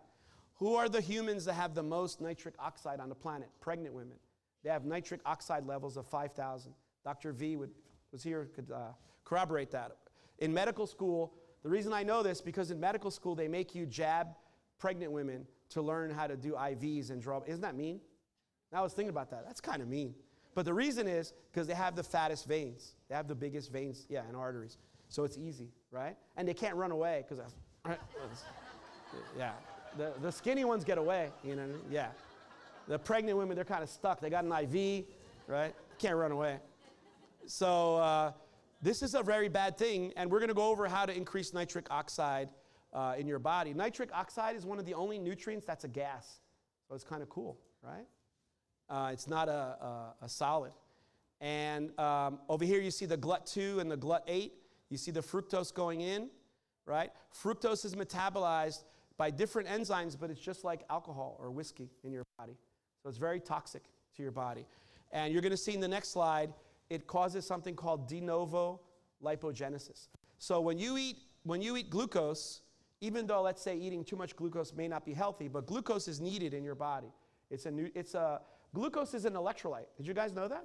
Glucose is an electrolyte, just like sodium, potassium. So you need glucose, right? It can't be zero. But glucose only triggers about 15% lipogenesis, triglycerides, and things like that. Whereas fructose can trigger 30 to 50 to 60%. If you're diabetic, even 70%, because you have a messed up metabolism. And so when you eat fructose, the majority goes into making triglycerides and fatty acids and all these toxic substances. And then the part that goes into acetyl-CoA is very little, only 10% or 15%. So when Dr. Tracy was talking about, okay, most of us don't make 36 ATPs in a cycle of the Krebs cycle, two rotations of the Krebs cycle, that's correct, because the form that we're putting in is not correct. It's not glucose. And glucose is specialized, made in our body by nature, by God, to produce energy. And only glucose is used in the cells. Now, fructose can be converted into glucose and other things, but it's this really busy process that causes fatty liver and inflammation in the liver. So really, fructose is something you got to be careful with, right? Now, in fruit, people are going to say, okay, then you can't eat fruit. Well, that's not true. You probably shouldn't eat fruit juice, drink fruit juice, right? But if you eat a whole fruit, God already put fiber and things in there to bind it up. And if your gut is working properly, you can handle it, like Dr. Bob said. If you're strong enough, you can handle it. But you don't want to eat a huge bowl of fruit at midnight, right? That would be a bad thing because you're going to trigger a lot of insulin. Insulin, by the way, is a peptide. It's a fat storage hormone. So you need insulin to get fat into the cell, and you need insulin to get the fat out of the cell. The fat, or the fatty acid chains, the triglycerides, picture it like an umbrella. For you to go into your house, you have to close the umbrella, right? You can't walk into your house like a doofus with the umbrella open and bang into the door. So what do you have to do? You have to close the umbrella, put it down, you walk into your car or your house. When you leave your house or your car and it's raining outside, what do? You open the umbrella. So triglycerides are like that, and it needs insulin and some other nutrients to make it work. So when people have diabetes and they tell you, doctor, I'm not eating anything and I'm still keep gaining weight, I'm not losing weight, that's one of the problems. They have their metabolism of fatty acids and triglycerides is screwed up, and you're going to get a bigger than 2-to-1 ratio with your triglycerides HDL. And now you know over here why that happens and why it's so dangerous. So uric acid causes hypertension in humans. We learn about it in medical school more about gout, but it's actually one of the main factors in hypertension. And reversing this will actually improve their hypertension, improve their circulation and their peripheral. Below the knee, you only have about 5% circulation. That's why it tends to go in the feet first. And you stand on your feet all day. So the most damage. But it can be anywhere in the body. Doesn't necessarily have to be lower extremities. And you see here the lipogenesis of the fructose metabolism going into making fatty liver. All right, it wouldn't be complete in one of my talks if I didn't have Homer Simpson here. To me, Homer Simpson is the prototypical human American male, okay? We think like him, we act like him. We may deny it, but it's true, right? So you can see he's got a hot dog, the famous Duff beer. He's got a donut, the remote control. So what I tell my patients is whoever controls the remote control in your house is the leader in your house. So the guy always tries to get control of the remote control. And thank God he has a fig leaf over here because nobody needs that. Tooth decay, we don't think about that as, non-dentists, but tooth decay, leaky gut, which we're going to talk about, fatty liver, which we're talking about right now in cirrhosis, type 2 diabetes, right? Fructose fat increases insulin resistance. We're going to show you why. Obesity, kidney failure, number one cause of kidney failure. Gout, erectile dysfunction, number one cause of males to see the doctor, or their wives to make them go see the doctor. And again, depresses nitric oxide production, right? So erectile dysfunction. And also nerve damage, hypertension with the uric acid, heart disease, right? Because you get all these inflamed LDL molecules, high triglycerides, low HDL. So these are all precursors to heart failure and heart attacks. And then, interestingly, what Dr. Peterson was talking about. So the same things that cause all these problems also can trigger Alzheimer's, depression, and anxiety. So when patients come in and they're talking about depression and anxiety, think metabolism as well. Think gut, right? Don't always go just to giving them treatments for brain, but think a detox and a gut treatment. Because a lot of times their neurotransmitters are made in the gut and they're not getting enough serotonin or dopamine or any of those precursors. And so they don't have them, and so they're depressed. And of course, they have weight gain, they feel tired, they don't sleep. So they have every risk factor to be depressed. I always tell my patients, I'm not surprised you're depressed, I'm surprised you're not worse. If you're only mildly depressed, that's actually a good place to start. We have patients in the hospital, trying to kill themselves and losing their families. And I truly believe a lot of this has to do with divorces and breakups in families and stuff. Because if you're not healthy and you don't love yourself, how can you be in a relationship with somebody else? So eventually, those ties, that relationship will deteriorate, right? And how do kids learn in family structures? They learn by example. So if dad's munching out on donuts and drinking beer all day long, and I'm not saying that you can't have that once in a while. I had a beer last night, one beer, I'm not saying that you can't have red wine, but you got to have a balance, and you got to show that to your kids. My kids have never seen me drunk, ever. And they're 23 and 21. Because I don't want them to have that example, And I want to be like their Superman. And I want to have all the answers for them and be a good role model. Sometimes that's not easy because you want to curse, so I have to go in my car, because I'm from New Jersey. So or you want to do something stupid, but I just don't do it in front of them. Doesn't mean I don't do it. I just don't do it in front of them. All right, so this is the main slide on fructose that I wanted to show you. So you're eating, some kind of carbohydrate meal. And look at this, de novo lipogenesis from fructose. So you're making all these bad things in your body. Liver fat, triglycerides in the liver. You're getting insulin resistance. The cool thing, which is not really cool, but interesting scientifically, is that the triglycerides, once they're made, they communicate with the liver cells through this portal crosstalk, right? And we can get into cellular communication and exosomes and things, but there's actually communication in your body. That's why they said the body is a unit. The body talks to itself, right? So look at this. The fat cells actually talk to the liver cells, and you're going to get increased triglycerides and cortisol production, which we know cortisol is horrible, right? Cortisol makes your insulin not work. So when you say somebody's insulin resistant, we really mean they're cortisol resistant, right? And it shuts off your testosterone. It shuts off your thyroid hormone. By the way, when you treat somebody with thyroid, the thyroid gland only makes 20% of T3. Did you know that? And T3 is used by every cell in your body. T4 is not used by any cell of your body. It's a storage form. Your thyroid makes 80% T4. I didn't know this. I didn't learn this in medical school. 80% T4 and 20% T3. So then you give thyroid hormone to the thyroid, it's not going to help because it can only make 20%. So wait a minute, Dr. Silva. If 20% of the thyroid hormone is made only, the T3 is made in the thyroid, which is the active form, where is the rest of it made? Outside, in the peripheral. So that's the conversion of T4 to T3. That's why the thyroid makes 80% T4. T4 lasts a lot longer than T3.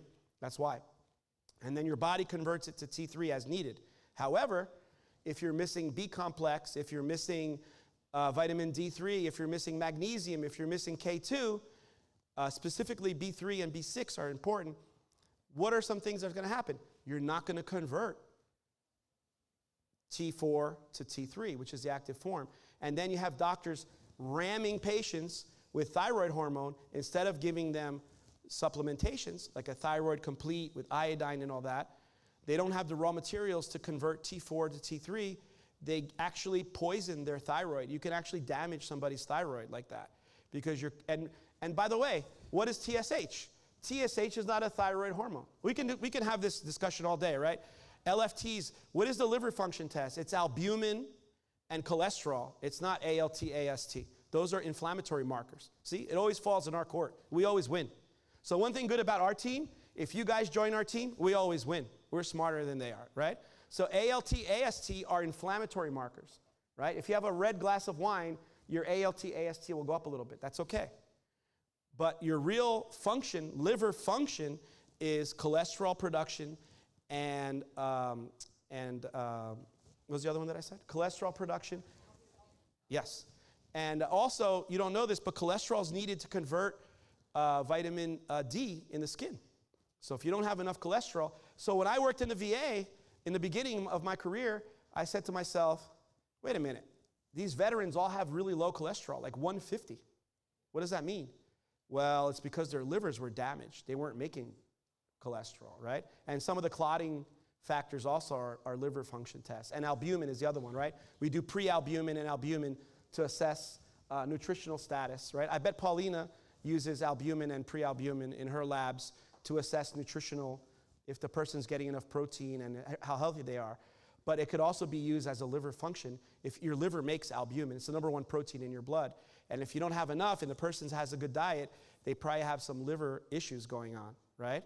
And it's really important. So if you have a cholesterol of under 180, I'm going to say this again because it's going to shock you guys. If you have a cholesterol, total cholesterol of under 180, that's actually bad for you.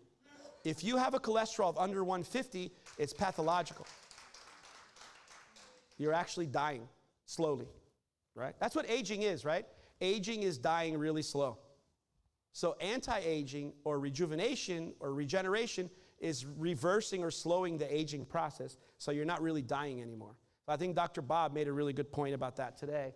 Excellent lecture of his, super excellent. I think I need to drink some of his coffee. So here, the other thing I wanted to say about this slide is here you see insulin going up. because of the cortisol. This insulin doesn't work properly because remember, it's a peptide. It has to be activated. And then look at this. The triglyceride also communicates with your brain and screws up your leptin. So then you decrease satiety and you increase your food intake. So one of the complaints that you're going to get from diabetics, they say, doctor, I crave carbs all day. I get up in the middle of the night. I raid my refrigerator. We had one guy got food poisoning because he was eating stuff out of the pans that were in the refrigerator. He even put the light on to see if it was good or bad. He was eating spoiled food and he got food poisoning. Yeah. He was eating right out of the pan. He didn't even heat it up. And they get these incredible food cravings, and that's from this mechanism over here of the increased triglycerides. Besides obesity, you're going to screw up your leptin levels, which cause satiety. And one thing you'll realize is once you get them on the right kind of diet and the right supplements, like a GI Complete, and you start fixing their gut, this carb cravings will go down. And there are also some other vitamins like B-complex vitamins that help with that. All right, so here we go. These are my superstars. This is like Pele and Neymar. This is Super K2. We use Mega K2 Plus also, which is a higher dose. This one is the 5,000 units, which is safe to start on all patients. And you have vitamin A, which is super rare to get these days and hard to get. You have the MK7 or the K2 and the magnesium. So really good dose of K2 and magnesium in here. And that could be a starter dose until you get the labs back. And a Super B Complete. You know, I know a lot of us like to do B12 or something like that. I think it's better just to do the whole B family because B3, for example, which is niacin, is really low. B7 is really great for hair and nails and things like that. B6 is usually low, B12.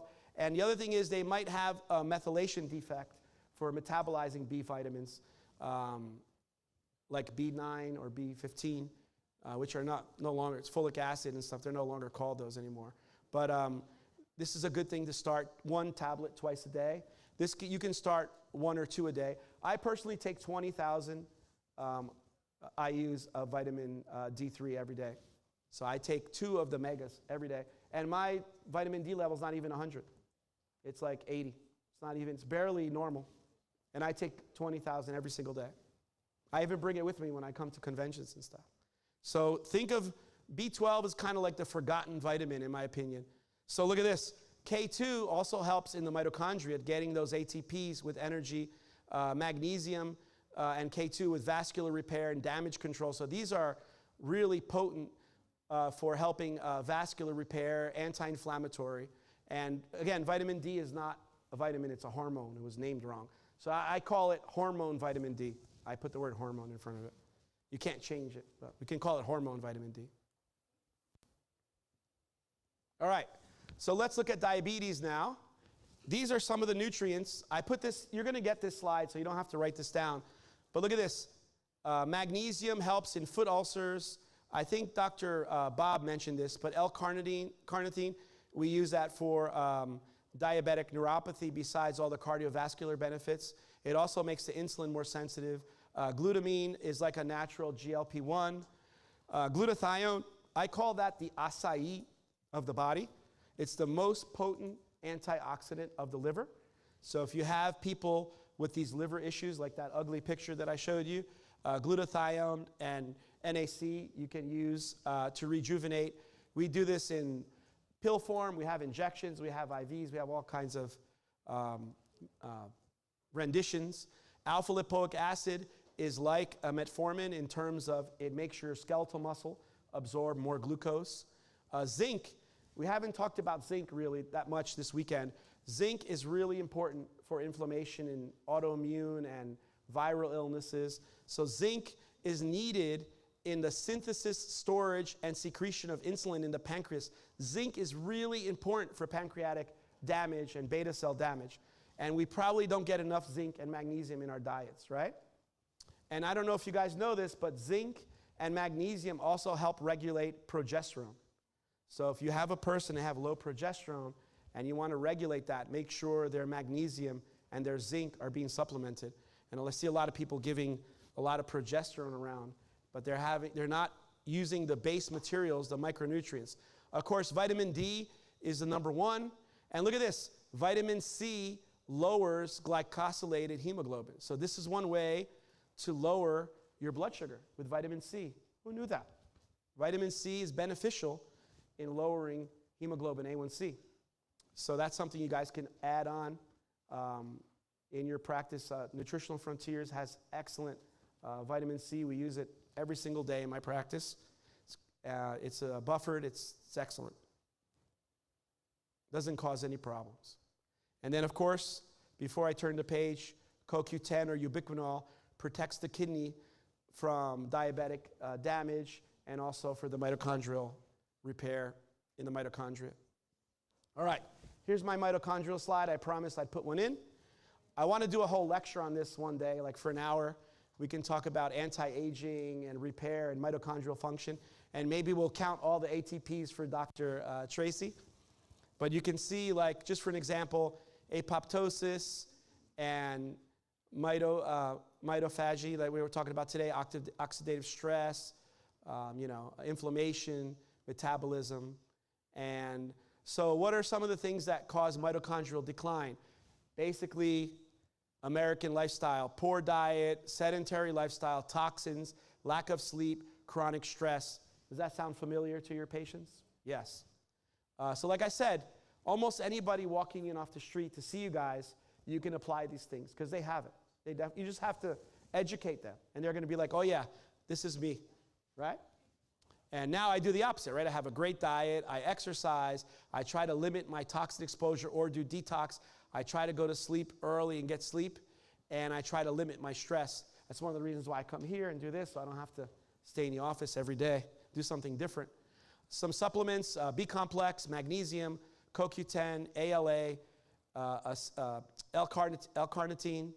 Peptides that we use, NAD+, and MOTS-C is really excellent in rejuvenating the mitochondria. Key benefits, cellular enhancement, energy, exercise. So how many patients tell you, I have no gas, I can't exercise. I get home and I'm tired, I want to lay down. Doctor, I can't exercise, I'm tired in the morning, I'm tired at night. Think mitochondria. So say, I got something for you that's going to help you with your energy, okay? And then, of course, focus areas, detox, energy, metabolism, and mitochondrial regeneration. The other thing you could tell your patients, especially your females, is that this is anti-aging. So fine lines, wrinkles, skin texture, hair, nails, muscular flaccidity, skin flaccidity, it's all going to improve on this, right? So it's really good for beauty as well. So for those of you that may have a beauty aesthetic practice linked to your functional medicine, we have that at Fort Lauderdale, which, by the way, you guys are always invited to come down and visit us. We kind of mold these two together. All right, so getting back to some superstars, CircuCore, so circulation assist. This is the nitric oxide booster that I told you about. So the people that have the uric acid, you can measure uric acid in the blood. Anything over 6 is considered bad. I would treat it, 6.5. It's the only gas nutrient. And you can use this for sexual health and erectile dysfunction as well. But we use it more for circulation and improved circulatory function. But of course, anything that improves your circulation, as you know now, is going to improve your sexual health. Protein shake, vegan protein, has fiber, has MCT oil. MCT oil also helps regenerate the mitochondria. Remember, the mitochondria is in direct contact with oxygen, so it gets damaged pretty easily if we don't protect it, and with age as well. So you want to have that MCT oil in there. The food that has the most phytonutrients is olive oil. So that's another thing you guys can tell your patients, get a really good brand of olive oil, and I tell them to just add it right into their shake as well. And we also use the lean greens that you can taste back there. I have them put the lean greens into their super shake and do like a mega formula. And then we have the power shake as well for detox. So we have lots of tools. All right, 20% of all of mammals' cell walls are made of cholesterol. It also is made, myelin is mainly made of cholesterol. You need cholesterol to make all these hormones: testosterone, progesterone, adrenal hormones, cortisol, aldosterone, calcitrol, which helps control your bones, and vitamin D. So imagine if you screw up with cholesterol, you're going to have screwed up bones, screwed up hormones, screwed up sex, and you're going to get diseases like demyelinating diseases worsening, like MS. So it's very important. And this is, I just put this in here because I love this slide. 70s, no processed foods. 90s, we're dying. We're poisoned. Need detox, right? So this is now, like Dr. Bob said, you can't go back in time and say that you want to be over here. This doesn't exist anymore. It's gone. Gonzo, right? So we're basically stuck with this. Oxidized LDL, there's two things I want to say about it. You might have heard of these AGEs, advanced glycation end products. So these are groups of proteins and lipids that the sugars react with high temperature and non-enzymatic process, and they can cause these poisons. And they're mainly seen in diabetes and heart disease and inflammation. AGEs are common in the blood vessels of people with these problems, arteriosclerosis. So that's killing you fast. That's not slowly, that's fast. So you can measure oxidized LDL. Quest has a lab for it. You can actually measure it. But I like to look at the LDL and see if you have small, dense, big, fluffy LDL and what kind of LDL. And also, you can tell by the LDL if you need to be detoxed or not. Most people need it. The other one are what I call the bad oils. The omega, it should be a 6. Omega-6, like the vegetable oils. These are toxins and poisons. Did you know that the vegetable oils, they're one molecule away from plastic? So alcohol is one molecule away from formaldehyde. It's aldehyde, right? And these bad oils that they say are vegetable oils, which are rancid, which is a complete lie, they're actually one molecule away from plastic. So not healthy at all. So be careful when you eat out. If you want to have fried foods, make them at home. So what happens is these sugar-damaged protein labels, they're on top of the proteins.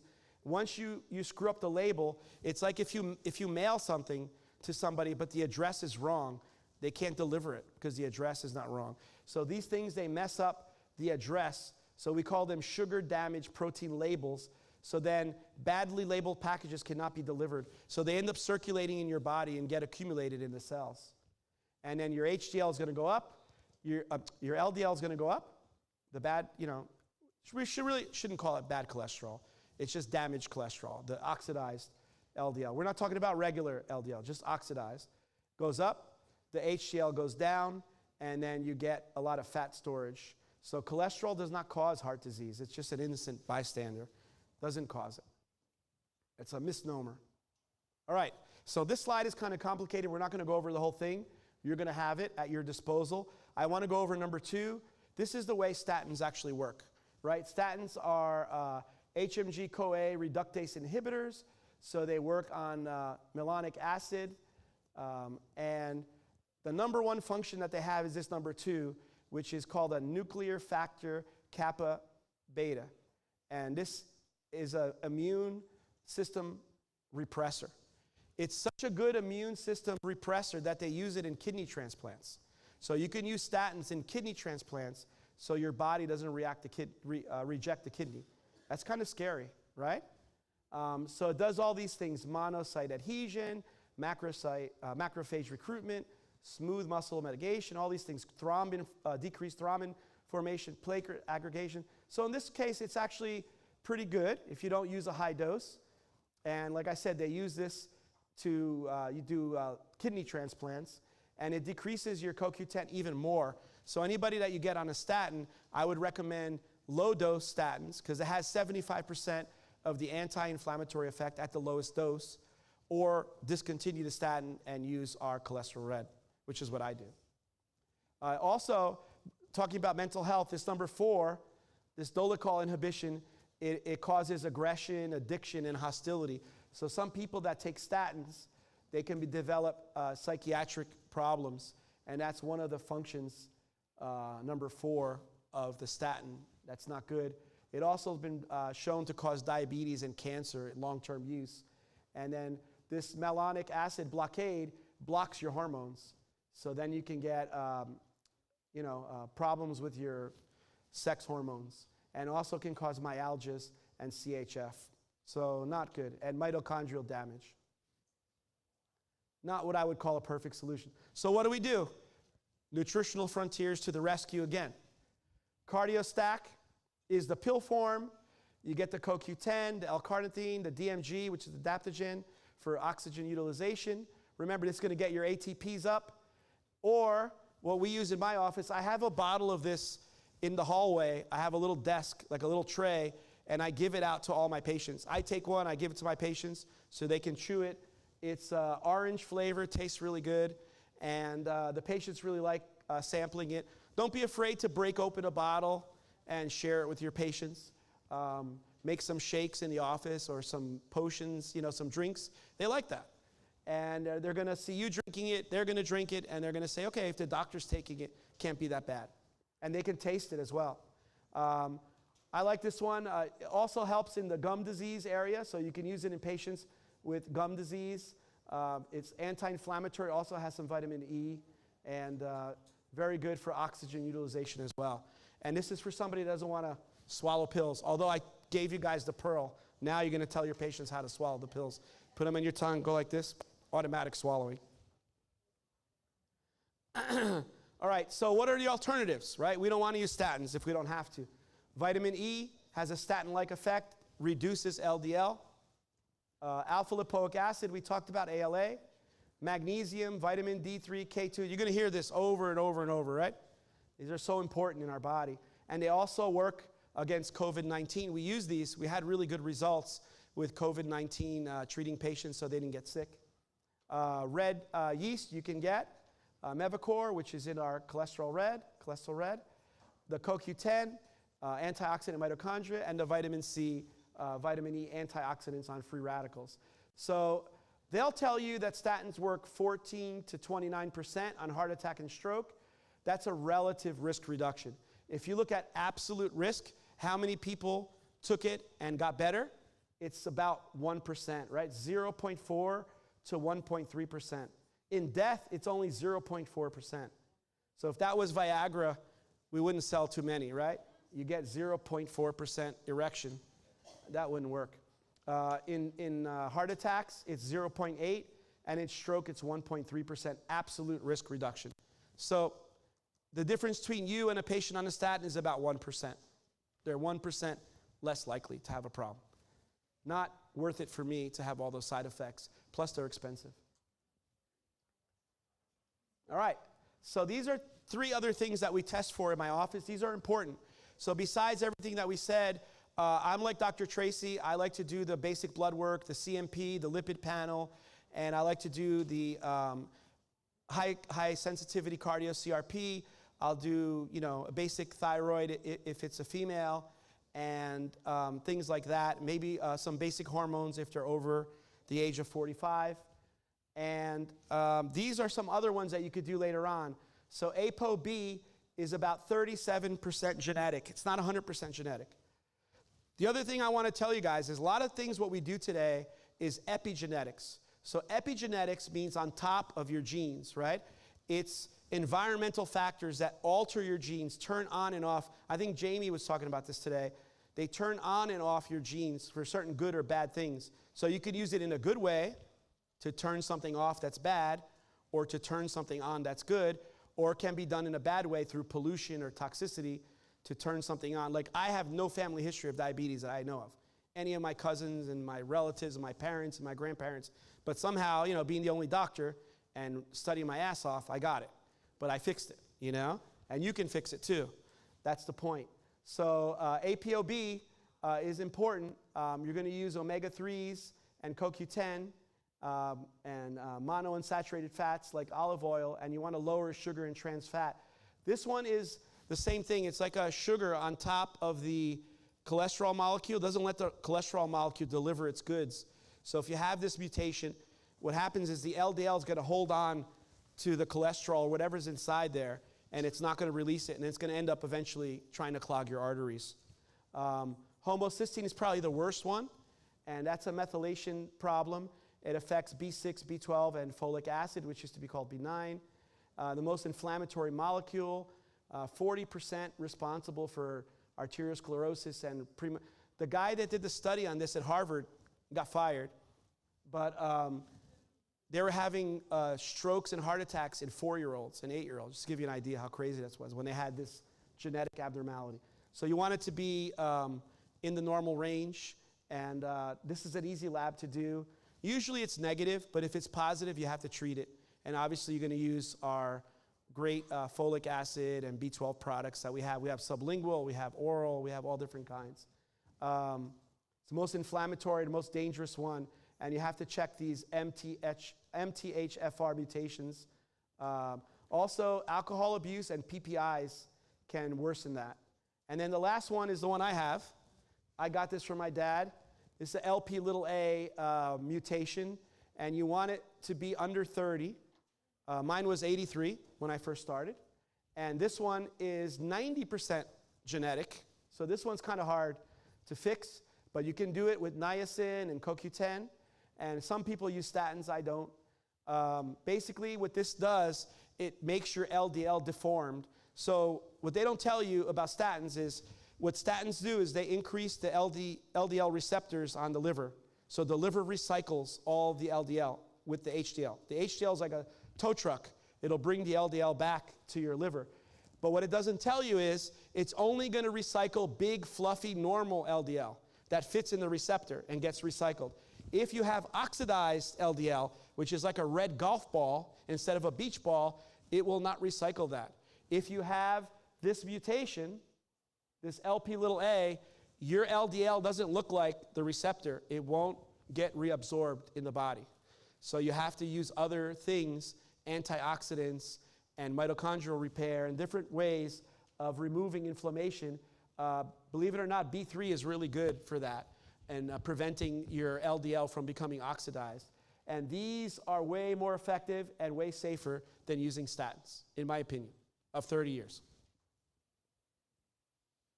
All right, let's go through the case studies really quickly. This is a 38-year-old Latin male complaining of weight gain, fatigue, low libido, hair loss, and loss of drive. That's very common. His blood pressure is not that great, 150/95. His weight is terrible. He asked me, I remember this patient, he asked me, how tall do I have to be to weigh this much? And I said about 8 feet tall. So yeah, he's 5'7", not gonna work, yeah. So his fasting sugar, you see it's not that bad, it's only 120. He doesn't even meet the criteria for diabetes yet, but he's a diabetic, obviously. His hemoglobin A1C is 6.2, so he's in the pre-diabetic range. His insulin is 36. His HOMA-IR score is 10.6. Look how crazy that is. Normal's 2, right, or under. Ideal's 1 to 1.5. His LDL is 195, which you may think is terrible, but I'm worried about his HDL is 38, his triglycerides. Look at that ratio. That's like almost 10 to 1, right? And his VLDL is 60. His cortisol is elevated. And his vitamin D is terrible, 32. That's mostly where we get our patients coming in, and they say it's normal. His magnesium, of course, this is not intracellular magnesium, which I prefer. This is serum magnesium. So you want this to be about 2.5. His hemoglobin's okay. Testosterone's terrible. Estrogen's okay. Progesterone's 0. So he has prediabetes, stress, low motivation, lack of exercise because he doesn't feel good, and nutritional deficiencies. So we're the only country in the world where we're overfed and we have low nutrition, right? It's like weird. If you go to Africa, they don't eat food. That's why they're skinny and they have malnutrition. We eat lots of food, but we don't get nutrition from our food. So we kind of have to supplement, yeah. So I kind of don't agree with people that say you don't need supplements. I think everybody needs them. Let's finish up here. Case number 2, another one. The weight here is 300. This person's at least 6'2". The waist is a little high, 46, right? Blood pressure's elevated. Breathing okay. African American. He has a family history of diabetes, right? And complains of weight gain, ED, fatigue. So common, what you see every day. Bread and butter case. Looks his age, so he's not that bad yet. African Americans have really good skin texture. They tend to hold it together a lot more than, say, a really fair, light skinned person. But that could be to their detriment if they don't have a good doctor because they'll keep looking at their face and not treating them, even though they look great. He doesn't have any chest pain, shortness of breath, but he's not sleeping well, and he's having leg pain at night that wakes him up. So we did a Doppler on him. It came out negative for DVT. His blood sugar is elevated at 152. His hemoglobin A1C is 7.2. His HOMA-IR score is off the chart, 13.8. Vitamin D, I told him, man, you have like almost zero vitamin D in your body. And his triglycerides are 400. His HDL is super low, not uncommon. Vitamin C was low. Cortisol was elevated. Thyroid is, TSH is out of whack. Again, probably has a lot of toxins going on there and gluten and everything. Hemoglobin's normal. Testosterone's like almost female range. Estrogen's almost female range. So this guy had like big breasts and things like that.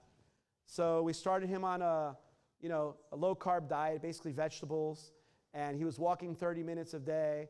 We did an ultrasound on his feet, and basically, we did intermittent fasting, and we treated his gut with supplements for gut repair, like the GI Complete and the Probzyme, and also probiotics. And we got him on the glucolyze and the SPMs, and he improved. Within 3 months, he lost a whole bunch of weight. He normalized his diabetes, his prediabetes, and he was super happy. And he said, oh, so you mean my family history is not a death sentence? I said, no, genetics is not a death sentence. It's what you do with it in terms of supplementation and your diet and your attitude. He had a really good attitude to work with, so that was really good. I'm going to skip. No, this one is what I want to go with. So pattern A, statins work here. So you have buoyant, fluffy LDL. Your triglyceride HDL ratio is about 2 to 1. You have low VLDLs, which are triglycerides. You have low cardio CRP. Your hemoglobin A1C is less than 6.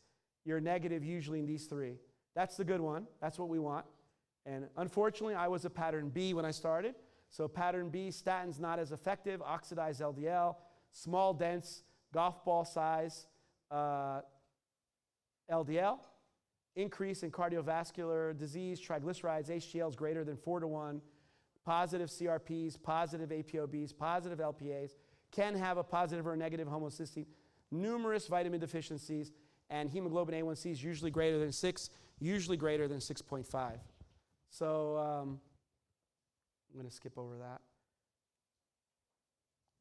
Remove complete. I added these 2 at the end because I think these are important. These are not something that you're going to be on constantly with the remove complete, but these can be used in the beginning and then cycled through the patient's plan every 1 or 2 months to have them clear out. This has the activated charcoal and the benzoate clay, and it has this starch that's from potatoes that helps you bind and absorb fluids and get rid of all the toxins.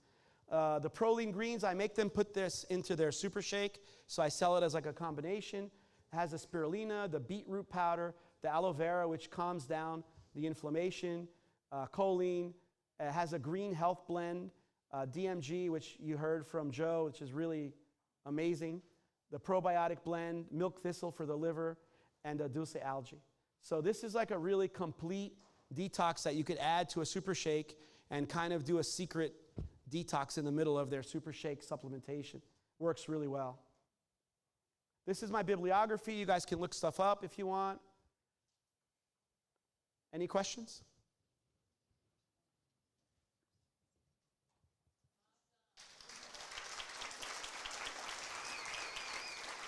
This is my team, so I couldn't do it without them. This is my office in Fort Lauderdale, and this is Brazil, so hopefully that's going to be our next step. We're going to be going into Brazil. Yeah. Okay. All right, we're going to take a couple questions.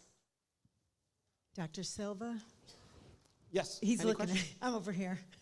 I just want to tell everyone first, in case you didn't know, there's an app called MD Calc where you can download lots of different calculations, so I always use that. That's good. And it gives me the HOMA-IR score on all my patients. And then the second question I had was, can you explain how you transition patients off the GLP-1 with a healthier lifestyle? Right, so I believe in titration. Jamie knows me for a long time. Even with supplements, I feel like people are coming in hot, a lot of my patients. So you can tell by the labs, they're not like beginner patients. I call them professional patients. They're like into it already. So we kind of have to get them while they're hot and ease in on the supplementation and the detox. I think Dr. Tracy was talking about this. and then ease off the GLP-1s. You don't want to, so the biggest mistake that we see with GLP-1s is they hit them hard with a high dose for a month, and then they lose 20 pounds and they take them off. So you're like killing your body doing that, right? So you want to ease them on if you're going to use them in the right patient, and you want to ease them off. Remember, they're peptides. You can get natural forms of them, but you have to use it in the appropriate way. Anything, even water, can be a toxin if you use it improperly, right? Everything's a med. So, like for example, Mounjaro, let's say they do 2.5, 5, 10. Then I'll leave them at 10 for a month or two, and then I go down to 5 for a month, and then maybe 5 for another month, and then 2.5, 2.5, half of that, and out. So they don't have that rebound effect. And of course, you want to use the Super Shake or maybe the new beef. I'm getting practice with that one. That one looks like a game changer to me. And that would be a great product to use on somebody with a GLP-1 because you're going to maintain the muscle mass. But really, all that problem has to do with losing weight too fast. If you never want to lose weight fast. You want to lose weight slowly. Anything that makes you lose weight like 10, 20 pounds in 1 month is not good, in my opinion. We do have a lot of healthcare providers who do use the nutraglutide when somebody wants to maintain the weight loss after bringing them off the NLGP1s. So that's a great formula to use. All right. Dr. Tracy we has a have a question. You're going to make me go all the way back there. Jeez, Tracy. All right, I'm coming. Come on. All right, buddy. Just want to get your steps in. Oh, thank you. So I just want to touch on the GLP-1s, GIPs, because I think they get a bad rap, and I think peptides are great. I think it's the abuse of them. The other thing to add when you're weaning someone off a GLP-1 or GIP, which are different, so semaglutide, now you have tirzepatide, which is newer than semaglutide. Semaglutide's been studied for about 30 years, and tirzepatide hit the market, which is GLP-1 GIP. Now you have retatrutide, which is a triagonist. It works with glucagon and glucose into the bloodstream. So different mechanisms that you're working with people. So you first have to understand that. The protein stack is really important. Fitness is really important. Getting them strength training before you start weaning them. And then you also have to fix the gut because your GLP-1s and GIPs are produced by the L cells of the digestive system. So these people are coming in with poor digestion, they're not exercising, there's this magic abuse going on for people that have never used peptides, medical professionals that don't know anything about them, and they're throwing them at people, and everybody's like, oh, it's a magic weight loss drug. It's not a drug, it's a peptide. So now everybody hates GLP-1s and GIPs, although you can ask the pharmacists, they've been around forever, and they've been used for neurological reversing of degenerative neurological disease. They've been used to reverse cardiovascular disease. They've been used to reverse kidney disease. Psychiatric disease now, Psychiatric, right, neurological, all of that. So they're not bad, but the way that they're being brought to the market is bad. So we have an opportunity to step in the gap and be like, hey, come over here and use these products so that we can fix your gut, balance your hormones, get you into a strength training program, get you the right amount of protein, get you the supplements like nutraglutide and thermogenesis to metabolically fix you, and then you can start that weaning process with success. Because the scariest thing for these people is that they're going to gain all their weight back. And here's what I'll say is, yes, it was wrong how it hit the market, and people that use peptides were appalled when we saw it. We were like, oh my God, what are they doing? But they're not bad. So the abuse of them is bad. That's where we have to talk to people because there was such a hatred. It came against people, and they were like, you're cheating. Some people are metabolically broken. It's just like someone has a concussion and gets brain damage. You wouldn't be like, oh, you don't need that drug that's keeping you sane, although you've done everything. And most of the people that I know that tried these have tried everything. They really have. So there's a level of compassion that we have to have with these people too, because some people do need to be on them. And I know that I've tried to wean people, and they might just be once a month injecting them, one time a month. Yep. We have patients like that. That's okay. I'm not here to judge anybody's healing process. I'm here to walk with them with Jesus. So I just wanted to put that out there just so we all have like a new perspective on it. Also, we in my office, we have a policy that we don't give GLP-1s to anybody that hasn't had their gut looked into. And the other one is dehydration is a huge problem. So if your patient does not drink water, I mean, we learned this the hard way. If you have a patient that does not drink water, they cannot be on a GLP-1, period. Because they're going to have the most horrible experience of their life.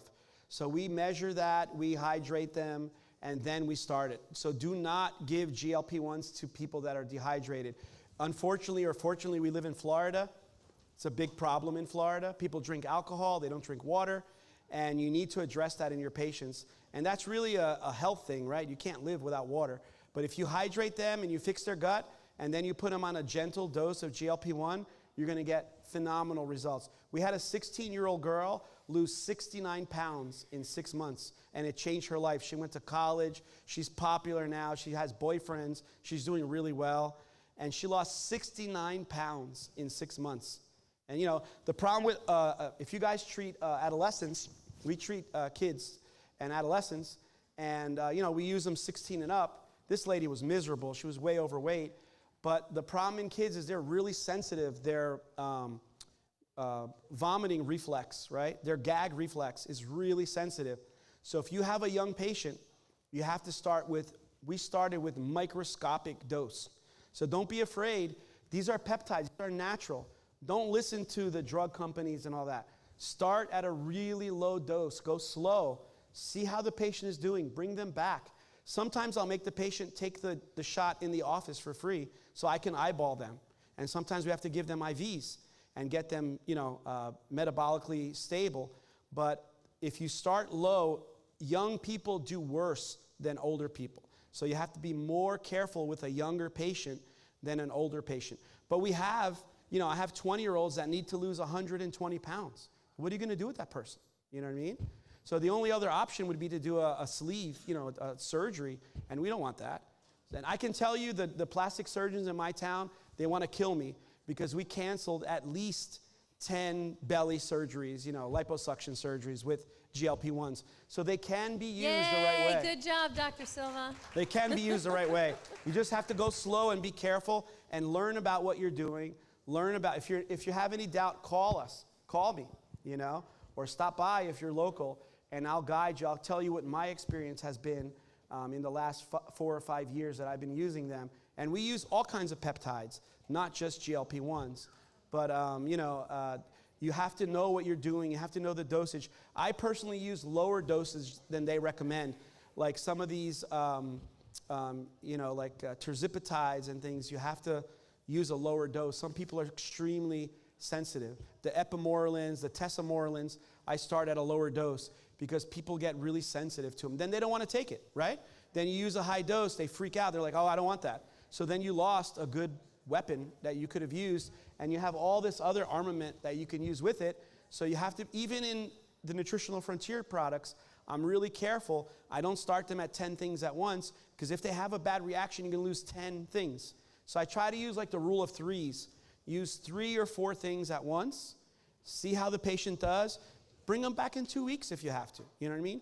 I do free follow-ups in 2 weeks. I'll see them really quickly, just see how they're doing, and then maybe I can add something else if I feel like they need another thing. But at least the patient's saying, wow, the doctor took time to call me or see me real quick. And what I tell them is the same thing that Tracy does, Dr. Tracy. I make them bring everything in a bag. Right. Bring everything in a bag. Oh, I think Paulina said that. Bring everything in a bag. And I go through it and I show them why Nutritional Frontiers is superior to buying something, you know, at a local big box store, and the quality and the formulas. So we got to get away from saying supplementation and saying formulas. These are formulas for success. They're not just supplements. You know what I mean? Jamie was delighted the first time he heard you say that yeah, today. And I think that's a distinctive, because, you know, why would we use Nutritional Frontiers over something else? That's a valid question. Yeah. That's the answer. And the team behind it as well, that I've been working with for 10 years. And I love these people. They help me and my patients, and they will help you. We love Dr. Silva, too. Give him a big round of applause, everybody. All right. So we are going to take a brief 15-minute break. I'd love everybody to come back at 4 o'clock. We have a business builder panel as our last presentation today, where you're going to have an opportunity to ask questions and answers of people who have established businesses, newer businesses, and just give you their thoughts and advice on what they did, and kind of give you a roadmap and some thoughts on things that they found helpful, tools, resources, to help you continue to grow in your practices. So we are going to have Dr. Bob on this panel. We are going to have Dr. Tracy on this panel. We are going to have Dr. Lisa Kellerman on this panel, and we're going to have Nikki Raymond on this panel. So you're going to get to hear from a variety of different business owners, and we're really excited to have them, so I hope you guys will pop back in at 4 o'clock. After that, you are free until the boat. If you are coming on the boat cruise, we will meet outside the hotel. Just look for the big giant buses. You won't miss them, I promise. They'll be there by 7 o'clock. Our boat leaves promptly at 8, okay? So you do want to be to the bus. Although it's a short ride, the buses are going to take off somewhere between 7:15 and 7:30 to make sure we make it there on time, okay? So please try to be there by 7.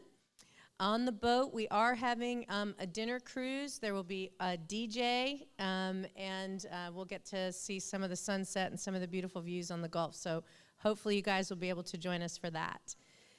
Then tomorrow, our programming will be outside on the lawn where we had lunch.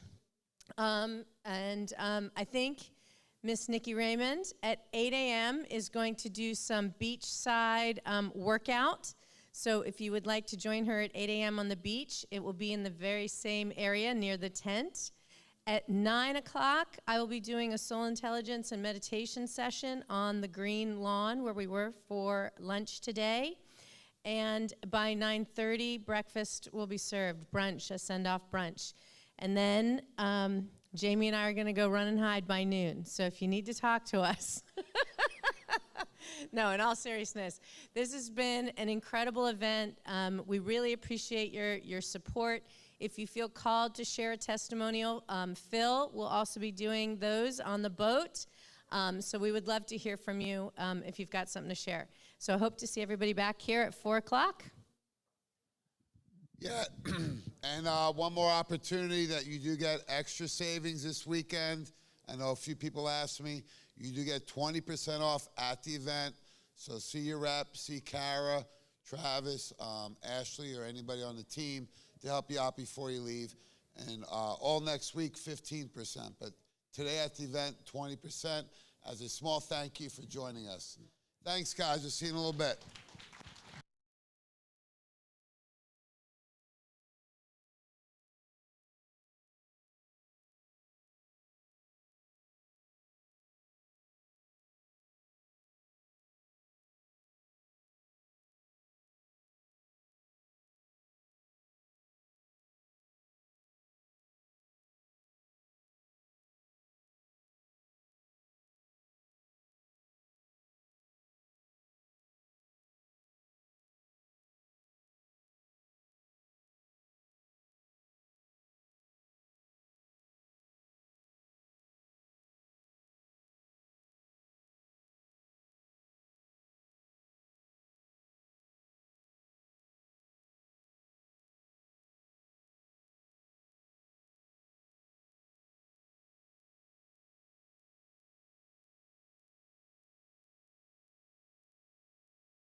to ask some questions. I'm going to kick us off with some questions. What I wanted to do is to just have everybody, first of all, although we know some of our panelists, we may not know everyone on the panel. So I'm going to ask each of our panelists to say who you are, what you do.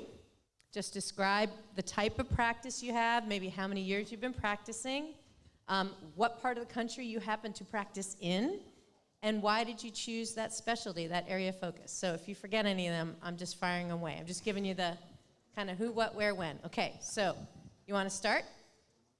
Maybe Nikki, since you're closest to me. All right, can you hear me? Yeah. Okay. All right, so I'm Nikki Raymond, and I'm a functional nutritionist. So, you know, it's a nutritional counseling business is what I've been doing for the past almost 8 years. I've been virtual this whole entire time up until this year, where I decided actually to go brick and mortar. So Polina and I actually worked together. So I hired her a couple years ago to be my business coach and to just really develop my online practice. And then I went to Detroit a couple times and shadowed her. And I was like, you know what? I'd love to see my people in person and touch them and talk to them and stuff. So that's really cool. We do full blood panels. We do DEXA scans. We microdose GLP-1s, peptides, all of the fun stuff, HRT. But all of our programs have a nutritional counseling piece. So anytime we do anything with the GLP-1 or hormones, like I said, or anything, it's always based about eating real food, getting people to eat real food, and then also using the wonderful formulations from Nutritional Frontiers. So that's kind of me in a nutshell. Awesome. I'm in Atlanta. And what do you do in your spare times? Because since everybody's like noticing your flex, baby. Oh, so I do compete. So I'm an IFBB pro. I got my pro card about 2 years ago. So yeah, so that's super fun. So you know, in my spare time, I snowboard, mountain bike. You know, always like work out, cook food. I don't know. I'm an outdoorsy kind of person. You know, I can get dressed up, but yeah, so that's what I do in my spare time. Pretty much work out and eat and sleep. Awesome. Awesome. Okay, and to your right. I am Dr. Lisa. I'm a naturopathic doctor from Butler, Pennsylvania. Ooh, okay. I'm getting old. How long you been practicing? Over 30 years. Woo! Can we imagine how many people she's helped? Come on, give her a round of applause for that one. Awesome. Way over that retirement age, but never retiring. Awesome. But I have an herb shop and a wellness center, so a little bit different in the area than just a health food store. So we offer colon hydrotherapy, harmonic wave, which is a Rife machine on steroids, I call it.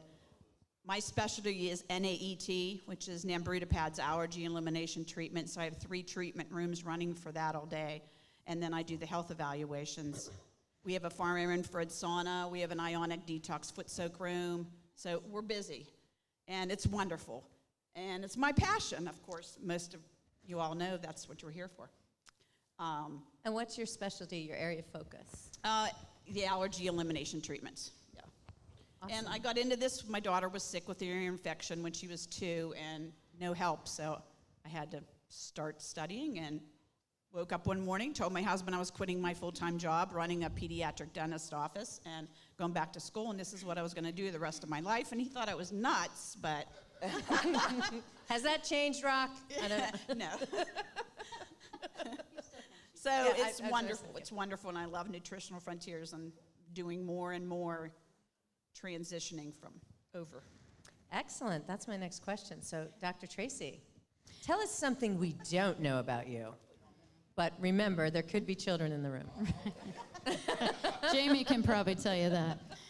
So I'm Dr. Tracy Straub. I started in the fitness industry. Oh, here's something you don't know. I actually went to school to be a veterinarian. That's where I started.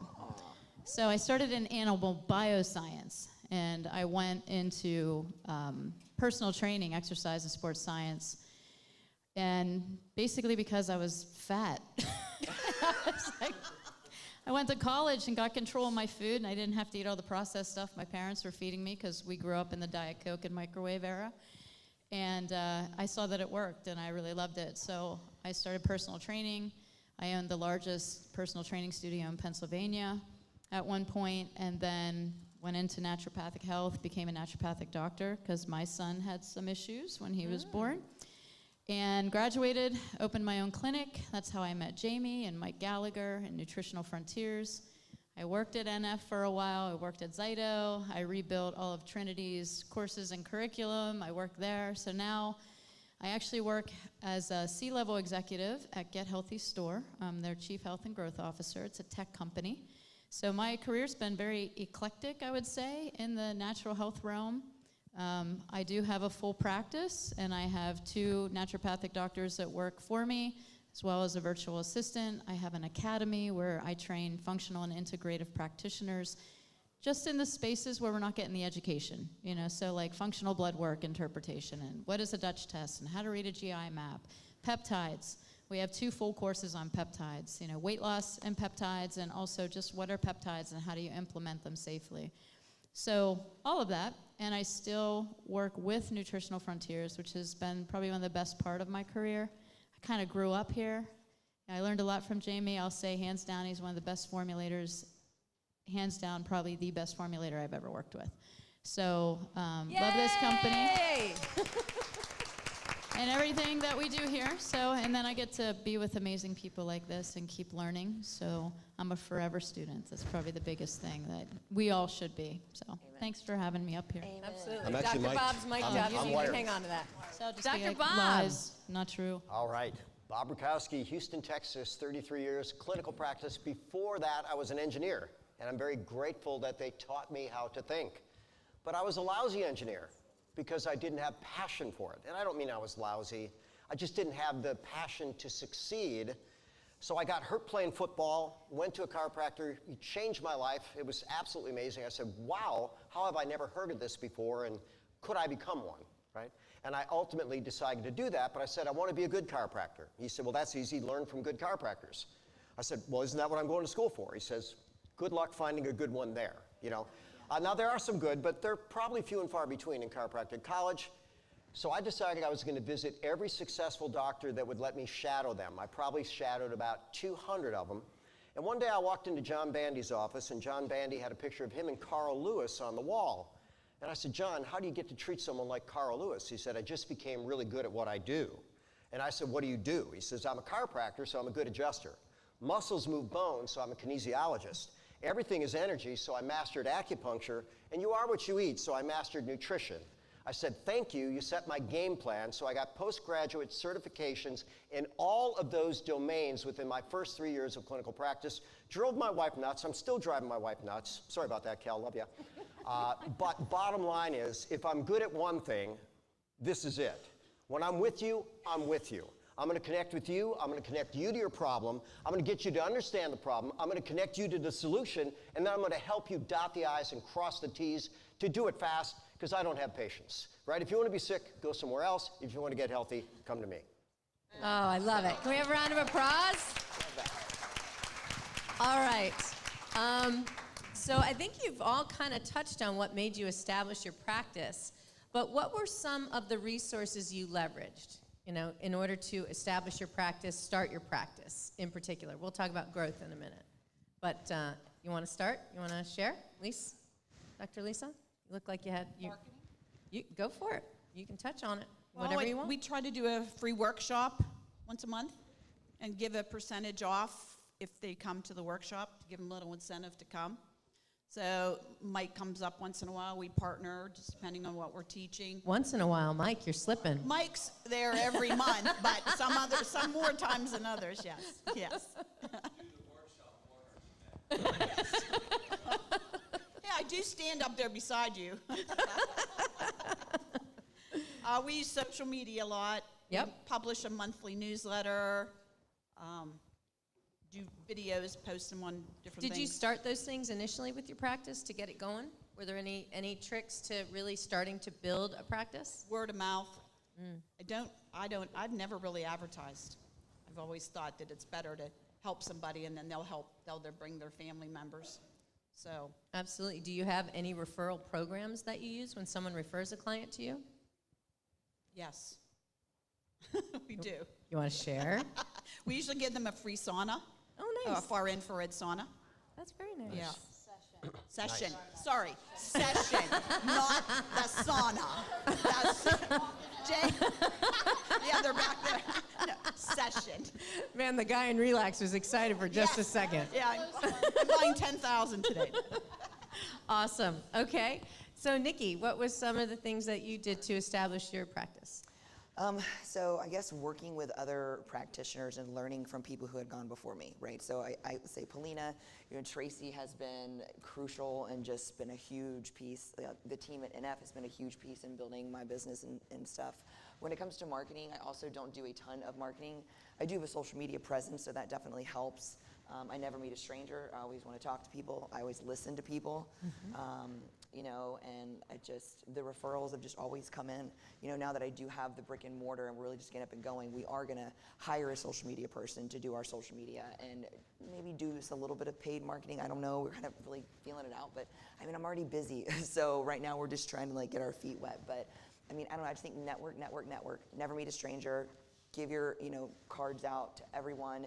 And, schedule a call, follow through and say, hey, I met you at the NF event, let's just talk for 30 minutes. You never know where that can go, how they can help you, how you can help them, So I would say that's one of the coolest things I think about the Nutritional Frontiers community is that everybody is willing to help each other, right? Everybody in this room is willing to talk to you about what they did, how they did it, how they can help you. And I think that's one of the coolest things in terms of just how empowered people walk away from this conference.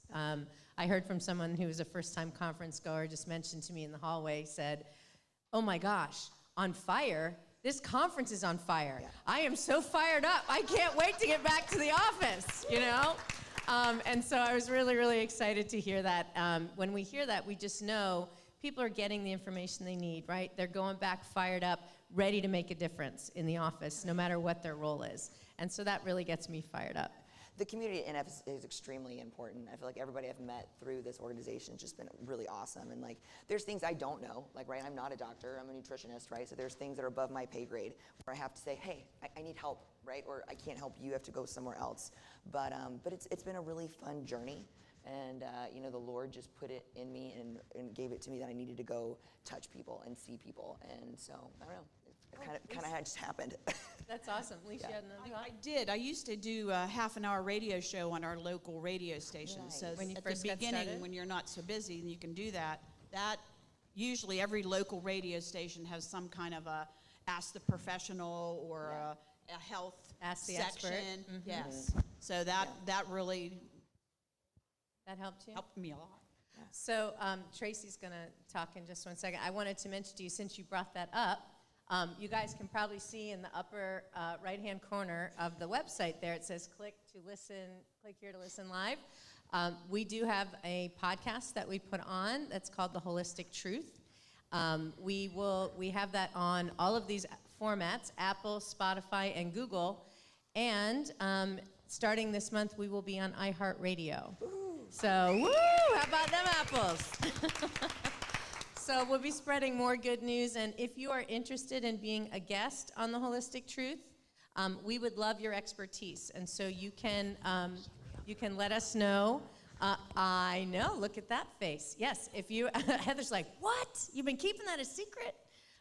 But yeah, if you're interested in being a guest, we would love to get your story out and have you share with the audience and the listeners. So, Tracy, what is some of your best business building advice starting out? Because I know you also service clients primarily online these days. Yeah, well, starting out, honestly, it was relationships.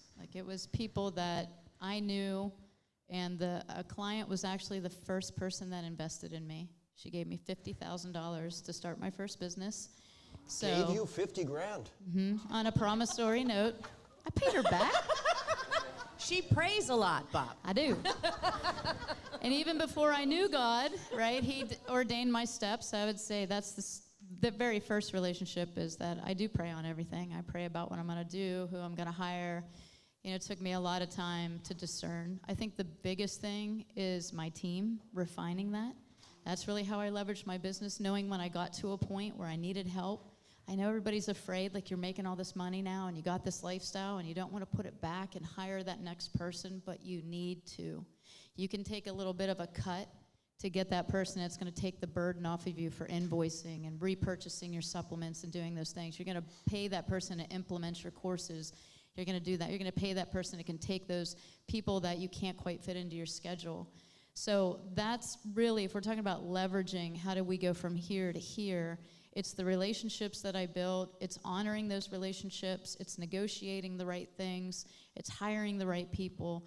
All the marketing and all of that stuff is vital for you to grow. But if you don't build that foundation, if you don't have those people, you don't have those relationships, you don't have anything authentic. And people see that. They see that in your business and your practice. So, I always go back to what Paulina said about your team. You gotta build your team. And your team's not just who works for you. It's who you align with, who you talk to.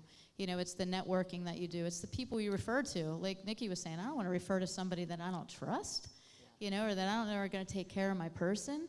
If I send somebody to Nikki, I know they're good.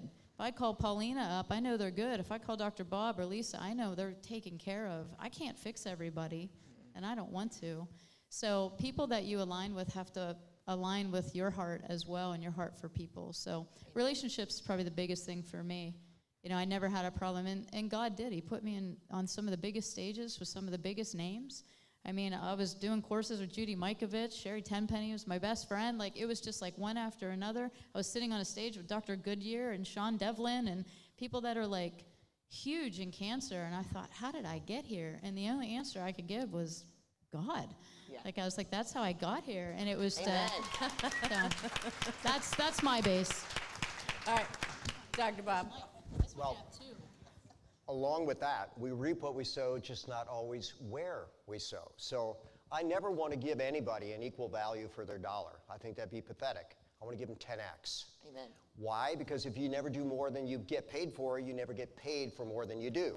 So I spent the first 40 years of my life probably being dramatically underpaid, and the last 20 being dramatically overpaid. I'm okay to have that incubation period, because if you always serve, Sadhguru said this, right? If you're on purpose, you can open a door. If you're really ambitious, you can open a few. But if you're really in line with your divine purpose, the doors will open for you. Yeah. And that's what I'm encouraging you all to do. Always show up as your best and getting better self. Give above and beyond. Yep. And this is a room that does that consistently. I'm honored to be with you. Woo! How about that? Let that one sink in for a minute. Being in alignment with your divine purpose. Speak in my language, Dr. Bob. How, I'm going to let this question start with you, okay? How did you transition from a previous product line to Nutritional Frontiers, and why did you choose Nutritional Frontiers as your primary nutraceutical line? Well, one product at a time. So I've lectured for all the big names, right? I've lectured for the big companies, and I've had great success with their products. But guess what? Some of those companies have been sold, and the products are not what they once were. So Jamie, what did I know about him at Metagenics? Hard-driving guy, ethical. He calls me one day, hey, I got a company, I got some products. Okay, send me your niche, Sends me a product, I like it. Well, let's try another one. Let's try another one. So it's one by one. So we start out with one product, then we have one shelf. Now they're our primary predominantly, and I don't see anybody hanging with them. Like you said, formulation is key, but their customer service, commitment to relationships and making it right, no one can hang with them. Yeah. Woo! Awesome. Awesome. Well, Tracy. I will honestly say I went with Nutritional Frontiers. I was exposed to it from another practitioner, and then Mike did such a great job with education. But overall, Jamie believed in me. He did. When he walked into my office that first time, I'd never had the CEO of a company come to my clinic. And he did. He walked in. And he spent the whole day, and that's where I analyzed him. And I was like, oh, yeah, we've had plenty of conversations over wine on that one. Right, so it was kind of funny, but overall, that's why. And there were other bigger companies at the time, and here's what I'll say. I consider companies, and I'm a non-licensed practitioner, okay? I'm not licensed, I'm not a medical doctor, I can't prescribe, and that's okay. I don't need to in order to make somebody's life better. Right. But there were companies that wouldn't sell to me because they thought I wasn't smart enough. I'll refrain from naming them. Excuse me. And because of that, I will never recommend them, I will never teach them, and I will never use them because I consider it discrimination. And if I was a woman and they wouldn't sell to me, And here's the reason. Supplements are food grade. They're not medical grade. And just because someone has a medical license does not make them smarter than anybody else. And in fact, somebody graduated last and you still call them doctor when they graduated last in their class. Medical professionals, because they have a license, and I love that they're here and I love what you do, but it doesn't make them better. Okay, I have spent hundreds and hundreds of hours educating myself, and I will walk circles around most MDs all day, all night.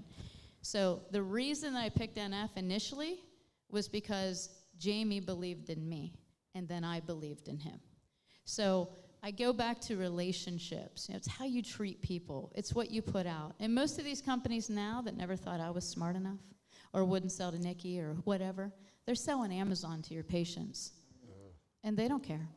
They don't care if they buy them all day, all night, but I have to have a license to use it. So those are things that I look at in the industry is like, where's your ethics and where's your principles? Where do they lie? Is it really in getting people healthy and getting the product in people's hands who are eager to use it, who want to learn about your products, who want to help people?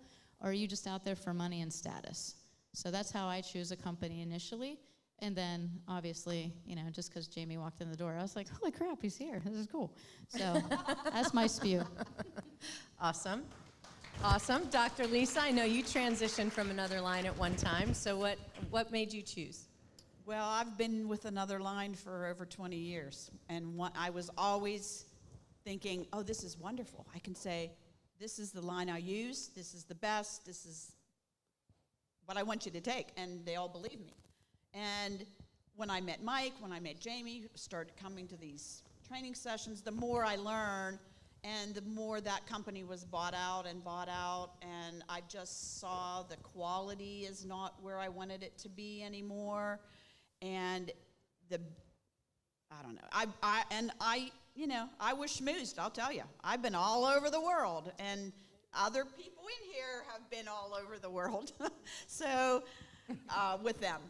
That's not all about it. That's not it. That's not it.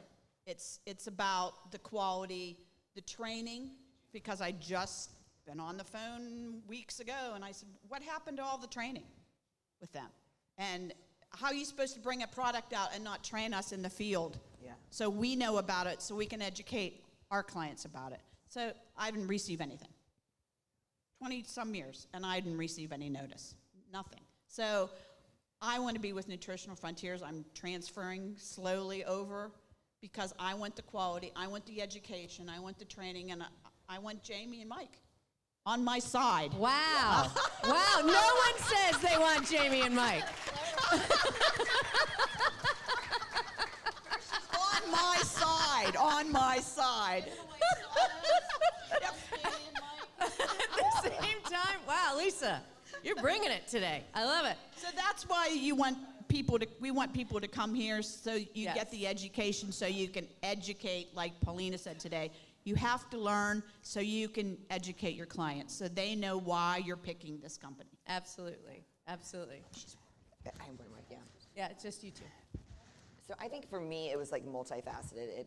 I'm going to repeat some of what you guys said. It's the relationship piece. It's being able to text Jamie or ask a question and immediately get an answer. It's the quality of the supplements. It's the formulations and the thought that's been put into them. I really like that too. You know, I think that pill fatigue is a thing for people sometimes. Like, I have no problem taking a whole bunch of supplements, but I know some people, if they have to take 3, 4, 5, it's just daunting, especially if they're new. So I just like Cholesterol Red. It's got so many different things in it, and I would have to say, I want you to take this and this and this, right? And so I really have enjoyed the community that I've met here, education, relationships, and once again, just the quality. So awesome. A little bit of combination of everything. Well, Nikki, we're going to stick with you for a minute. So what's some advice that you would give a new practitioner? Ooh, follow your passion. Like what wakes you up and gets you excited in the morning? Like, what do you love? You know, and I think that if you can just honor that and follow that, then you'll find your niche. You know, for a long time, people are like, well, who's your avatar? Who's your avatar? I'm like, my avatar is everyone, right? I have chosen to not just work with women or just do this because I believe that food is medicine, and I think that everybody needs help, right? And I think that so many people don't understand how to eat. And I don't think that I could really like specifically pick one type of, person to treat or help. But just follow your passion, and I feel like if you get excited every day to wake up and, you really enjoy what you do, then it's just, I don't know, it makes it a lot more fun and easy, and your energy and passion and love and commitment will show to the people that you are working with, and then they get excited because they know that you're all in, so. Nice. Yeah. Is anybody else on the panel want to answer that question? Any advice you would give to a new practitioner? I would say try and fail, but Amen. get back up. Amen, yeah. You're going to fail, and you're going to look back like 10 years ago and go, what was I doing? Like, oh my God. What was I giving that protocol out? So you're going to fail. Keep trying. Get back up. It's okay. Learn, but don't Ask quit. questions. Ask Yep. questions Ask you don't know. questions. Yeah. Connect with people. Again, back to the relationship thing. It's very important. I read a book on customer service that was life-changing decades ago. It said, our goal is not to please or satisfy our customers. Our goal is to amaze them. Amen. Now, with kinesiology, that is so doggone easy to do. Now, some people think it's hokey pokey, whatever. No, it's physiology, it's neurochemistry, it's reaction, it's reflex. And when I took Evander Holyfield and showed him that his neck was as weak as a puppy, and I said, what if I come up with an uppercut? He looked at me and said, that wouldn't be good. I said, would you like me to fix that? He said, yes, please. I rubbed a point and it was rock solid. He said, what did you do? I said, I found what's wrong. You want it fixed? He says, yes, please. So I had him take nutrients. I said, take this every hour. Why? Because he had a fight at the end of the week. Comes in 3 days later. I said, how you doing? He says, I'm great, but I'm tired. I said, why are you tired? He says, I'm up every hour taking those nutrients, right? So I had to change my language. But here's the deal. When he brought his team of 20 in to see me, they were all interviewing me. And at the end, they said, we've been looking for a doctor like you for 20 years. I said, you found me, tell your friends. So that's the rule. When you amaze them, ask for the business. Yeah. If it's the first visit, it's the first minute, good, I'm glad, I'm here to make the world better, tell your friends. Yeah. Awesome. Great That was well advice. said. I love it. Well, since you opened that can to the panel, what is your favorite patient success story or case study and protocol that utilizes NF formulas that you'd like to share? Favorite or one of your favorites? Well, I'll start. Okay. Easy enough because they're all thinking because you got a gazillion favorites. Protocol stress reset. It's indisputable. Like I had a medical doctor in my clinic the other day. I did an Instagram Live. She said, oh my God, I can't believe I suffered this long. By the way, she's healthy, fit, amazing, beautiful medical doctor, but she's in the medical model. That means she's stressed out of her mind, probably doing more medications than is ideal, which, by the way, I think is nearly zero. But nonetheless, she said, I didn't know I could feel this good. Well, you pull the plug on stress, you get that reset, you get those cortisol receptors activated, you can start downregulating that inflammatory process that burns you up, burns you out, and makes you miserable in the process. Life gets better. So every waking hour, 7 to 10 days, try it, then guess what? I bet you go, oh my God, where's this been? And share it. I think I need that, Bob. I think I'm going to try that soon. Right. I think we all should, all at the same time, and we'll all just be like all chilled out. Yeah? Oh, would you repeat the protocol, Dr. Bob? Our stress reset. Calm day, melatonin, Ganoderma spores. And again, I'm going to give Nutritional Frontiers a shout out. When they have the product, they provide it. When they don't, they partner with it. And I have had companies that said, you know what, you're recommending other lines. That's not what we do. Sorry, I can only recommend the best. You don't dot every I, cross every T. Notice we don't have that issue here. Brilliant. Yeah, and if there is something that we don't have and that you're really interested in formulating or you have an idea, we want to hear from you. You know, a lot of the products that we've developed, we've partnered with different professionals. You know, Dr. V has 4 different formulas we've worked with. I mean, countless formulas we've worked on with Dr. Tracy. So if there's something that you're really passionate about or some new ingredient you hear about that you're like, this would be really cool. I wonder if this would be something that Nutritional Frontiers might be interested in. We want to know that. So please let us know. Trace? There's so many. I'm just going to give you a recent story. So I was at the gym, and this guy walks up to me. And Was he said, hot? No. Yeah.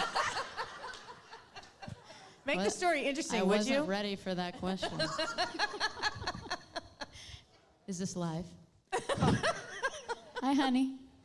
He was so ugly. He was nowhere near as handsome as my husband. No, it was just, he walked up to me and he said, did you own the clinic in Tyrone downtown? I said, yes, I did. And he said, I came to you in 2016, and I had such massive digestive issues, and you gave me a little tincture. And he pulled out his phone, and he had a picture of it. He said, I saw you the other day, and he's like, I wanted to show you. And it was the Nutritional Frontiers oregano tincture. And he said, you cured me. I walked in, and you said, take this oregano tincture 3 times a day, and you'll be fine. And he said, I've never had a problem since. And that was 10 years ago or whatever. I was like, holy man. So not a massive success story, but it was like, I thought, boy, the impact that you can have.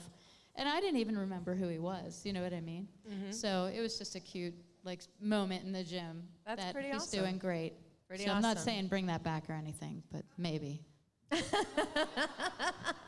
I would like it too. Okay, we got 2 votes for oregano tincture.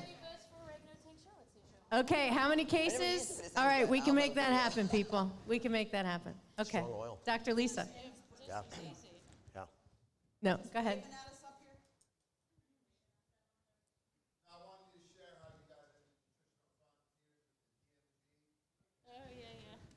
My little baby story with Mikey G.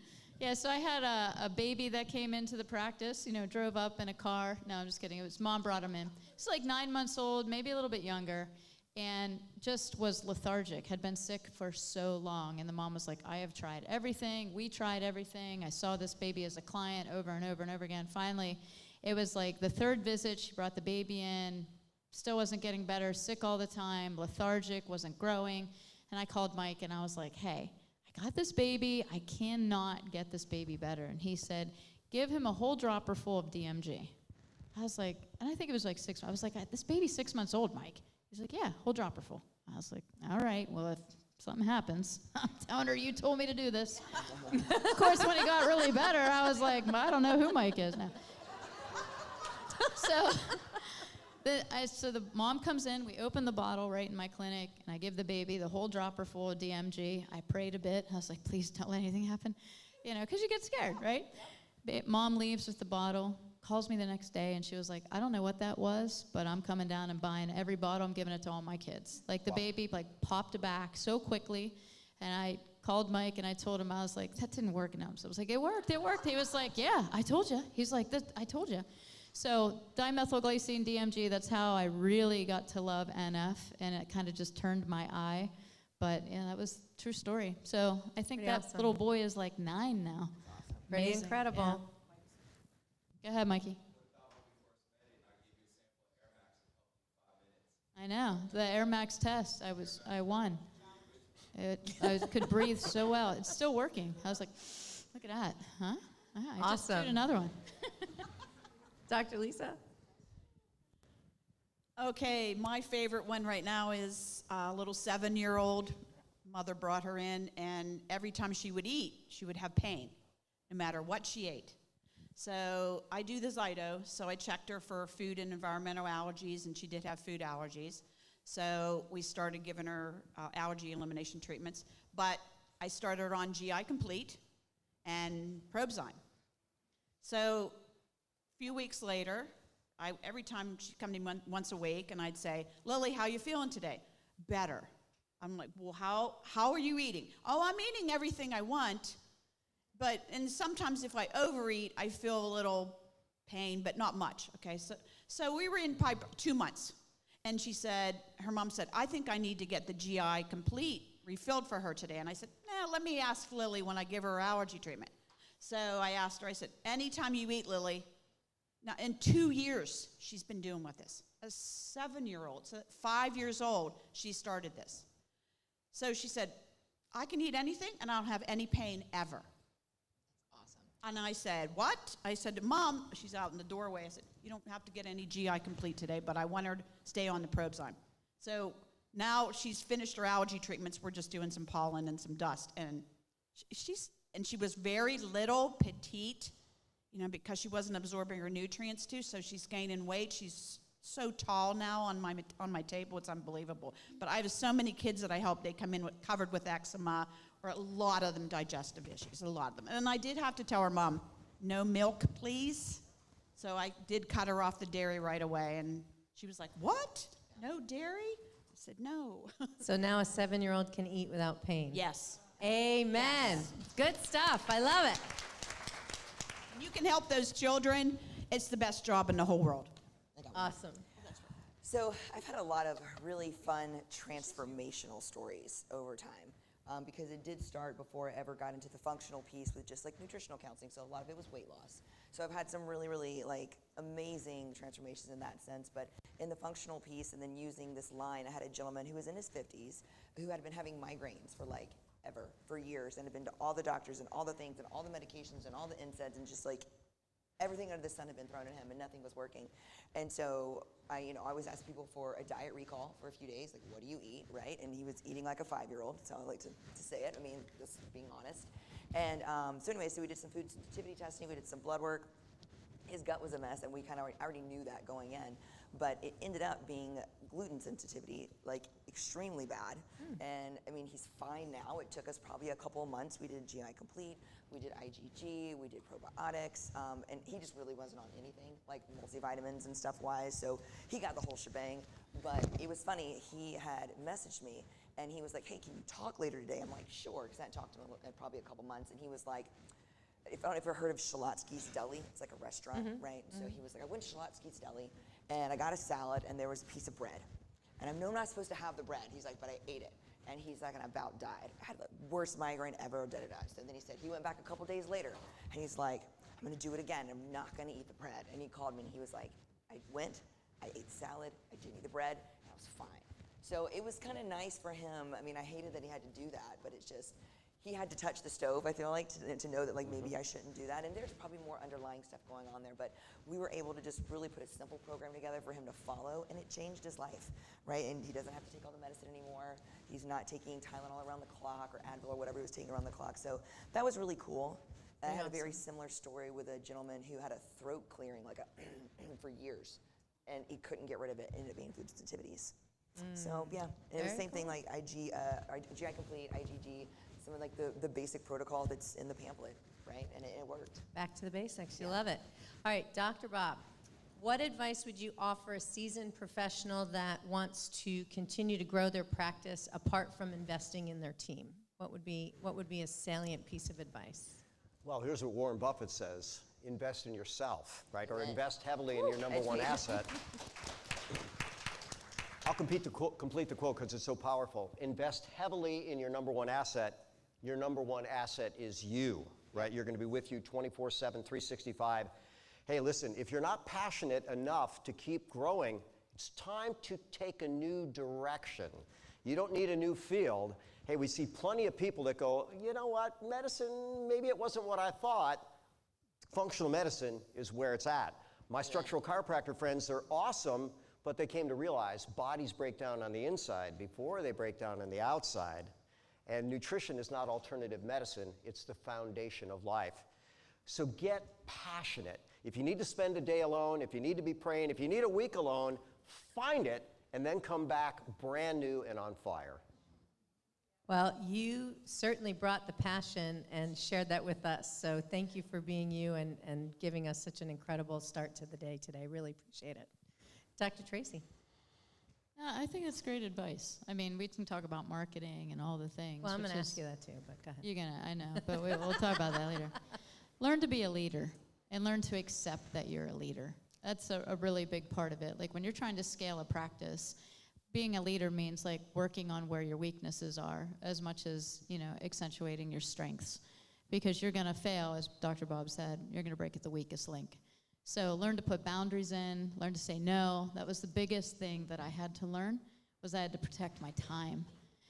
Because I was trying to scale my business and I was trying to invest in other aspects of my business to develop these multiple revenue streams, to make sure that I had everything under control. And the biggest thing that was getting in my way was people kept jumping in and I kept letting them violate my time. And so I had to stop and be like, no, I'm going to say no to that opportunity, although I appreciate it. Thank you very much. It's not the direction I want to go. Initially when you start out, you say yes to everything. Like, oh yeah, I'll do that. Yeah, I'll take you here. Yeah, I'll see you on Saturday.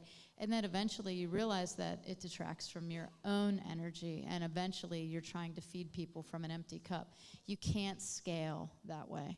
So get strong on your boundaries and on things that you are going to invest your time in that are going to grow you in the direction that you want to grow or that God wants you to grow in, right? Because that's not always where we want to go. God's like, go that way. You're like, you sure? Like, Yeah. it's true. I'm like, that looks dangerous. He's like, nah, go ahead. But you need to really focus in. So protect your time, protect your boundaries, grow as a leader, and just accept that you are a leader of not only people's health, but of your own destiny, of the people that work for you. You're responsible for a lot of people now. So, be mature and make sure that you protect that. So, Awesome. I am going to. Okay, you got something to say? You got? Yeah, we're talking over it. That's okay. I was thinking. Okay. Make time for yourself. Take care of yourself. Take care of your family. You have to make time for yourself. If you get sick, everything goes down. And people are always watching you when you've been a seasoned practitioner. They're like, well, where's they going? Well, how come they get to go on vacation? Or, promote your being here. Promote your continuing education because they want to know what you're doing and why you're doing it. So, question.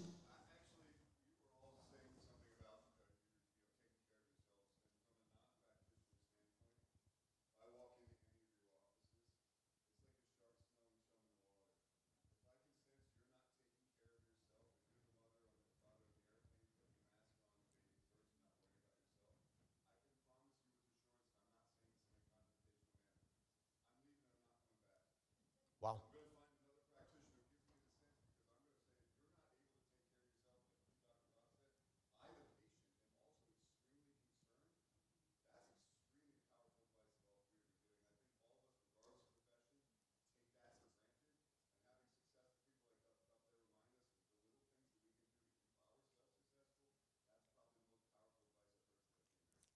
Yeah. So you guys have all said that, right? That's one of the reasons why we put together and we've expanded the event to be a wellness weekend, right? We want to give you the opportunity to give back to yourself. Many of you took advantage of the opportunity to give back to your teams at the same time and spend some time also with your families, nourishing yourself. So we really hope that you guys do get a lot out of this mind, body, and soul, as we like to say. And one of the other things I heard you say was in terms of leadership and leading by example. And when you think about the term CEO, regardless of what you call yourself in your practice, that typically to me stands for Chief Energy Officer.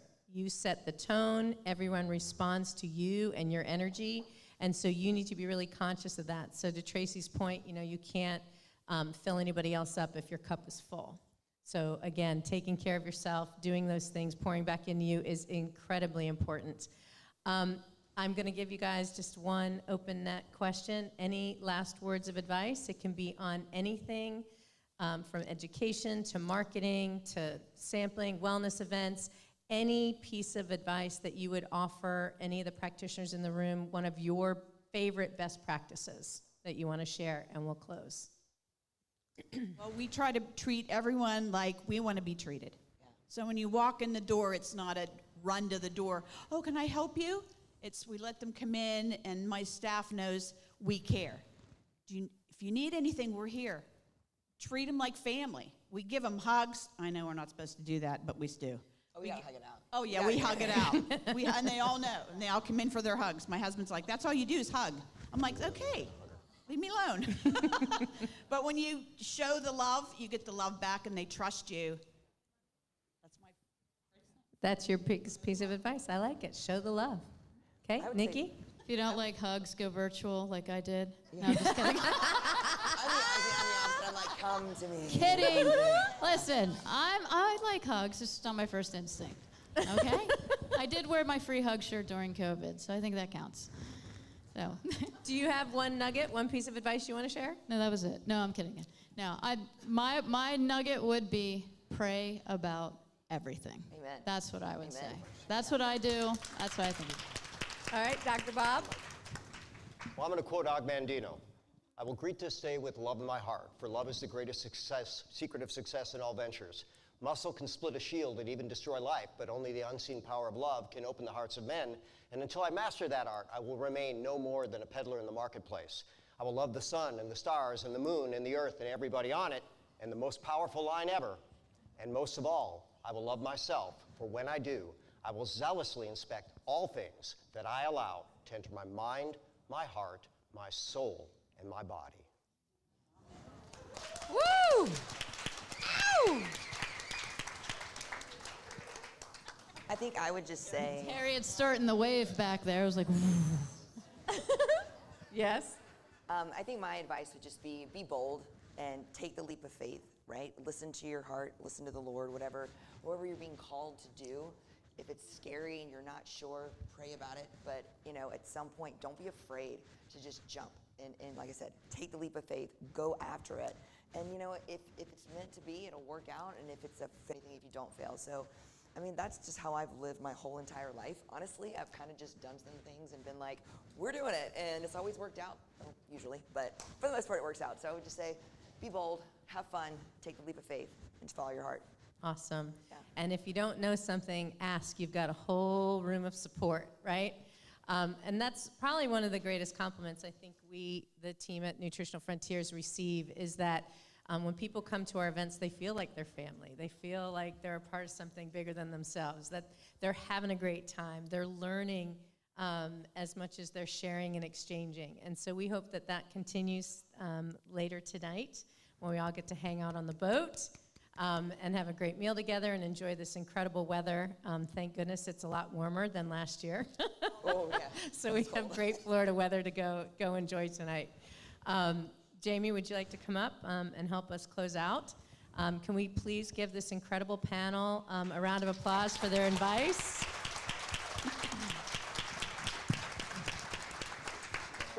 Oh, he's going to make Tracy hug him.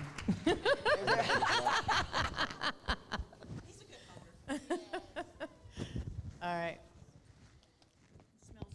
Thank you for everything. Hey, now, let me go back. Where's the rock? Yeah.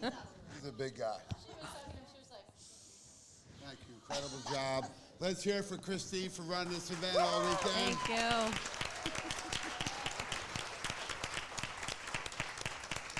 It seems so seamless on the outside. I'll let you know a little secret. Oh, you're going to tell him? Yeah, yesterday morning, 5 minutes before we were starting, she came up to me and says, "There's no lunch today." I said, "Oh, it's okay. We have plenty of shakes. Don't worry about it. Go with the flow." And you and Marissa go figure it out, right? And sure enough, the lunch was incredible. So it was awesome. That's the kind of work she does under pressure. Grace under pressure. And I just want to let you know I'm so grateful for all the support. I remember sitting in the thinking chair in my yard in Tampa when I lived down here, and I worked for Metagenics at the time, and my dreams were to work for them and the Kaki family forever and Dr. Bland. And, I was sitting there, I found out we weren't going public, we were selling. And I was like, oh, man, what am I going to do now? So I sat outside, and I would just close my eyes and think. And I visualized one day of having a room full of 200 people, like-minded, all pulling in the same direction to make the world healthy. And it's come to fruition right here. So this is the weekend.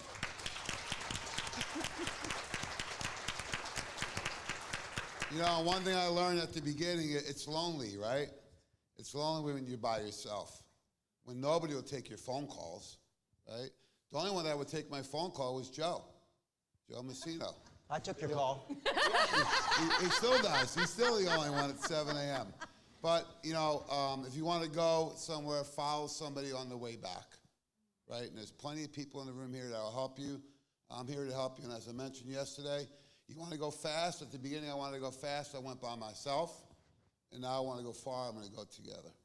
And what I learned from Jack Daly, one of my favorite coaches, was all the answers are right here on your hand, right? The pinky, it's the little things. Everyone thinks you got to do big things. Do little things consistently enough will be big things. The passion, you got to be committed. The ring finger, right? You have to be committed to what you're doing. The middle finger is fuck you to fear, right? There it is.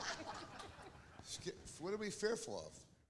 I'm Don't not worry. Fearful of The dying. video won't get suspended on YouTube for that. We're good. Oh, all right. Well, I'm not afraid of anything, right? If you have faith, there's nothing to be afraid of. It says in the Bible 365 times, faith over fear, one for each day of the year. Wow. You got to have the pointer to know what direction you're going in.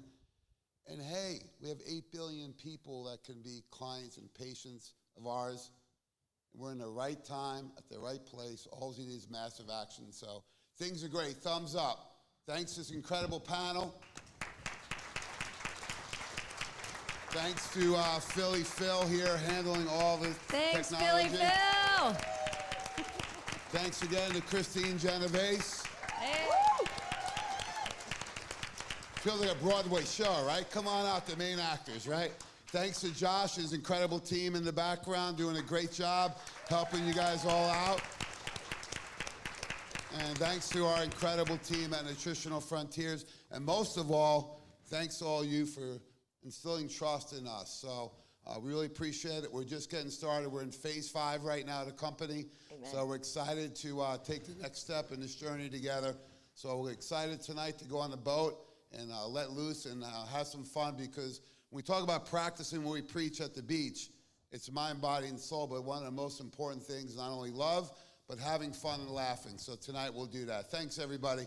We'll see you later. Hang on, Jamie. Hey, folks, can you join me in one more time? A round of applause for our fearless leader, Jamie.